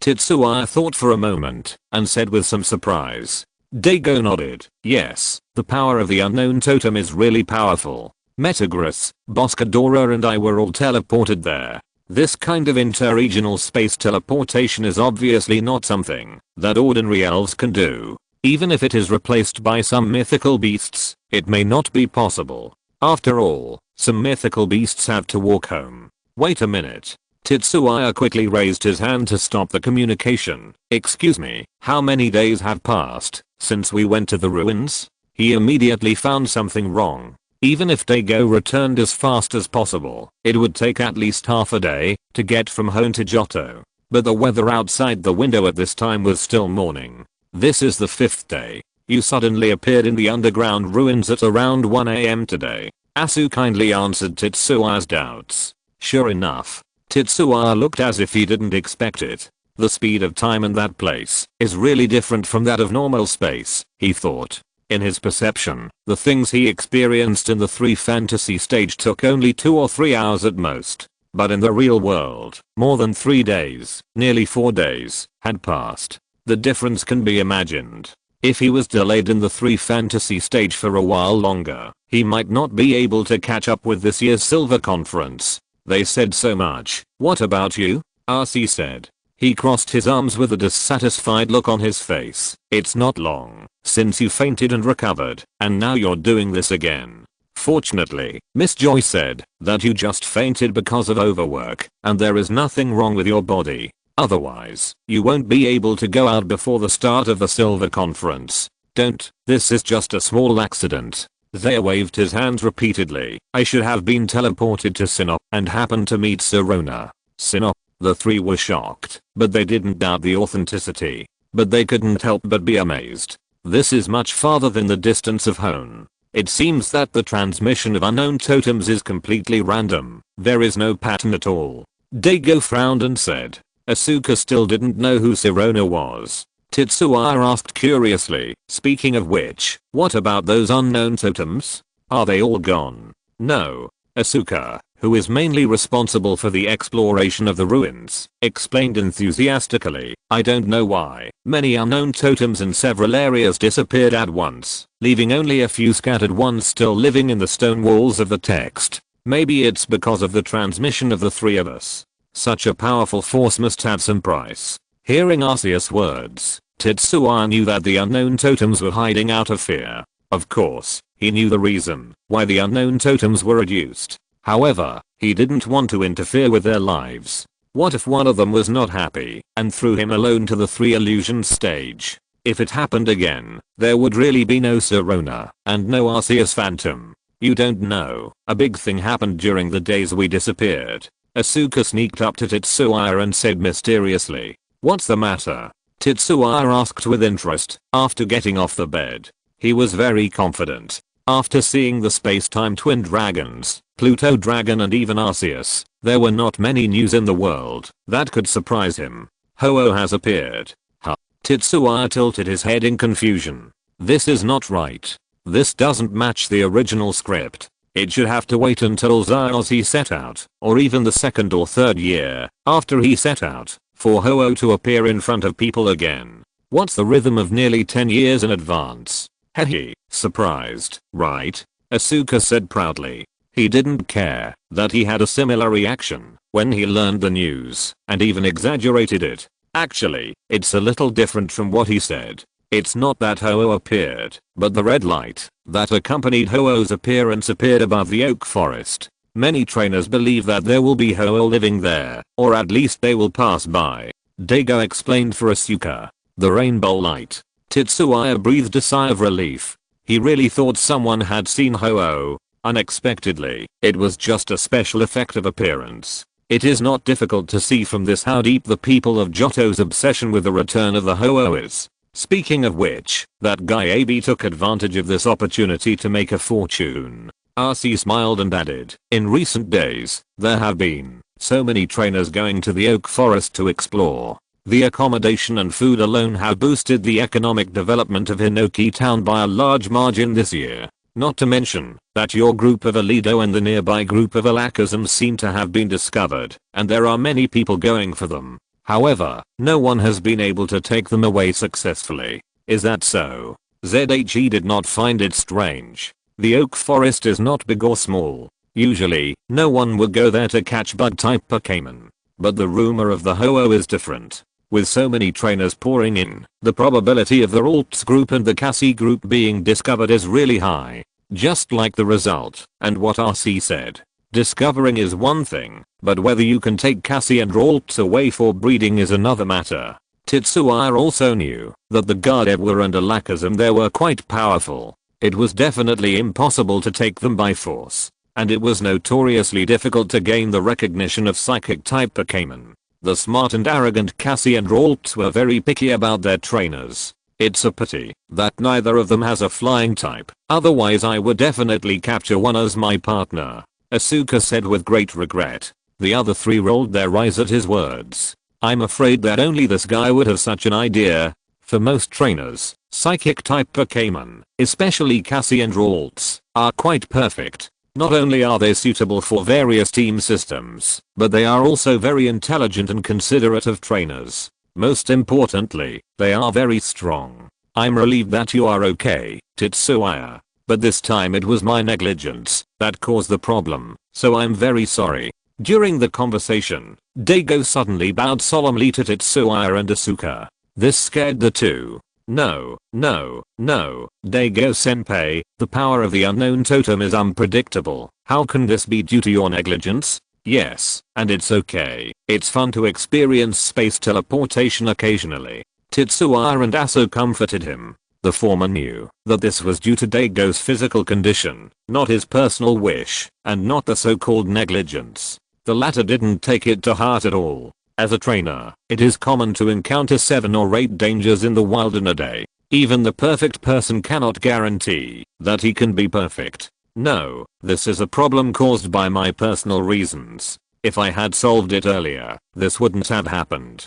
Daigo said seriously. Anyway, I will personally go to your house later to formally express my apology. I'm really sorry. No, in that case, then I will accept your apology on behalf of the 2 children. Just when Asu was about to say something, RC grabbed him and said, forget about going to your house in person. It would be a bit embarrassing for you, a champion of Hone, to come to my house. Daigo hesitated for a moment and said, okay, then I'll ask my family to send some comfort items over, just as a token of my appreciation. Okay, just send the Kikauchum and the Azurgem over. RC agreed with a smile on his face. Thank you very much. Daigo bowed his head slightly. The alliance still needs me for something, so I'll take my leave first. With that, he left the room. Looking at Daigo's departing back, Asu was puzzled. Uncle C, why? It's obviously not Mr. Daigo's fault. So he is the champion, and you are just a little guy. C glanced at his good friend's son. This is the sense of responsibility of the champion. You don't understand. Tetsuya listened to him and nodded thoughtfully. The sense of responsibility of the champion. Although there have been complaints that Daigo often digs stones without paying attention to the tasks of the alliance, and does not perform the duties of the champion well. But in fact, Daigo has always been the first to complete the tasks assigned by the alliance. The efficiency is even higher than that of Watari. It's just that in comparison, the 2 major dark organizations in the Hone region are indeed a bit inferior. So it seems that Daigo has not done anything. Think about it from another angle. As the descendant of a famous capitalist in the elf world, Daigo's reputation in the alliance is rare and very good. This is not only the result of his strong strength, it is also because his efforts are real. Otherwise, there will be jealous people saying that Daigo's success is just because he has a good father. This is also completely true for the other champions. Regional champions represent not only champion level trainers, but also status and responsibility. If they really don't do their job properly, then the public will not have a good opinion of the regional champions. But even the laziest deck is considered by people to be a very kind senior who is willing to help the younger generation. This is the respect that the regional champions have earned by protecting them time and time again. As a senior, Daigo, who thinks he failed to protect his 2 juniors, will naturally feel very sorry and guilty. Asuka can't understand it anyway.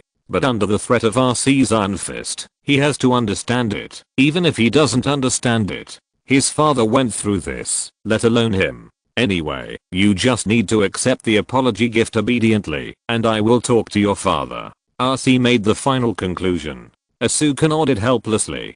But one of his advantages is that he is very thick-skinned. Speaking of this, Tetsuya, my father asked me to participate in this year's Silver Conference as well. Tetsuya had a question mark on his face. Let's not talk about the Silver Tournament for now. Is there any connection between this and what we just mentioned? Why not? Isn't this just a reference to my father? Asu gave a very reasonable explanation to Tetsuya's question.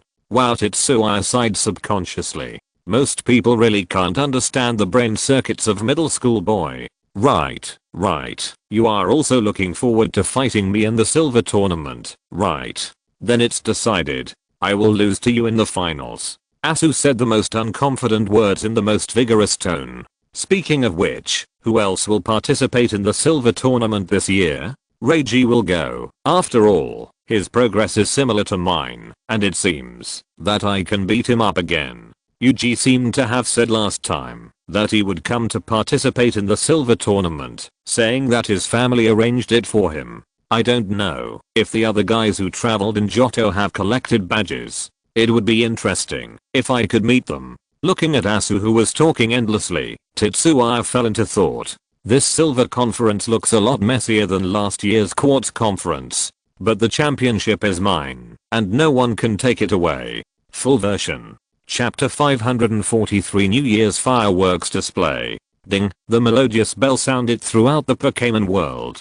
Every city and town was filled with laughter. People were walking freely on the streets with their Pokémons, which was rare. Everyone's face was filled with happy smiles. Snowflakes fell from the sky and then disappeared in the warm atmosphere. It's snowing. Leaning against the window of the room, Zaya looked outside with a very leisurely expression. Since escaping from the 3 fantasy stages a week ago, he followed RC back to the Azure Gym. On the one hand, it was because of RC. As a senior trainer, he had a lot of opinions on Zaya's recent behavior. Blindly adventuring and fighting will not make you and your Pokémon improve quickly. The combination of movement and stillness is the biggest key to progress, so I think you'd better take a break and settle yourself. After more than 2 months of non-stop fighting, your Pokémons are probably tired. In the Pokémon Center ward a week ago, when Asu and Daigo left, RC said this to Zaya. Tetsuya immediately nodded and accepted RC's suggestion. After all, he also felt that it was about right. Tetsuya still remembers RC's expression of wanting to say something, but not being able to. He probably didn't expect Tetsuya to agree so easily. On the other hand, of course, it was because of the 2 champions. One future champion who retired from Hone, and one future champion who reached the top of Sinnoh. Daigo's identity is self-evident. The value of the compensation he agreed to was definitely not low. Although it has not yet reached Tetsuya and Asuka's hands, they have already begun to look forward to it. How could they give up such a great opportunity to strike at the descendants of capitalists? And what Sharona said. Tetsuya felt that they still had to go through the contents of the 3 fantasy stages. The things revealed by the Arceus Phantom were really a bit too much. So much that it was enough to make people dizzy. The most important thing was that Tetsuya found a small loophole from that guy's mouth. Wava guides and superpowers are derived from your own power. So here comes the question. Obviously, he only has one special ability, superpower. So why did the Arceus Phantom say that Wava guide and superpowers come from himself? Zay held up his non-existent glasses. You are so scheming. The Sea Soul Scepter is not wrong, and his speculation about the scene that appeared at that time is not wrong. It is this world that is wrong. Oh, no. It is the Sea Soul Scepter that is wrong. He, like a certain flying king, is the owner of 2 special abilities. Sure enough, I'm the chosen one. Zay opened his arms to the snowflakes flying all over the sky outside the window. Go beat the elves, led by Flame Chicken and Pidgeot, all shook their heads in silence. The illness of their boss is getting worse and worse. Bang, just when Zay was immersed in his own world and the elves were sighing, the door of the room was pushed open. Zay boy, we are C, who was dressed in a rare and neat manner, pushed open the door with a smile on his face. Seeing Zay's action, he was stunned. What are you doing? The elves covered their faces in disgrace. Damn, they have brought shame to others. How can they survive in front of the elves in the gym from now on? Just imagine. Originally, they fought well with other elves, and even relied on their own strong strength to thrive. As a result, one day, a defeated general ran in front of him and said complacently, although I can't beat you, your trainer is a fool. The mentality collapsed directly. However, maybe he will be beaten even worse. Nothing. Zay took back his hands calmly, just celebrating the arrival of the new year. Is that so? The thick-skinned RC is obviously a person who is easier to fool, at least when facing his junior brother. He nodded in agreement. A year has passed. It is indeed something worth celebrating. By the way, RC brother, what did you want to say just now? Without changing his expression, Zay quietly changed the subject. Well, your sister Yuriko said that our family should go out for a walk, and there is a fireworks display right now, right? RC said with a big smile showing his big white teeth. A family also has a fireworks display? In the bright light, the handsome boy by the window was stunned for a moment and then laughed with RC. Okay, I haven't participated in a fireworks display before. Happy New Year, brother RC. Yes. Now, it is the 141st year of the Alliance calendar, not the 140th year. It has been less than a month since the Silver Conference was held. ZHE didn't expect time to pass so quickly. He just finished the Quartz Conference in April last year. As a result, he will start a new competition in February this year. This is due to the fact that the time of the Alliance Conference in each region is not unified. The time span is even more than half a year. Of course, for people in one region, if it is not necessary, they will not pay too much attention to the Alliance Conference in other regions. After all, the distance between each region is still a bit far, and the competition format and regulations are also different. To give an example that is not too appropriate, it is like the annual college entrance examination in China in the previous life. Students in a province or city may pay attention to the results of their province or city and the results of outstanding students. However, there is a small probability that they will pay attention to the general situation of other non-neighboring provinces and cities, especially when the exams of two provinces and cities are not the same. However, there is one thing that is very clear about the time of the Alliance Conference. That is, between April and October every year, there are almost no regional conferences. This is to give new trainers who have just started time and opportunities to grow. Otherwise, the experience of new trainers in the first year is really bad. Who made the Alliance stipulate that April every year is the time period for new trainers to obtain Pokémon and set off for travel? In front of the future of the Alliance, everything has to give way. This is the clothes that your sister Yuriko prepared for you. Change them. We will set off later. RC put the clothes in his hand on the bed and then left the room. Okay, I'll be there right away. ZHE also responded. I don't know if RC heard it. He came to the window and took the clothes prepared by Yuriko to admire them. Although it was not the first time, he was still pleasantly surprised by Yuriko's attentiveness and care. Knowing that Tetsuya did not like to wear complicated clothes, Yuriko prepared a simple coat and robe for him, even if it was the traditional costume for the fireworks festival. Although it was still troublesome to put on, it was already the easiest type. The blue background was matched with some golden patterns. Just looking at it made him look very imposing. Under the gaze of the elves, he slowly walked into the cloakroom with his clothes. When Tetsuya appeared in the room again, the elves were already drowsy. Beep. It was Pidgeot, a bird elf, who was the first to recover. While chirping to signal the younger brothers to start flattering him, it placed the mirror that had been prepared long ago in front of Tetsuya with a flattering smile. Well, not bad. Really handsome.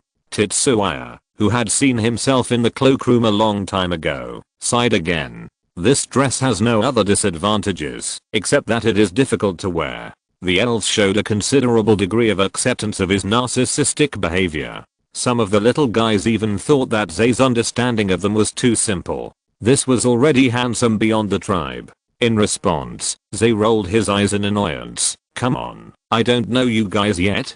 Don't you just want to go out and play together? All the elves made embarrassed noises. There was no way. When it was so lively, they also wanted to join in. To put it bluntly, except for the big brother Pidgeot and Night Snail, Zay's main force were just children. Their ages added together might not be older than Zay. Not to mention the New Year's fireworks display. Even slightly larger scenes were witnessed with Zay. The number seems to be a bit too much. Zay looked at his eager companions with a headache. If these 12 elves went out together, it would not be participating in the fireworks display, but ruining the place. This was the fireworks display held by their own Azure Gym. The impact was really not good. Beep. In response, Pidgeot was the first to wave his wings, to show that he was not interested. As for whether it is really not interested, it is hard to say. Anyway, from its small movements, ZHE can see that this guy is also a little eager to participate in the fireworks festival. It's just that as the big brother in the team, it must set an example and give this opportunity to the little guys who come later. Dangoro. Next is the giant rock monster. Knowing its size, it doesn't think it can run around in the city outside. If it smashes some flowers, plants, or even young elves, it will be a big headache.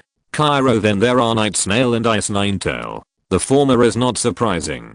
Although Night Snail now communicates more and more with its partners, its personality to the outside world is still relatively cold, even a little indifferent. It is the latter that ZAGE did not expect. Obviously, Ice Ninetail likes to participate in such activities. Feeling ZAGE's gaze, Ice Ninetail raised its head proudly. Humph, let those two little brats participate in such things. I'm an adult. Yes, you are a mature child.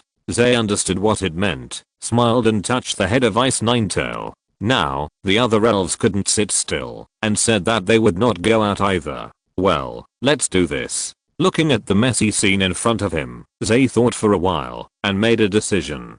The elves stopped communicating curiously. Zay took out a few sets of needles and threads from his backpack, and then his eyes emitted purple light. Swish, swish, swish, the needles and threads danced quickly in the air. In just 2 or 3 minutes, a strange fixed buckle appeared in front of Zay. Okay, there will be no problem now. Zay nodded in front of the mirror with satisfaction. When the elves were still puzzled, they saw their elf balls fall into the fixed buckles in order. Down. Flame Chicken reacted the fastest. At the same time as his eyes lit up, he came to Zay with his legs. With a light tap of his claws, it immediately turned into red light and disappeared in the room. Instead, the Pokeball under Tetsua's left shoulder became somewhat transparent, and a flame chicken standing upright with flames burning appeared inside. Seeing this, the little guys who didn't understand also reacted. Without Tetsuya saying much, they returned to their Pokeballs one by one. Tetsuya smiled and said, "How about this? We can all go together." The Pokemon nodded happily. The Pokeball is not a completely enclosed structure. As long as the settings are in place, it can be seen from the outside in, or from the inside out. However, in most cases, the former function will not be opened. After all, Pokemon also need their own privacy, and they are not very happy to be observed by everything outside. In addition, during the battle, such a setting will also allow the opponent to discover their Pokemon.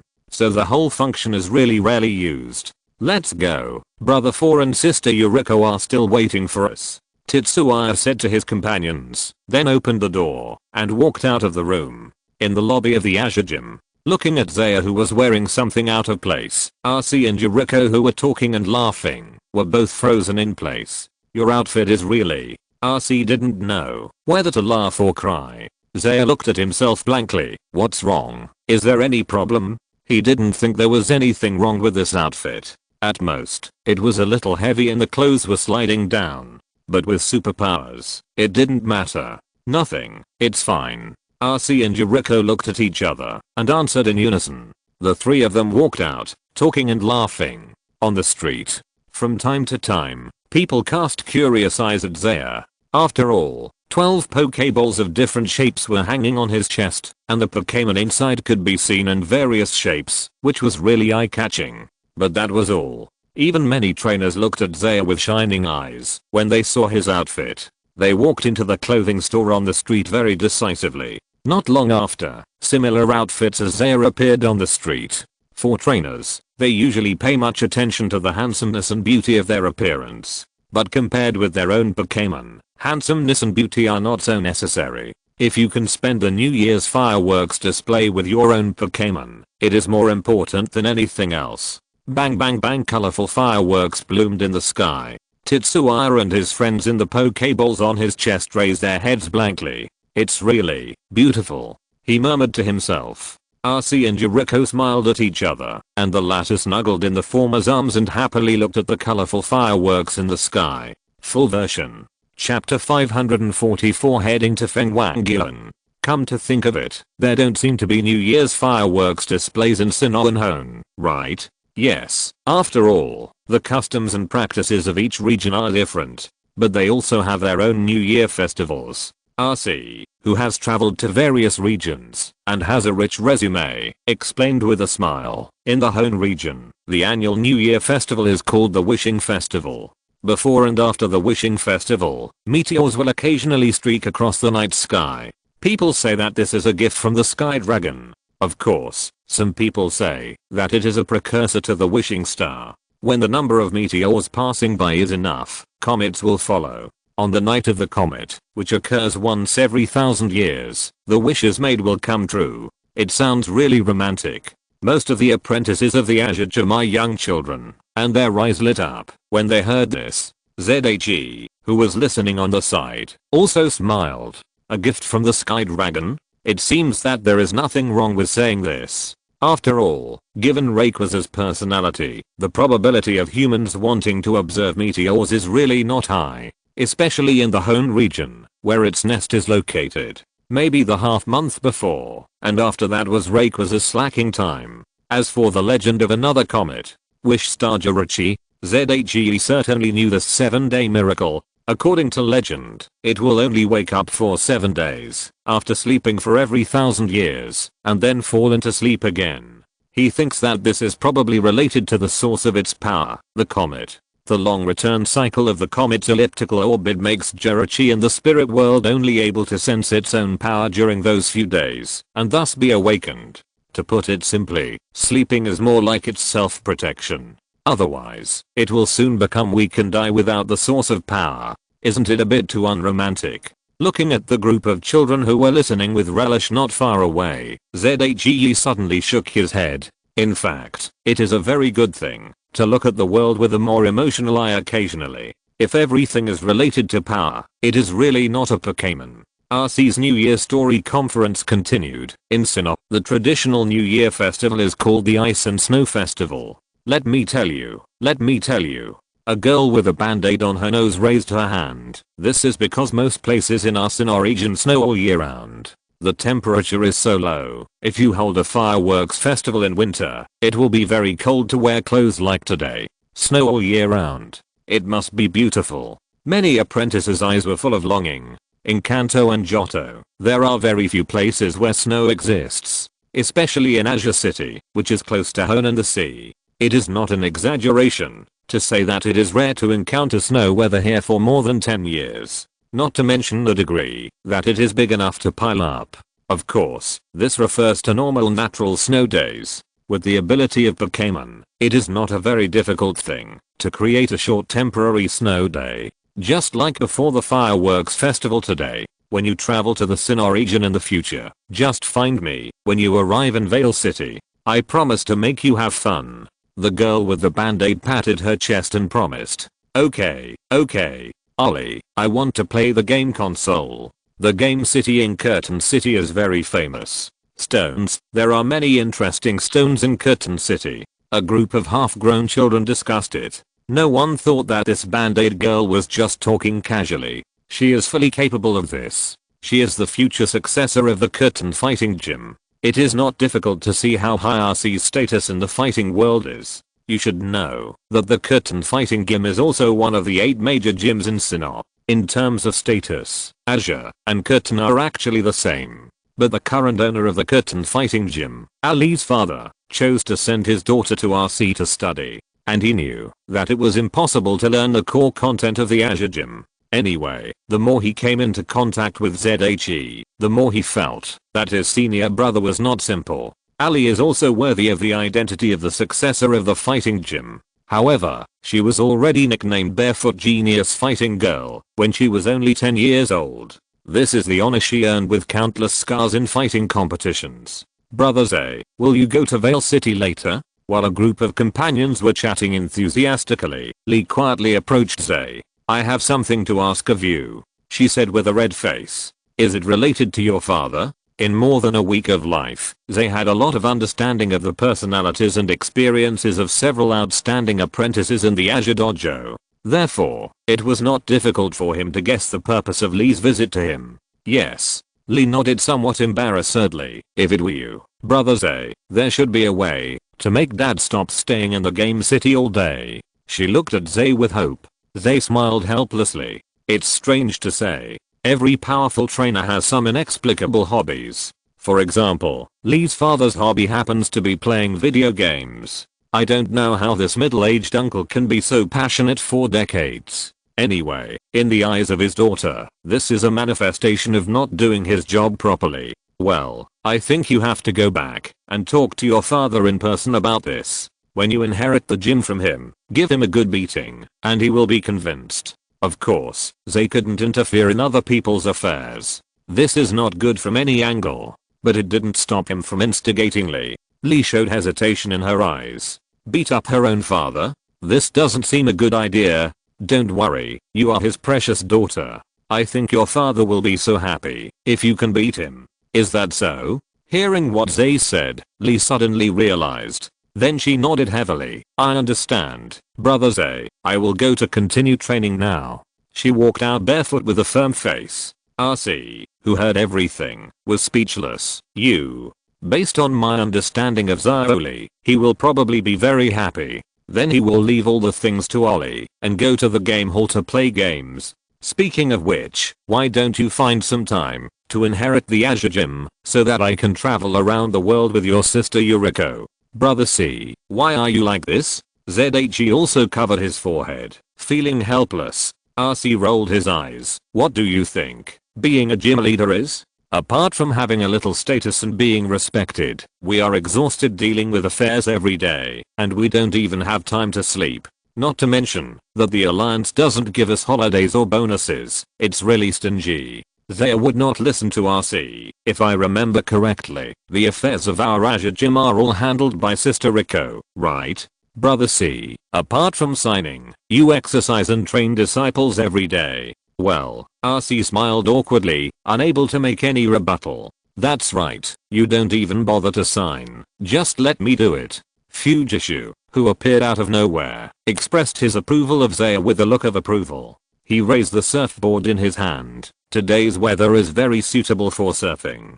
Zaya, do you want to try it? In terms of seniority, Zaya is Fujishu's uncle. However, it is obvious that neither of them really wants to call each other uncle or nephew. After all, Fujiki is a few years older than Tetsuya. After several negotiations, RC agreed to the young people's way of addressing each other. The only requirement was that it should be more formal during the sacrifice. No, forget it. Looking at the weather outside, and then looking at Fujiki who was shirtless and wearing beach shorts, Tetsuya was amazed and waved his hand to reject the other party's invitation. How much obsession must one have to choose to go surfing at this time? Surfing? Have you completed your training task today? Fujiki, why are you so slack? RC educated him with a dark face. But still no one paid attention to him. Fujiki looked regretful. I was thinking about exchanging surfing skills with Tetsuya. You showed quite proficiency in surfing before.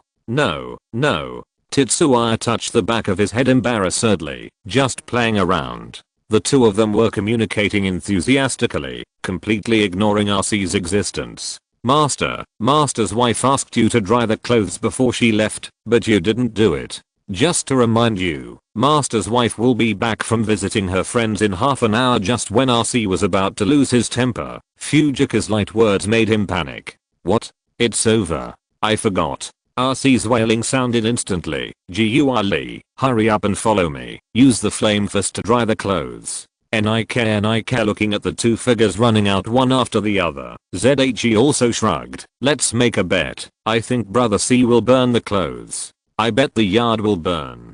It shouldn't be that bad on a snowy day. I think it's enough to burn a room. I don't know when. A group of people came up familiarly, expressing their opinions in a flurry. The happy look was very consistent with the atmosphere of the festival. It's just that the subject of discussion was not very conventional. The next morning. Do you really want to go now? Yuriko asked reluctantly at the entrance and exit of Azure City. Zay nodded. Well, I think we still need to prepare some time in advance. A month will allow the elves to better adapt to the venue over there. Indeed, adapting to the venue is very important. RC nodded seriously. If he didn't have so many bumps on his head, this would still be very convincing. Besides, the application from the Alliance has also been approved, so I can go there to take a look. They smiled and said, don't worry, I will definitely stay in Azure City for a few more days after the conference. You said the same thing when you came back before, but you only stayed for a week. Yuriko sighed. I know, the food I made is not delicious enough, and Arze doesn't like it. As she said this, she covered her face, as if she was about to cry. Zay and RC made crazy eye contact with each other. This acting doesn't seem to be very good. Why do you care whether she can do it or not? Just believe it or not.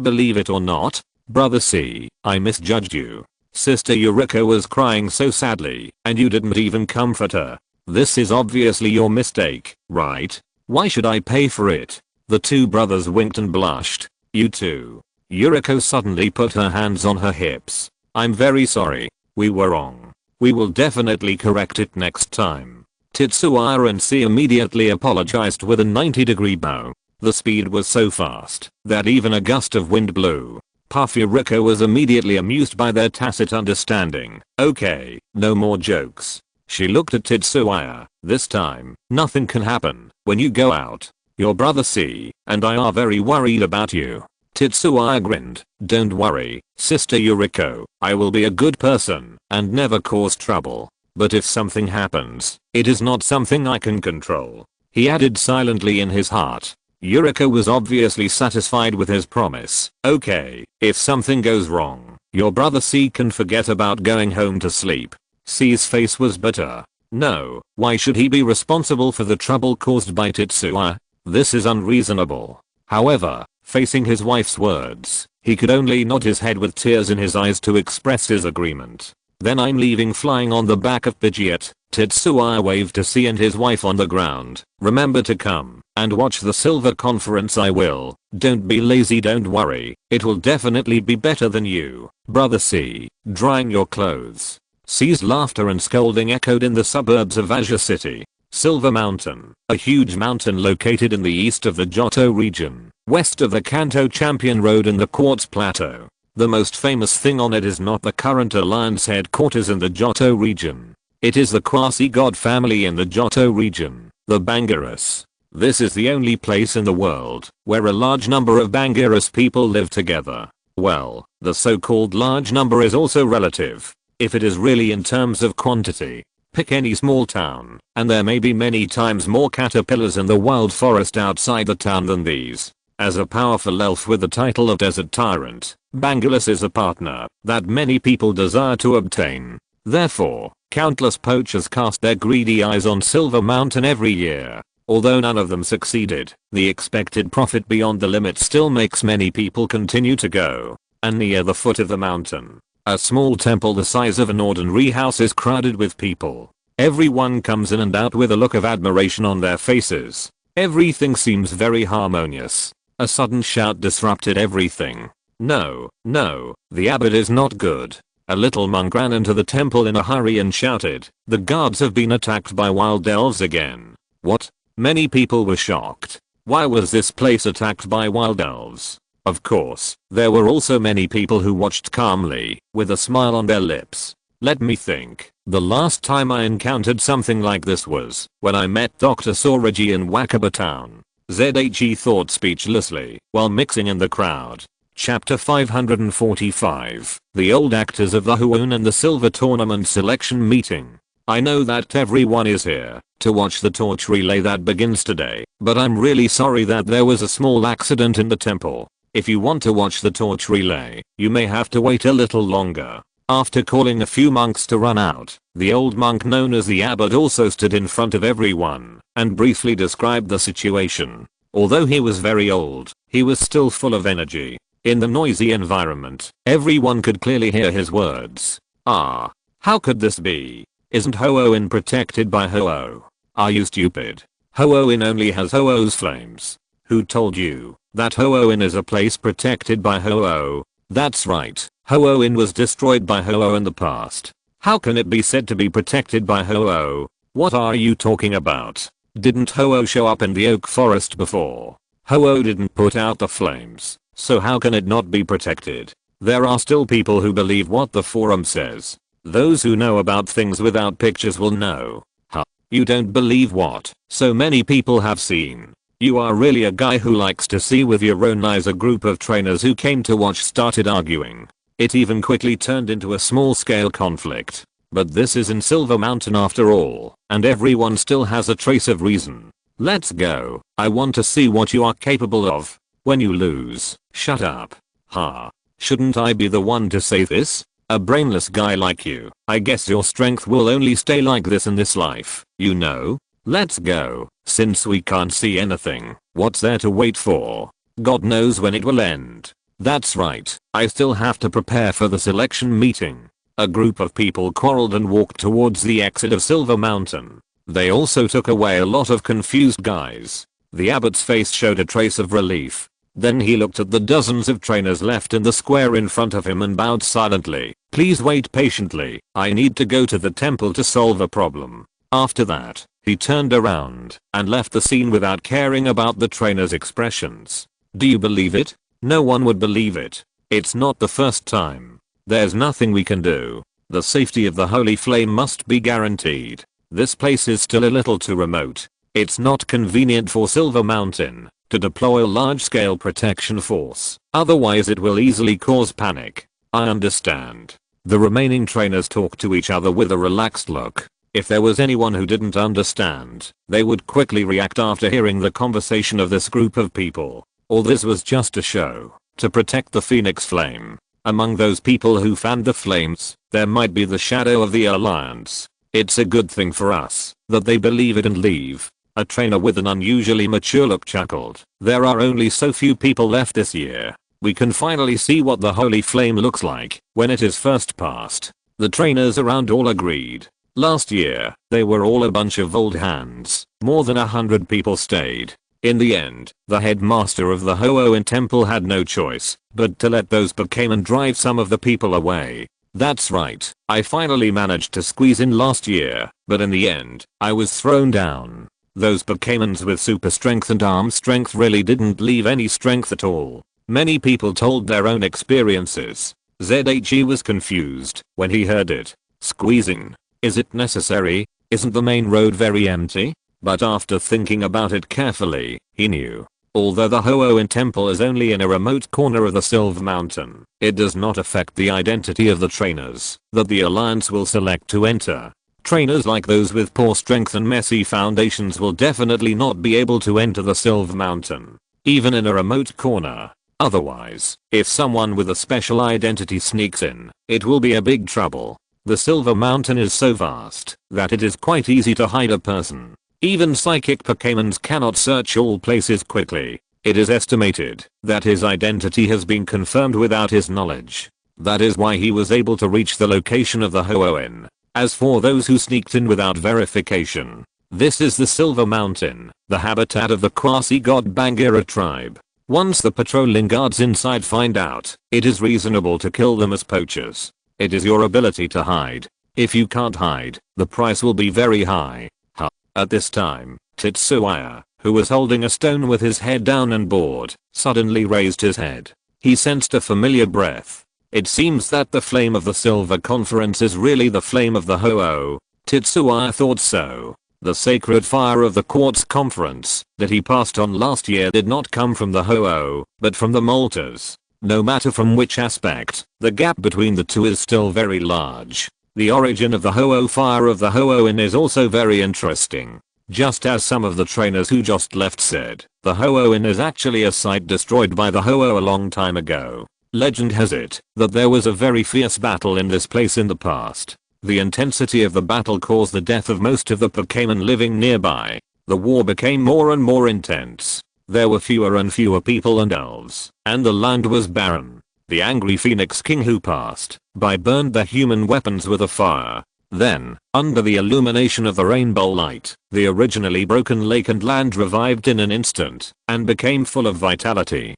Later, in order to reflect on their mistakes, people called the remaining flames the Holy Fire and kept them in the temple for generations. This is the origin of the Holy Fire of the Silver Conference. It sounds a bit like picking up garbage. But everyone wants to pick up the garbage of the Phoenix King, not to mention the flame that never stops burning. That is called the Holy Fire. ZHE also thinks that this is another proof that the Phoenix King has never been away from humans. Otherwise, without its permission, the Holy Fire would not be able to burn alone for so long. Perhaps, the Phoenix King also saw the reflection made by humans for this. NIU while thinking, a group of Pokémons with black bodies, red tails, silver white claws, and golden dots on their foreheads and chests screamed and rushed out of the temple. They were Pokémons with ice plus evil attributes, the Alice. Their bodies were covered with dense scars, which looked very scary. However, none of the trainers present were novices.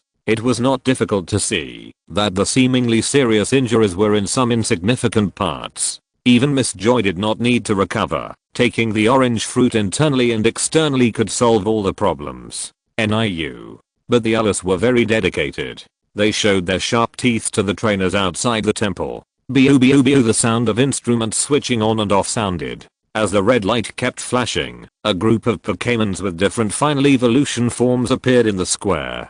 Their eyes were either calm, fierce, or disdainful. But without exception, the momentum on their bodies was that they had experienced many battles. Just relying on you little guys? What do you want to do? The unicorns froze in their place. They were just a group of actors, and the highest level was just the elite. Facing the ace team of trainers whose number was no less than Fizz, and whose average strength was much higher, the unicorns were a little panicked. What if someone didn't know it was an act and really beat them up?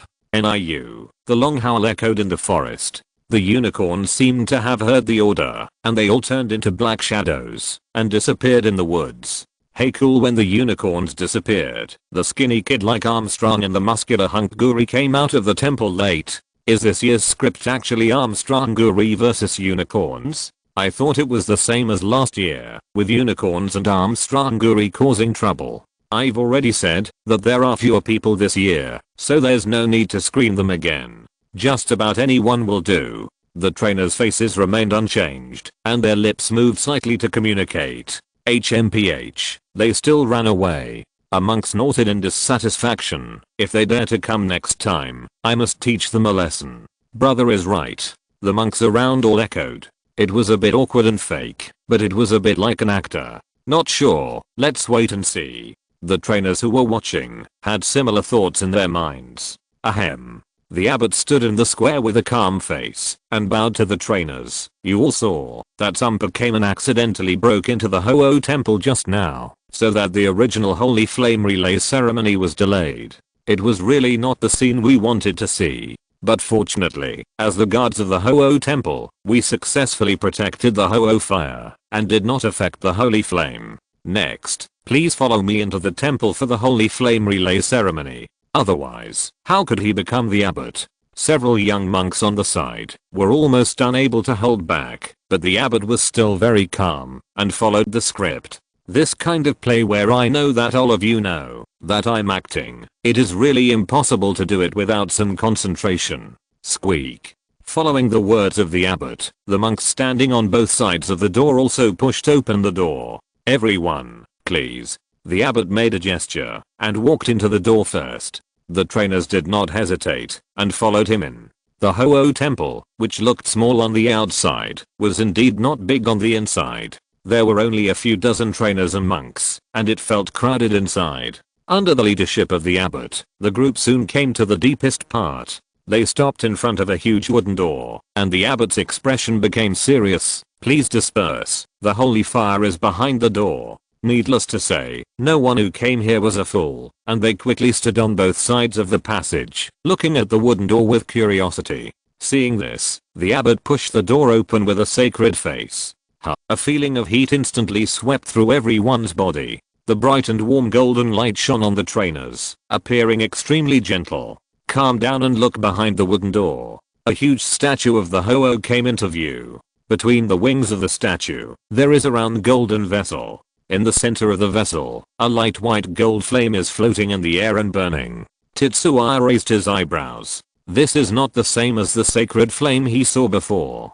The Pidgeot on his waist also shook in the Pokeball. This is not a sacred flame, but a flame with the power of the Phoenix King. As a little Phoenix King, Pidgeot immediately made a judgment. The difference between the two is huge. One is the original power, and the other is done by hand. But the trainers obviously think that the white gold flame is more in line with the name of the holy fire of the Phoenix King. They exclaimed one after another. Then, there was an extremely boring holy fire handover ceremony. Tetsuya experienced it once last year, and after seeing the so-called holy fire, he felt a little bored. If I had known this earlier, I might as well stay in the room to prepare for the selection meeting. He thought helplessly. The schedule and competition system of the Silver Conference and the Quartz Conference are very different. It is mainly divided into 3 stages. First, the first stage is called the selection meeting.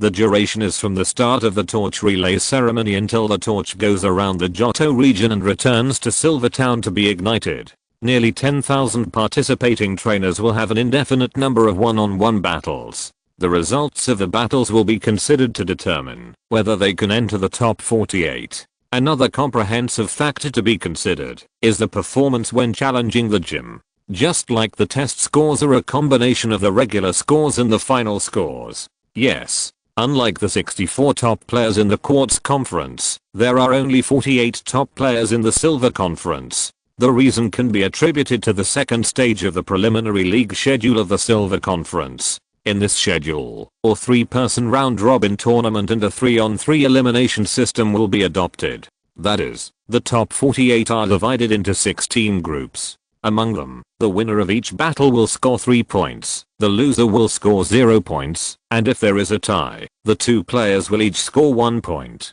The one with the highest score among the 3 will advance. If there is a tie, a one-on-one elimination match will be held. The preliminary league will be held in 4 stadiums for 4 consecutive days, with 12 games a day, a total of 48 games. Before each game, the first player to attack will be drawn by roulette. In this way, the top 16 of the Silver Conference will be decided. At this time, the third stage of the schedule will start immediately, that is, the final tournament. The final tournament adopts the form of a full-scale 6v6 battle. The battlefield is divided into 4 types: grass, rock, water, and ice. The field is randomly selected before the battle begins, and the first player to attack will be drawn by roulette. When the first 3 Pokémon of one side lose their combat ability, there will be a 5-minute halftime break. The trainer who wins all 4 final tournaments will become the winner of the Silver Conference that year. The Silver Conference more than half a month later is actually just a duel between the top 48 trainers.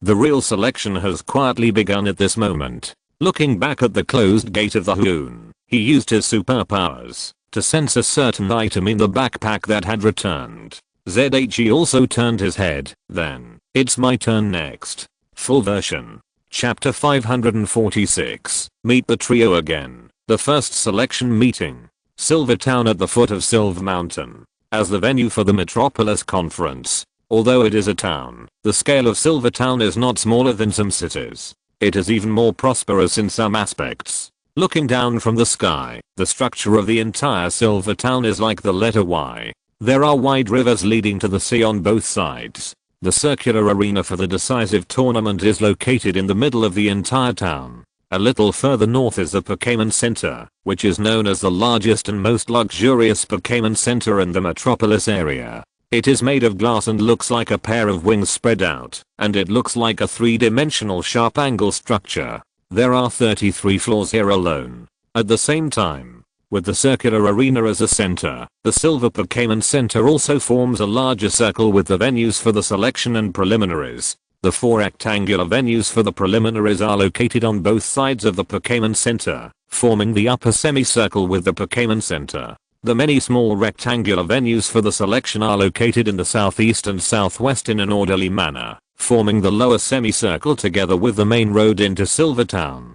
This makes the whole Silvertown look particularly symmetrical. Not only that, there are also extremely luxurious player villages on the 2 branches of its Y-shaped structure. There are entertainment facilities, restaurants, training grounds, shops, etc. Not only that, the equipment in the room is also much better than that of the Quartz Conference. Click, click in a single room near the sea. The sound of mouse clicking continued.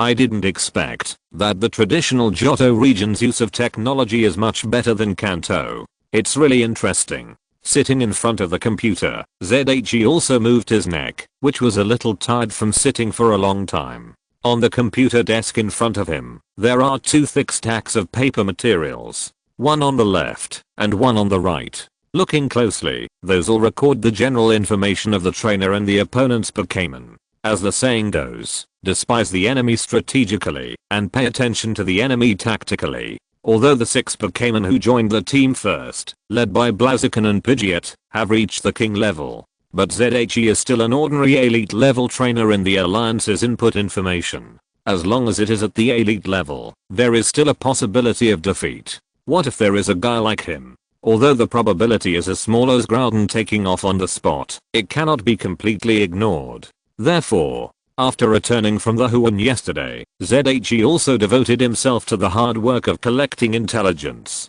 Compared with the Quartz Conference, the intelligence collection of the Silver Conference is much simpler. In each player's room, the Johto Alliance is equipped with a computer connected to the Conference Information Registration Center. From the computer, each player can learn the general information of all trainers participating in the conference. For example, name and gender. The most important thing is that the types of participating Pokémon registered by the trainer will also be listed at a glance. Just like the Passabi-Ren that ZHE is looking at now.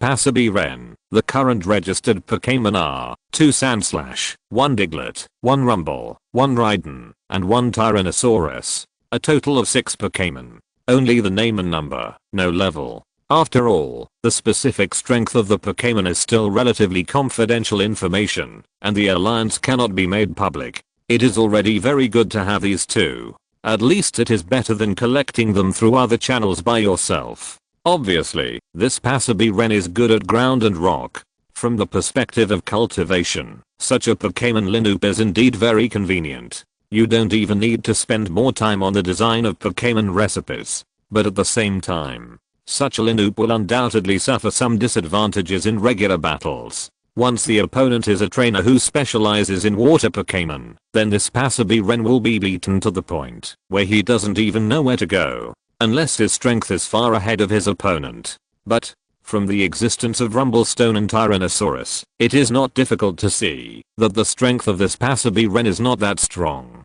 It must have taken him a lot of effort to collect 8 official gym badges. After all, a year has passed, and information such as Pokémon communication evolution is no longer a secret. Not only Rumblestone evolves into Rumble Rock, but even the conditions for Tyrannosaurus to evolve into Super Tyrannosaurus have been announced on the Pokémon forum. In this case, Rumblestone and Tyrannosaurus are still in the main team. It can only mean that the economic conditions of this Passabi-Ren may not be particularly outstanding. It can be deduced that his strength can barely sustain the daily consumption of 6 gluttonous Pokémons, with only a slight surplus. I guess he is another standard elite level trainer. After estimating the strength, Tetsuya calmly put the paper with the other party's information into the pile of materials on the left. Compared with the information on the right, the information on the left is at least dozens of times higher. The former is only a few dozen thin sheets, while the latter is at least thousands of sheets.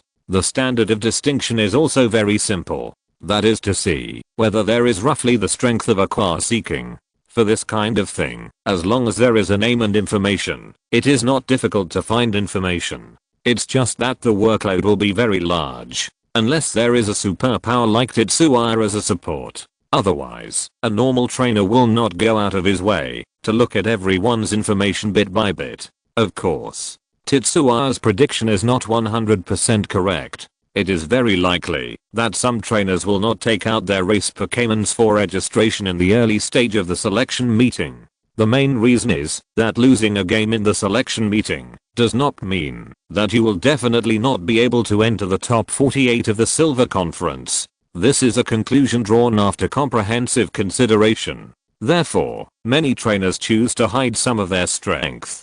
But it is limited. If you accidentally fail, you will have no place to cry. Once you lose a game, the ace Pokémon will definitely be registered in the database. For example, the Passabi-Ren just now. If he has a quasi-god Bangerus as a hidden trump card, the strength of the entire team will rise by at least 2 levels. Even if it is just the simplest Sandstorm team, it is a very powerful tactical system. It's just that the possibility is pitifully low. The level of participation in the Silver Conference is still slightly higher than that of Kanto. Looking at the information, ZHE also frowned subconsciously. No wonder people have been saying that Kanto is a little short of successors. It's true. Although the participants of the regional conference usually come from all over the world, the development of the host region in recent years can be roughly seen from the situation of each session. If the strength of the local young trainers is not strong enough, the attraction to foreign participating trainers will also be much weaker. Who makes trainers a group of people who face challenges head on? Most trainers who can obtain 8 badges have no great interest in bullying the weak. Only powerful opponents and honor are what they pursue. Next, Emo Flamel pushed open the door and walked in, calling his boss. "Oh, time to eat? Okay." Zaya nodded and stood up from the computer desk. "What do you want to eat today? Snorlax? Or Farfetch'd?" he asked casually, while putting on his outdoor shoes. Beep Kaya Kai, the calls echoed in the room one after another. Okay, got it. Wait for me for a while, I'll be back soon." Bang, as Zaya walked out of the room, the noise also reached his eardrums. Come and buy the silver tournament wishing charms. The more you buy, the better your luck and the greater your chance of winning. This is a specialty from the Hone region. Take a look. These are freshly baked high quality rocks, all transported from the Moonview mountain in Kanto with great effort. Rock type and ground type trainers must not miss it. Buy fossils. Buy fossils. Buy all fossils. As long as you have collected ancient fossils in your backpack, we will buy them at a high price. The vendor's shouts echoed over the entire player village. There are IQ taxes, and there are really useful things. As for which one is worth the price, it depends on whether the trainer himself has the ability to distinguish. At the same time, the vendors near the player village also take on a part of the cash-in roll. In addition to selling, there are also many stores that will buy various props and products. The price will definitely be cheaper, but it is convenient and fast. The breath of life is filled in the player village. The tense atmosphere of the selection meeting has been relieved a lot. Don't miss it, everyone. Today's sale will end in half an hour. These are the freshest fruits. Yes, meow. These are very fresh. Thank you. These are the fruits you bought. Welcome to come next time. Just as Zaya walked towards the restaurant, 3 familiar voices appeared near him. Turning around, it was the Rocket Trio. However, they were not wearing the Rocket uniforms at this time, but dressed normally. Kajiro was responsible for selling, Meow Meow was responsible for attracting popularity, and Musashi was responsible for collecting money. The 3 of them cooperated very well, without any trouble. Zaya smiled and walked over. "Well, I'll take all the remaining orange fruits." A male voice sounded in Meow Meow's ears. "Oh my god, Meow, this distinguished guest, are you going to take all the remaining orange fruits?" Meow Meow jumped up. "This is a big deal. You're here so early." At this time, it heard Kajiro say to the visitor. Tetsuya touched Meowth's head and said very smoothly, "Get here early, finish the game early, and prepare for the tournament early. It's you, Meowth." Meowth said with some joy and some disappointment. She was happy to meet Kajiro's friend. Since he was Kajiro's friend, he was naturally his friend. She was disappointed because she thought the remaining orange fruits would not be sold out at once. It was a pity that she was happy just now. "Kajiro. Meowth. Don't be idle. This is a time for us to make a lot of money." Musashi, who was busy at the stall on the other side, did not notice Tetsuya's arrival. She scolded them loudly when she found that they were lazy. If Kajiro hadn't suggested that they could sell things during the silver tournament, Musashi would not have known that it would be so easy to make money. Of course, Meowth played a very important role in this. The fruit sold by the trio was not actually fresh fruit, but had been stored for a long time. Their purchase price was even less than 1/3 of the selling price. But except for experienced breeders, few trainers can intuitively see the freshness of fruit, especially when the trio did some tricks. The reason why everyone bought it was entirely because of Meowth. A businessman who can own a talking Meowth should not cheat people. There is no need. And Meowth said it was fresh. Pokémon will not cheat people. The trainers thought so. Obviously, they were a little too young and naive. "Why don't you go and tell me?" Tetsuya smiled and patted Meowth. "Do you really want it?" Meowth's eyes lit up. Then he was a little entangled. But don't worry, I know there are other users." Seeing Tetsuya say this, Meowth immediately ran to Musashi. Musashi, someone wants to buy all the remaining orange fruits. A big order." "Really?" Musashi, who was collecting money, suddenly had his eyes turned into the shape of money. "Hurry up, don't let him run away." "Okay, I won't delay you from making money. I still have to prepare lunch for my Pokémon. Come on."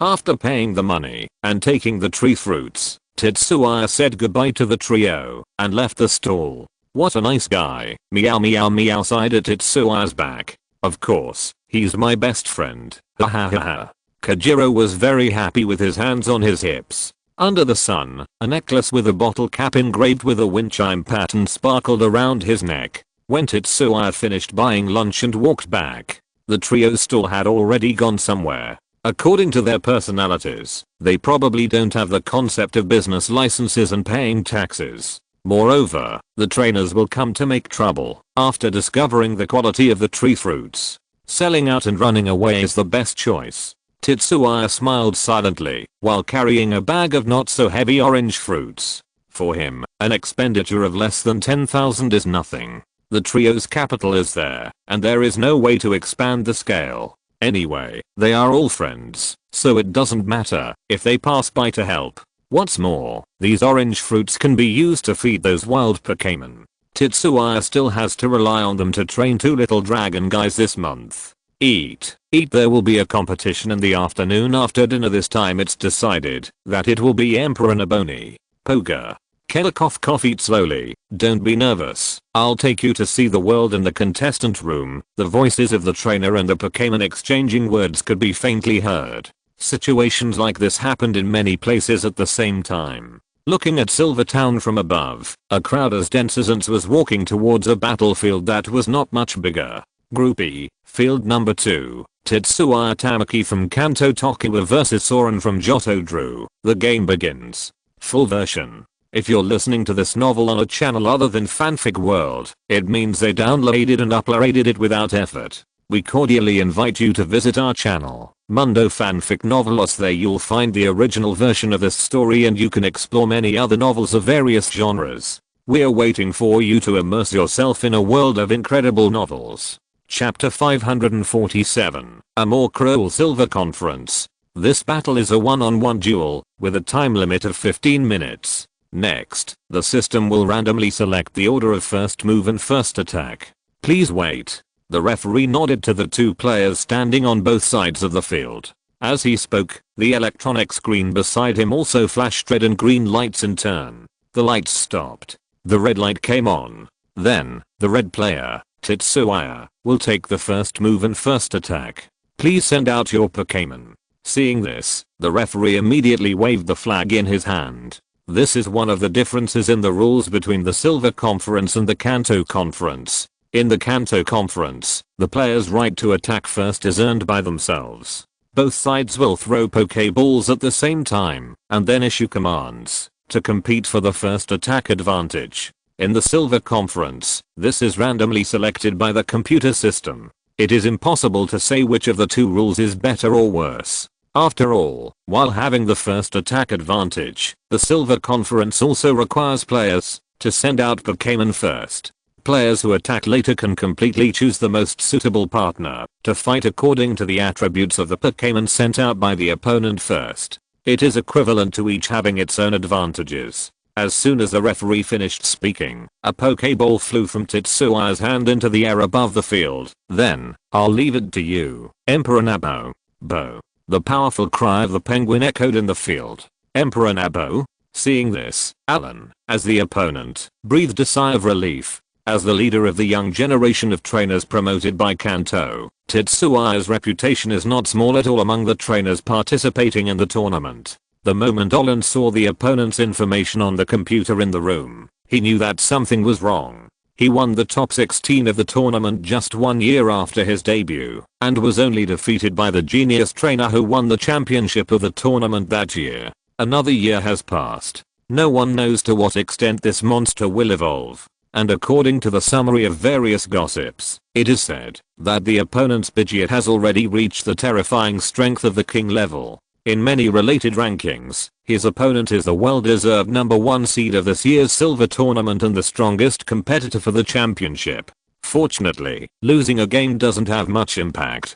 Besides, it shouldn't have taken him long to subdue his Emperor Nabo, and his strength is probably below the Quasi-King level. In this way, I may not lose. No. It should be said that it is very likely that I will win the first victory. A gleam of light flashed in Oren's eyes. In his opinion, Tetsuya's choice was a bit too arrogant. It's different from the Kanto Conference. Only the top 48 players in the Silver Conference can really be seen by others. What about the more than 1,000 trainers in the elimination round? That's a special treatment only available in the Kanto Conference. The selection system of the Silver Conference seems to be very humane, taking comprehensive factors into consideration. However, if we talk about the elimination rate and screening rate, nearly 48 of the 10,000 trainers finally entered the second round. This is much more exaggerated than the Kanto Conference. Then, go. My trump card. Iron Palm Warrior. Oren waved his arm fiercely. A red light fell on the opposite side of Emperor Nabo. A deep and powerful voice sounded. A fat-looking Pokémon kept swinging its palms forward into the air. Iron Palm, a fighting-type push Pokémon, is the evolved form of Makuhita. Its body looks like fat, but it is actually missile. Just like Kingpin in Tetsua's previous life in Marvel. Iron Palm is known for its extraordinary strength, but when it gets older, it will stop fighting and take charge of training Makuhita. In addition to its powerful strength, it is also a Pokémon with excellent fighting skills. Hey, Iron Palm politely put his hands together and greeted Emperor Nabo. Quasi King? He is a good opponent. A blue light flashed. The detailed information of the opponent has entered Tetsua's mind. However, he was not worried about the difference in strength between the two Pokémon. At least at this stage, the Elite and Quasi King are not insurmountable difficulties. Fighting against opponents of higher levels is what a protagonist should do. He was prepared for this. Facing the competition system of the Silver Conference, most trainers tried their best in the selection meeting. Questions? Get ready. Zaya waved his hand. Bo. The rising momentum of Emperor Nabo suddenly stagnated. He turned back to look at his trainer. No. When did you give me this name? It's too nice. At Zaya's eyes, Emperor Nabo praised from the heart with a tangled face. I don't know why. It feels that this name is very expensive and not auspicious. Orlin frowned as he looked at the man and the Pokémon who were flirting with each other. He is indeed a genius trainer. He can even use this kind of mentality stirring tactics without hesitation. Unfortunately, in the face of the gap in strength and attribute suppression, this trick is useless to me and Iron Palm Warrior. Orlin raised his head confidently. Boom. The next moment, a thick stream of water rushed past him. As it flew backwards, a fat yellow-blue Pokémon. Iron Palm. Orlin exclaimed. What's going on? The trainer on the other side clearly didn't give any orders. It's impossible for the other Pokémon to be disobedient. He suddenly raised his head and turned his gaze from Iron Palm to Tetsua's eyes. The faint purple light was particularly dazzling in the sun. Psychic. Orlin's mouth was a little dry. There is no such thing in the intelligence. When a psychic gives an order, there will be no signs. Boom.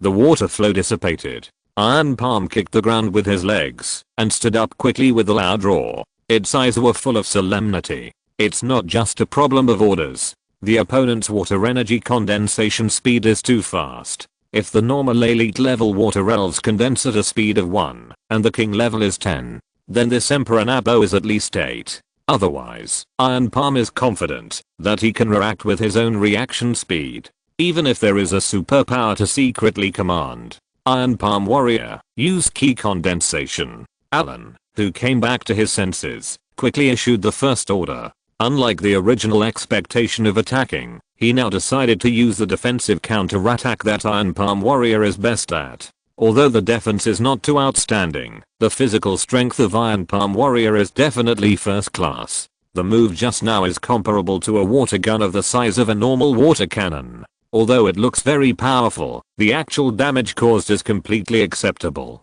Exerting strength plus leveraging force to throw. As long as you attack once in close range, the opponent will definitely not be able to withstand it with the restraint of the fighting system on water steel. Not to mention the vital hit bonus of key condensation. If it hits the vital point, this move will increase the damage by 4 times. Arlen calculated carefully. Questions. Use sword dance. In response, ZHE also calmly commanded Emperor Nabo through his superpowers.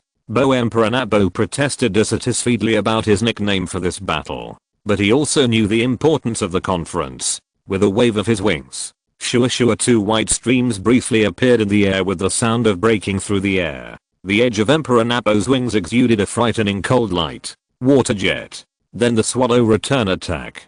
Boom. Another huge stream of water appeared out of thin air. Emperor Nabo's body soon disappeared in the blue. Looking at the water column flying towards him, the Iron Palm warrior clapped his hands very calmly. Iron Palm warrior, use the push to smash it. Orlan opened his eyes wide and gave the command. You are too arrogant to compete with the fighting elves in close combat, or the elite is aimed at the king. Although he didn't know what the opponent was going to do after the water jet approached, he believed that the power of the Iron Palm warrior could destroy the opponent's plan before he could do anything. The hands of the Iron Palm warrior were instantly covered with a layer of dazzling white light. As it shouted, the fleshy arms kept shaking as it struck forward. The circles of flesh were like ripples from the whole body to the palms. What a wonderful power technique. ZHE also raised his eyebrows in excitement. It was just a simple skill. The palms of the Iron Palm warrior gathered all the strange power in his body.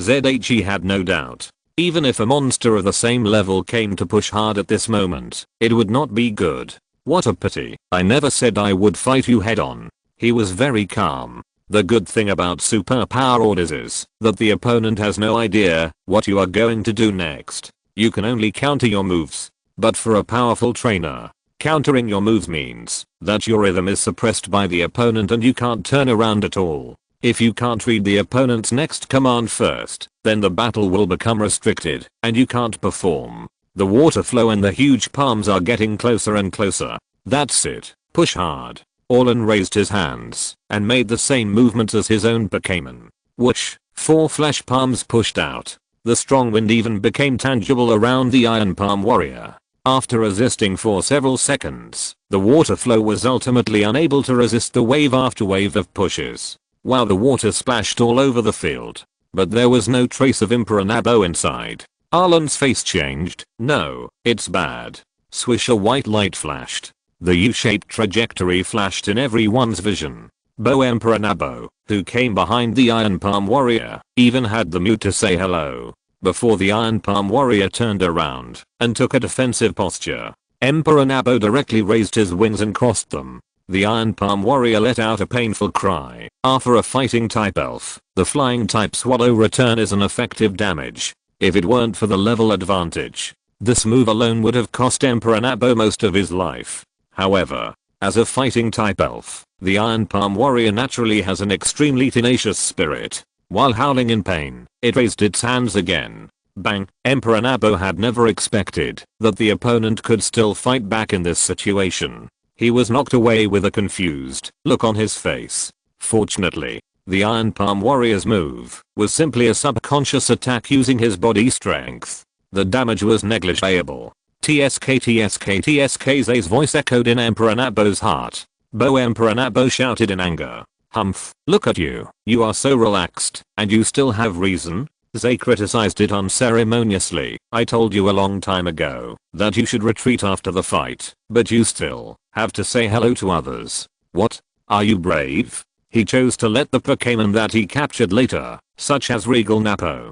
to participate in the competition instead of Pidgeot and Blaziken. A big part of the reason was that he hoped that these later partners could gain more experience from the battle. The gold content of the league conference is still quite good. The intensity of normal roadside battles, however, is completely incomparable to it. These little guys are still far behind their predecessors. Regal Napo shrank his neck. Well, it reluctantly admitted that it was a bit too reckless just now. This opponent is not at all like the Pokémon it encountered before. After all, I have collected 8 official gym badges. My strength is there. If you lose this game, you will be in trouble when you go back. At least you can't get rid of the name questions. ZHE also threatened Emperor Nabo viciously. It was as if in his eyes, it was natural for the elite level Emperor Nabo to defeat the Quasi-King level Iron Palm warrior. Emperor Nabo didn't think there was anything wrong. Bo patted his chest with both hands.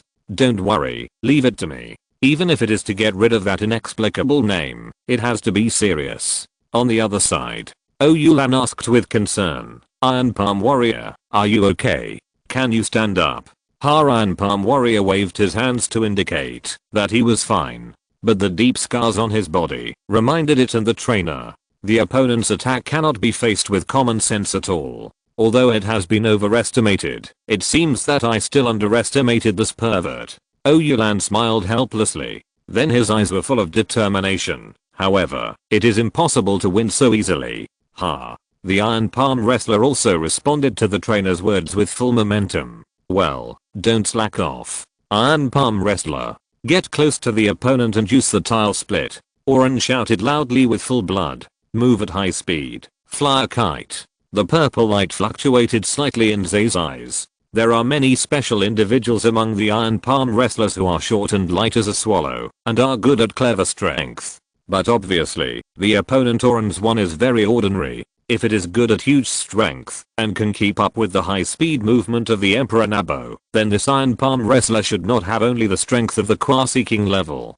Under the onlookers around, in less than 5 minutes, the Iron Palm wrestler, who was leading by double digits in level, lay on the ground with an unwilling expression. The Iron Palm wrestler has lost his combat ability, and the Emperor Nabo wins. The winner of this battle is a red team Zay player. After the referee confirmed it, he immediately announced the result. Unlike the cheers and applause from other battle venues, when Tetsuya left the venue, the expressions of all the spectators were still dull. So strong. A trainer who was also a contestant murmured, "This kind of strength is beyond normal." Full version. Chapter 548, The Attack Selection Meeting. How is it possible? How is it possible? Arlen was somewhat bewildered and powerless. Looking at the wounds all over the body of the Iron Palm warrior lying on the ground, he couldn't figure out the reason for his failure. His hands fell on both sides of his body. Is this the gap between me and the genius? Obviously he had an advantage in attributes, and the Iron Palm warrior was clearly ahead in level. But in the battle just now, it was Tetsuya and his Emperor Nabo who had the upper hand. Arlen couldn't even find a chance to turn the tables and win. This was a situation he had never encountered before. "Please leave the field." A trace of reluctance flashed in the referee's eyes, but he still made the request according to the rules of the competition. "Okay." Arlen nodded woodenly, took out the Pokeball, put his Iron Palm warrior back, and then walked out of the battlefield. The audience was very quiet, because they couldn't understand why the gap between the two sides was so big. That Emperor Nabo is elite, right? But he completely crushed the Quasi King level Maku hitter in terms of strength, and he had no chance to fight back. Or did he raise a Pokemon to Quasi King level in less than half a year? No matter which case it was shocking enough. Truth cannot be hidden. Besides, the speed of transmission of battle information in the Silver Conference was notoriously fast. Before the relevant forums broke the specific information, the video of Tetsuya's first battle had been uploaded to the conference's system through the official channels of the Alliance. Quick, quick, quick, all the seeded players' battles in the booklet must be integrated and analyzed as soon as possible. This is a great opportunity to make money. Similar words came from more than one room. As the number 1 seed player of this Silver Conference, Tetsuya's battle results were naturally watched by countless people. One by one, the analysis appeared on the internet like mushrooms after rain. Tetsuya Tamaki's Emperor Nabo. Overall strength is A level, and future potential starts at SS level. Attack rating S level, extremely good at using water skills and water energy, far ahead of the elves of the same stage, and is expected to reach the king level in water energy control. Note, the skill release speed is extremely fast, very fast, and the power remains unchanged. Defense rating A level. The existence of the new attribute Steel system has further quantified the defense of Emperor Nabo, with excellent resistance, and its own defense is also above the average level. Other ratings A level. The speed in normal state is average, but because it has inherited the high speed movement skill, the speed after blessing has been significantly improved. Correspondingly, the physical consumption will also increase, which is also the only weak point of this Emperor Nabo known so far. Evaluation. This is an Emperor Nabo that exceeds the level. If you don't look at the level estimate, you will think it is a Quasi King Elf around level 55 without any problem. But in fact, it is only level 45. The large span gives us reason to believe that its potential is at least starting from the semi-champion, and it is very likely to be the champion. It seems that other people's estimation of you is still very accurate. In the room, ZHEE, who was enjoying the air conditioning service of Ice Ninetale brand, leisurely browsed the information on the internet. Fortunately, he is a superpower. Otherwise, even in Johto, it is easy to get sick lying on Ice Ninetale in this season. Bo Emperor Nabo shook his head happily. It thought that the opponent would be very strong, but the result was just like that. ZHEE shook his head helplessly. Emperor Nabo is good in everything, but sometimes he gets too proud. The battle just now exposed this very well. This can also be regarded as the character trait of their clan. Being too proud is still a minor thing. Thank God that he is not so proud that he takes off on the spot. However, in ZHEE's team, it is not Emperor Nabo's turn to be proud. Compared with so many predecessors and partners, Emperor Nabo can only bully 2 dragon cubs that have not grown up. The rest, even Ice Ninetale is not the target that Emperor Nabo can bully. Not to mention Night Snail and Alido. Exit Flame Chicken pulled over the Emperor Nabo with an unhappy look on his face. It was frustrating enough that he had been holding back for a year, and it was not his turn to play. This little brat was actually showing off in front of him. I'll take him to get familiar with the power of waves. Flame Chicken's wave guide sounded in Tetsua's heart. Without waiting for a reply, it grabbed the Emperor Nabo's tail with one claw and dragged him out. Be careful. Ignoring the Emperor Nabo's eyes for help, Tetsua casually reminded him. Recently, this little guy happened to be training water waves. In this regard, Flame Chicken is quite experienced. After all, the power of wave guide and waves, these two things, just looking at the name, you can tell that they are very closely related. In fact, it is true. Not to mention the attributes, the energy operation of water waves is similar to that of wave missiles. I hope questions doesn't turn into charcoal when he comes back. Tetsuya prayed for the Emperor Nabo with a sense of humor, and then he didn't care anymore. He believed that Flame Chicken would know his limits. Pio in the grove near the room. King Nabo trembled as he looked at the figure of Flame Chicken. Although it was still being pulled by the tail, it did not dare to resist at all. Just kidding. It was not like it had not resisted before. Every time it was beaten even worse. In the face of the absolute gap in strength, protesting was useless. Get up and feel the fluctuations. Flame Chicken looked at King Nabo fiercely. You must push the progress to the second stage today. Otherwise you will most likely fail when facing a Quasi-King level Pokémon. I will not allow you to make mistakes at this time. The boss wants to train you and will not affect your victory in every battle. Pio King Nabo quickly got up from the ground and nodded frantically. Down, down, down, down. Pio down. In the woods, the voices of the two Pokémons were endless. And in the room, Zay listened to the request of Ice Ninetale under his head and changed his position comfortably and continued to lie down. You mean, you also want to try to play? Meow. Ice Ninetale nodded gracefully, with a flash of excitement in his eyes. Okay, but let's play a few more games. Let King Nabo adapt first. Zay quickly agreed. Although he felt that Ice Ninetale's personality became more and more belligerent after its evolution. But for him, this is actually good news. If Pokémon don't like fighting, it will be a headache for trainers. As for what if King Nabo doesn't like fighting, Zay thinks it's time to give them some love education. As for Ice Ninetale, it's understandable that little girls don't like dirty battles. Hearing this, Ice Ninetale squinted happily and rubbed Zay's body with its tail. Itchy, don't make trouble. Zay rubbed Ice Ninetale's soft tail hard to show his love. Bang, the next moment, he felt his head hit the ground. You little guy. With a helpless look on his face, Zay looked at the Ice Ninetailed fox who ran to communicate with his two younger brothers, and he didn't have the heart to blame him at all. As expected. Otherwise, why was it called a fox spirit in the previous life? Nine-tailed fox is really too lethal in this regard. Time passed little by little. As the selection meeting continued, the strength of the opponents they encountered was gradually getting stronger. But without exception, they all failed to win from Emperor Nabo. Not only that, as each battle became more difficult, Emperor Nabo's performance in the battle also improved. The onlookers were surprised to find that after only 5 battles in 10 days, the strength of this Emperor Nabo has been significantly improved compared to the beginning. What an exaggerated feedback. Are all monsters like this? Everyone was shocked.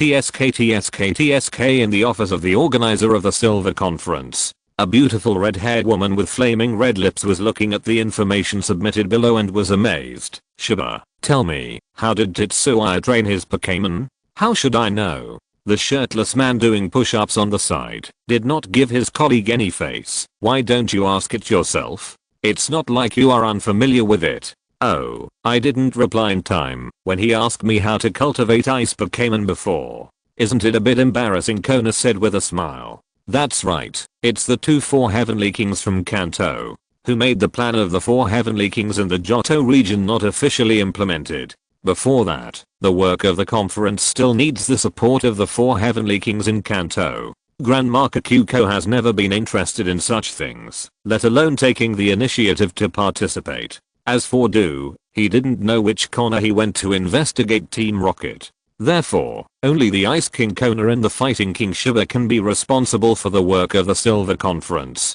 By the way, I heard that Johto still wants you to be the first 4 Heavenly Kings? Kona sat on the chair and leisurely crossed her long legs. Shiba changed a finger to do push-ups. I have this plan. RC asked for it, so I have to give him face. And the president also thinks that there needs to be an experienced person to lead the new 4 Heavenly Kings of Johto. Otherwise, they may not know what to do. Job handover? That is indeed necessary. Kona nodded in understanding, and then a little resentful. This is really true. You go to Johto to be the 4 Heavenly Kings, and Watari goes to Johto to be the champion. Then in recent years, won't it be only me and Grandmaster Kyuko who are left in Kanto? My god, doesn't that mean I have to do the workload of 3 people? She rubbed her temple painfully. Kona believes that he is not a workaholic. This amount of work will kill him. Well, Shiba stopped his training for a moment. It is said that Watari will continue to perform the duties of the 4 Heavenly Kings of Kanto, which is equivalent to managing the public security departments of the 2 regions. He is really a madman. As for me, I will still serve as the 4 Heavenly Kings of Kanto before the next 4 Heavenly King selection is over. In Johto, I'm mainly responsible for training newcomers, nothing else. I don't have as much energy as you two. Kona took out a Macute mirror and looked at her face. There is also the Quartz conference next, and my dark circles will get heavier. Ice Ninetale, use the frozen wind again, aiming at the opponent's left foot. Tetsuya's voice sounded in the heart of Ice Ninetale. The narrow eyes narrowed, while inspiring the cheers of the beauty control. Light blue cold air poured out of its mouth. Get free strange force. The trainer on the opposite side shouted anxiously. Nika his strange force roared angrily. 4 powerful arms took turns to hit the right foot bound by ice. The huge force only left a few cracks. Not only did he fail to break free, but he was also hurt by the reaction force. Pure strength gap.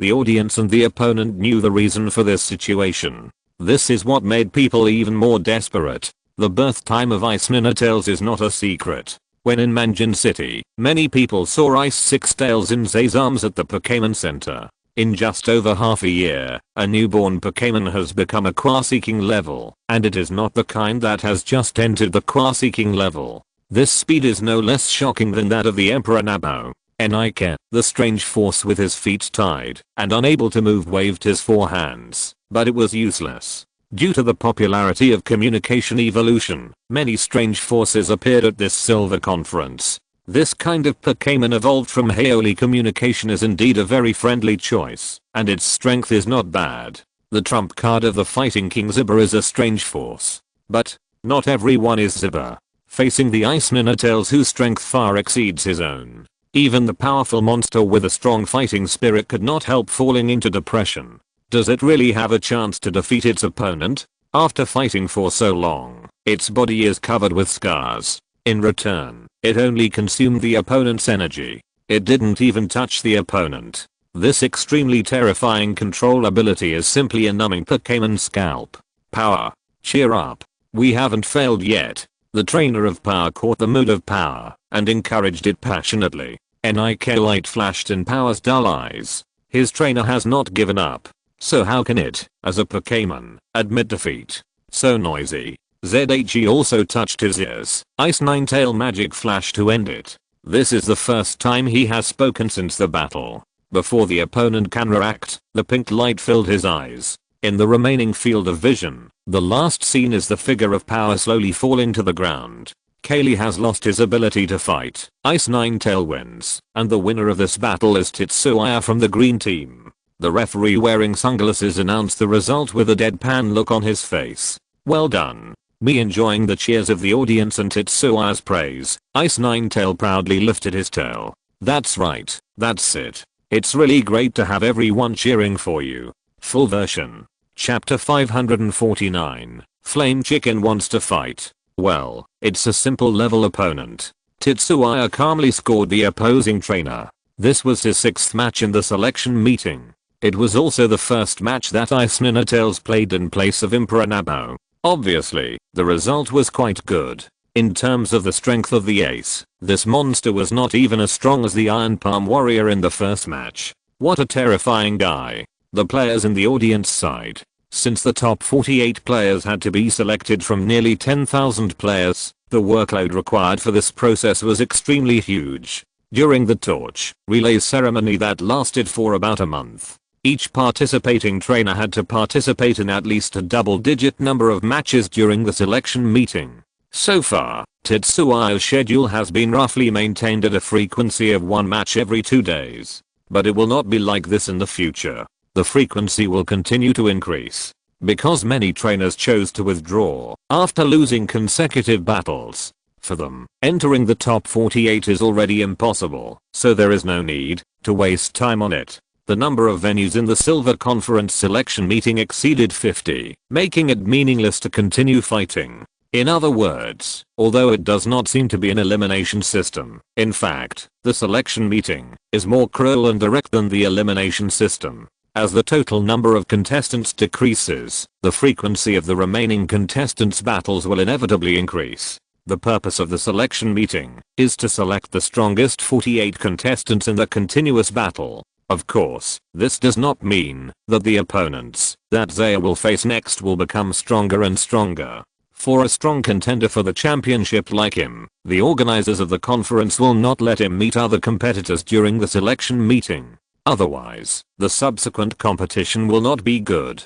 Just like the Kanto conference, it doesn't matter whether it is fair or not. Others can't see the level and strength of the elves registered by Zaya, but the Alliance can see it clearly. There are 6 elves at the level of the king. If it weren't for the consideration that some people would question the secret operation of the conference, they would have wanted to directly announce the champion of this conference. What else is there to compare? Looking at the champions of each conference in the past, 1 king level elf is standard configuration. 2 king level elves are luxury configuration. With 3 elite level trainers, winning the championship is a sure thing. But now young man has doubled the number. With such strength, why not just certify as an elite level trainer? Why do you have to attend the regional conference? The league even held a small meeting for this. Some people think that the certification requirements for elite level trainers should be revised. The requirement of being a quasi-elite level trainer does not seem to be so necessary. Of course, it was quickly refuted. The reason for the requirements of the conference results is not to deliberately restrict the certification of elite level trainers. The main reason is that, if you do not attend the regional conference, who knows where you came from? If you are a spy, it will take only a few minutes for a elite level trainer to get into the middle and high levels of the league. Moreover, attending the conference is also a way to show recognition and support for the governance of the league. Even if a guy who opposes the league is not a spy, it is a headache to appear in the higher level. ZHE, who was stretching his muscles on the road, did not know that his strength had caused discussion among the top leaders of the league. He was a little idle now. Compared with other trainers, each of Tetsuya's battles is not a blitzkrieg, but it is not much different. The damage to the Pokémon is not even as good as the damage caused by normal training. After a brief recovery at Miss Joy's place at the Pokémon Center, he began to wander around various battle sites. The purpose is simple. Observe the opponent. Hey, isn't this Reiji? Why are you so lame after not seeing you for a long time? When Tetsuya came out of a battle site and was about to enter another battle site, he saw an acquaintance. Reiji's hand trembled, but he still kept an expressionless state. Well, good afternoon. During the time in Yanmo City, he was educated by Tetsuya through battles. Although he was still unwilling to accept it, the seeds of fear had been planted. No matter who was beaten up all day long, it would not be much better than Reiji. What's more, every time Tetsuya beat Reiji up in front of Shinji, he lost all his face as a brother. As a half-brother control, Reiji said he could not accept it at all. Of course. The price of this statement was that he was beaten up by Tetsuya for a reason. Tetsuya didn't believe it. In this case, Shinji could still become what he did later because of Reiji. Anyway, after leaving Yanmo City, Shinji's aura of Reiji disappeared. Fortunately, he originally thought that his brother was a super genius. The result was like this. How is Shinji recently? Let him remember to study hard, Tetsuya said with a smile. Reiji's face became even darker. He got angry when he heard this. How can a younger brother talk about other people's names all day long? What I want to learn from Tetsuya brother and beat my brother to the ground in the future. What Tetsuya brother said, that your training method is unscientific and it's not a trainer at all. Come on. That's the younger brother he taught for several years. He actually betrayed him in such a short time. Exclamation mark. If it weren't for Tetsuya's beating that made Reiji have some insights, he would have gone crazy long ago. Very good, he's working hard. I'll leave first if I'm fine. 3 cold words came out of Reiji's mouth. He left the scene in a different direction without saying anything. TSK, TSK, TSK. Zair smiled and shook his head. After a long time of actual contact, he found that Reiji's personality is actually quite suitable for being friends with people. At least he is straightforward.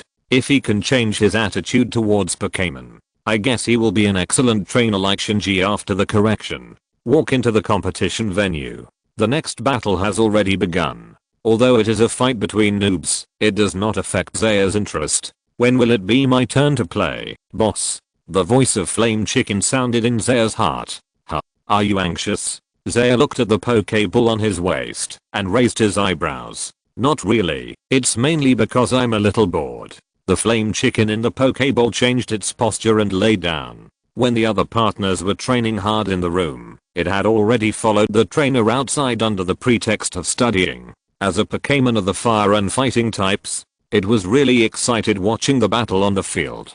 Don't worry, the championship will be ours sooner or later. It's also a good experience to enjoy the process first, right? That being said, I can't help it just by watching. Blaziken's eyes were filled with scorching flames. Something delayed me. The first update will be posted first, and the second update will be posted tomorrow afternoon. Chapter 550 before the selection ends. Ahahaha, Tetsuya laughed out loud.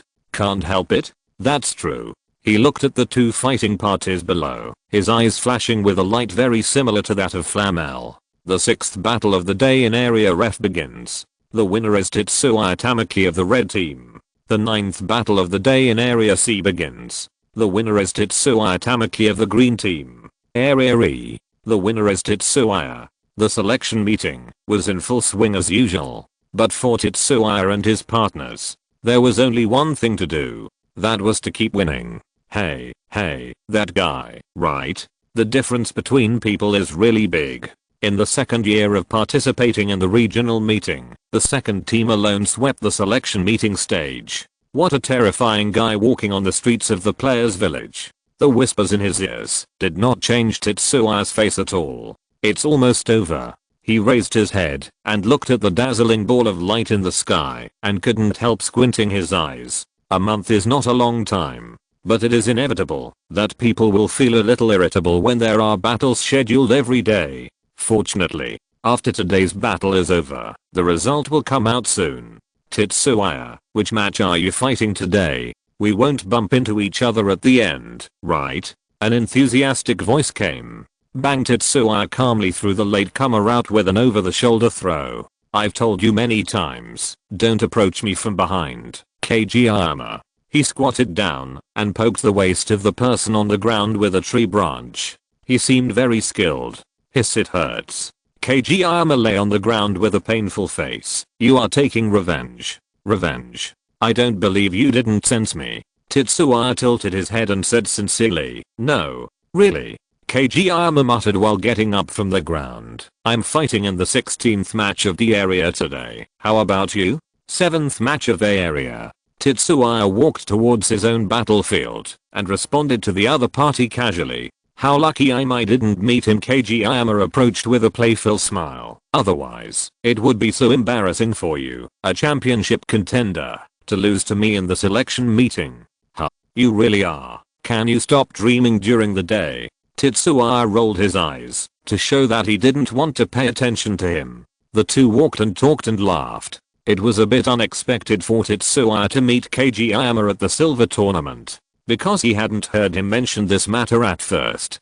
Kageyama didn't even participate in the Kanto tournament last year. Tetsuya thought that Zyabo would not let this guy out for a while. Unexpectedly, Kageyama would go to such a long way to participate in the silver tournament this year. If his name hadn't been on the player registration list, and the Pokémon and other things matched, Tetsuya would have thought it was a duplicate name. However, as Zybo's disciple, Kageyama's talent as a trainer is naturally needless to say. Frog, Sori, Blaze, Swampert, Thor, Ragnarok. Are you planning to build a rainy day team? But there's something strange about it. Tetsuya thought about the team configuration of his friends. It does look a bit strange that the fire type Blaze appears in the rainy day team. But it's also a good choice to use it to counter grass type Pokémon. As Zybo's signature Pokémon, Tetsuya felt that Kageyama must have learned a lot from the old man. On the contrary, the seemingly reasonable Ragnarok was a bit wrong. What are you thinking about? Kageyama raised his hand and put it on Tetsuya's shoulder. Are you afraid of me? Yes, I'm thinking about your Pokémon combination. Tetsuya responded nonchalantly. Speaking of which, it seems that it's Alido's turn to appear today. It doesn't make any difference, right? Anyway, it can be on the second stage. Get familiar with it as soon as possible. He did not comment. Please ask players Tetsuya Tamaki and Naoki Kobayashi to prepare to play. The referee's voice sounded. It's my turn now. I'm leaving. We'll talk later. Tetsuya stood up from his seat and left. Looking at the other person's back as he left, Kageyama sighed. Really, the gap is getting bigger and bigger, and it seems that he has been discovered. He recalled the words of his teacher when he left the gym. It is lucky and unfortunate to be in the same era as that little guy. For a genius like you, having a goal to catch up with can make you stronger faster. I'm afraid that you will never catch up with him. Zybo, who was wearing beach pants and sunglasses, had an unexpectedly serious face. I don't know how many corpses of genius trainers like you are lying under the feet of those two guys, Watari and Daigo. Ha. Thinking of this, Kageyama chuckled. It was his teacher, but he had no confidence in himself. I won't admit defeat before I have fought. He lowered his head and looked at the battlefield. As long as you don't give up, the chance will never be zero. Alaga, prepare for battle. Electric Beast, be brave. Following the actions of the trainers, two Pokémon appeared on the field. A psychic type fighter, another new Pokémon. Just as it started, sweat oozed from Kobayashi Naoki's forehead. According to the strength pattern of the Pokémon sent by Tetsuya, this Alaga will only be stronger than the previous three. Me. Electric Beast let out a low cry from its mouth. The tail structure on its back, which looked like a detonator, rose and fell unsteadily in the air. But correspondingly, a blue-white arc of electricity gradually flashed between the two horns on its head. The air seemed to be burned by electricity and smelled burnt. For Electric Beast, its power generation is proportional to its heart rate, and its power generation will increase when its heart rate increases. Among the electric Pokémon, its power generation is among the highest levels. And when the power storage is full, a blue-white arc of electricity will appear between its two horns. It also felt a threat from Alaga. Teleport, Stomp, Spirit Blade. Sure, with the fluctuation of superpowers, Alido immediately disappeared from the field. The opponent shuddered. Electric Beast, use electric field. Me. Upon hearing the command, the arc on the head of the Electric Beast immediately dispersed to the whole body. Then, the yellow light enveloped nearly half of the field. Too slow. Tetsuya whispered in his heart. Boom. A pair of slender white long legs appeared behind the left side of the Electric Beast. It seemed to be an unintentional force. It landed on the ground with great power. On the hard rock field, a disproportionately huge pit suddenly appeared. Me. The electric beast let out a painful wail. Its body was unstable, and it knelt on one foot on the ground. The height advantage that was not much higher in the first place was completely wiped out. Ledo looking down at the submissive electric beast, Alido calmly raised his elbow double swords. When the white light gathered at one point, the traces of the cross bloom in the air. This is yesterday, and there will be more later. End of this chapter. Thank you very much for reaching the end. Don't forget to like. Looking for more exclusive content and immediate access? Subscribe to our Patreon. Remember, every like, subscription, or donation encourages us to continue. Thanks to everyone. See you in the next video.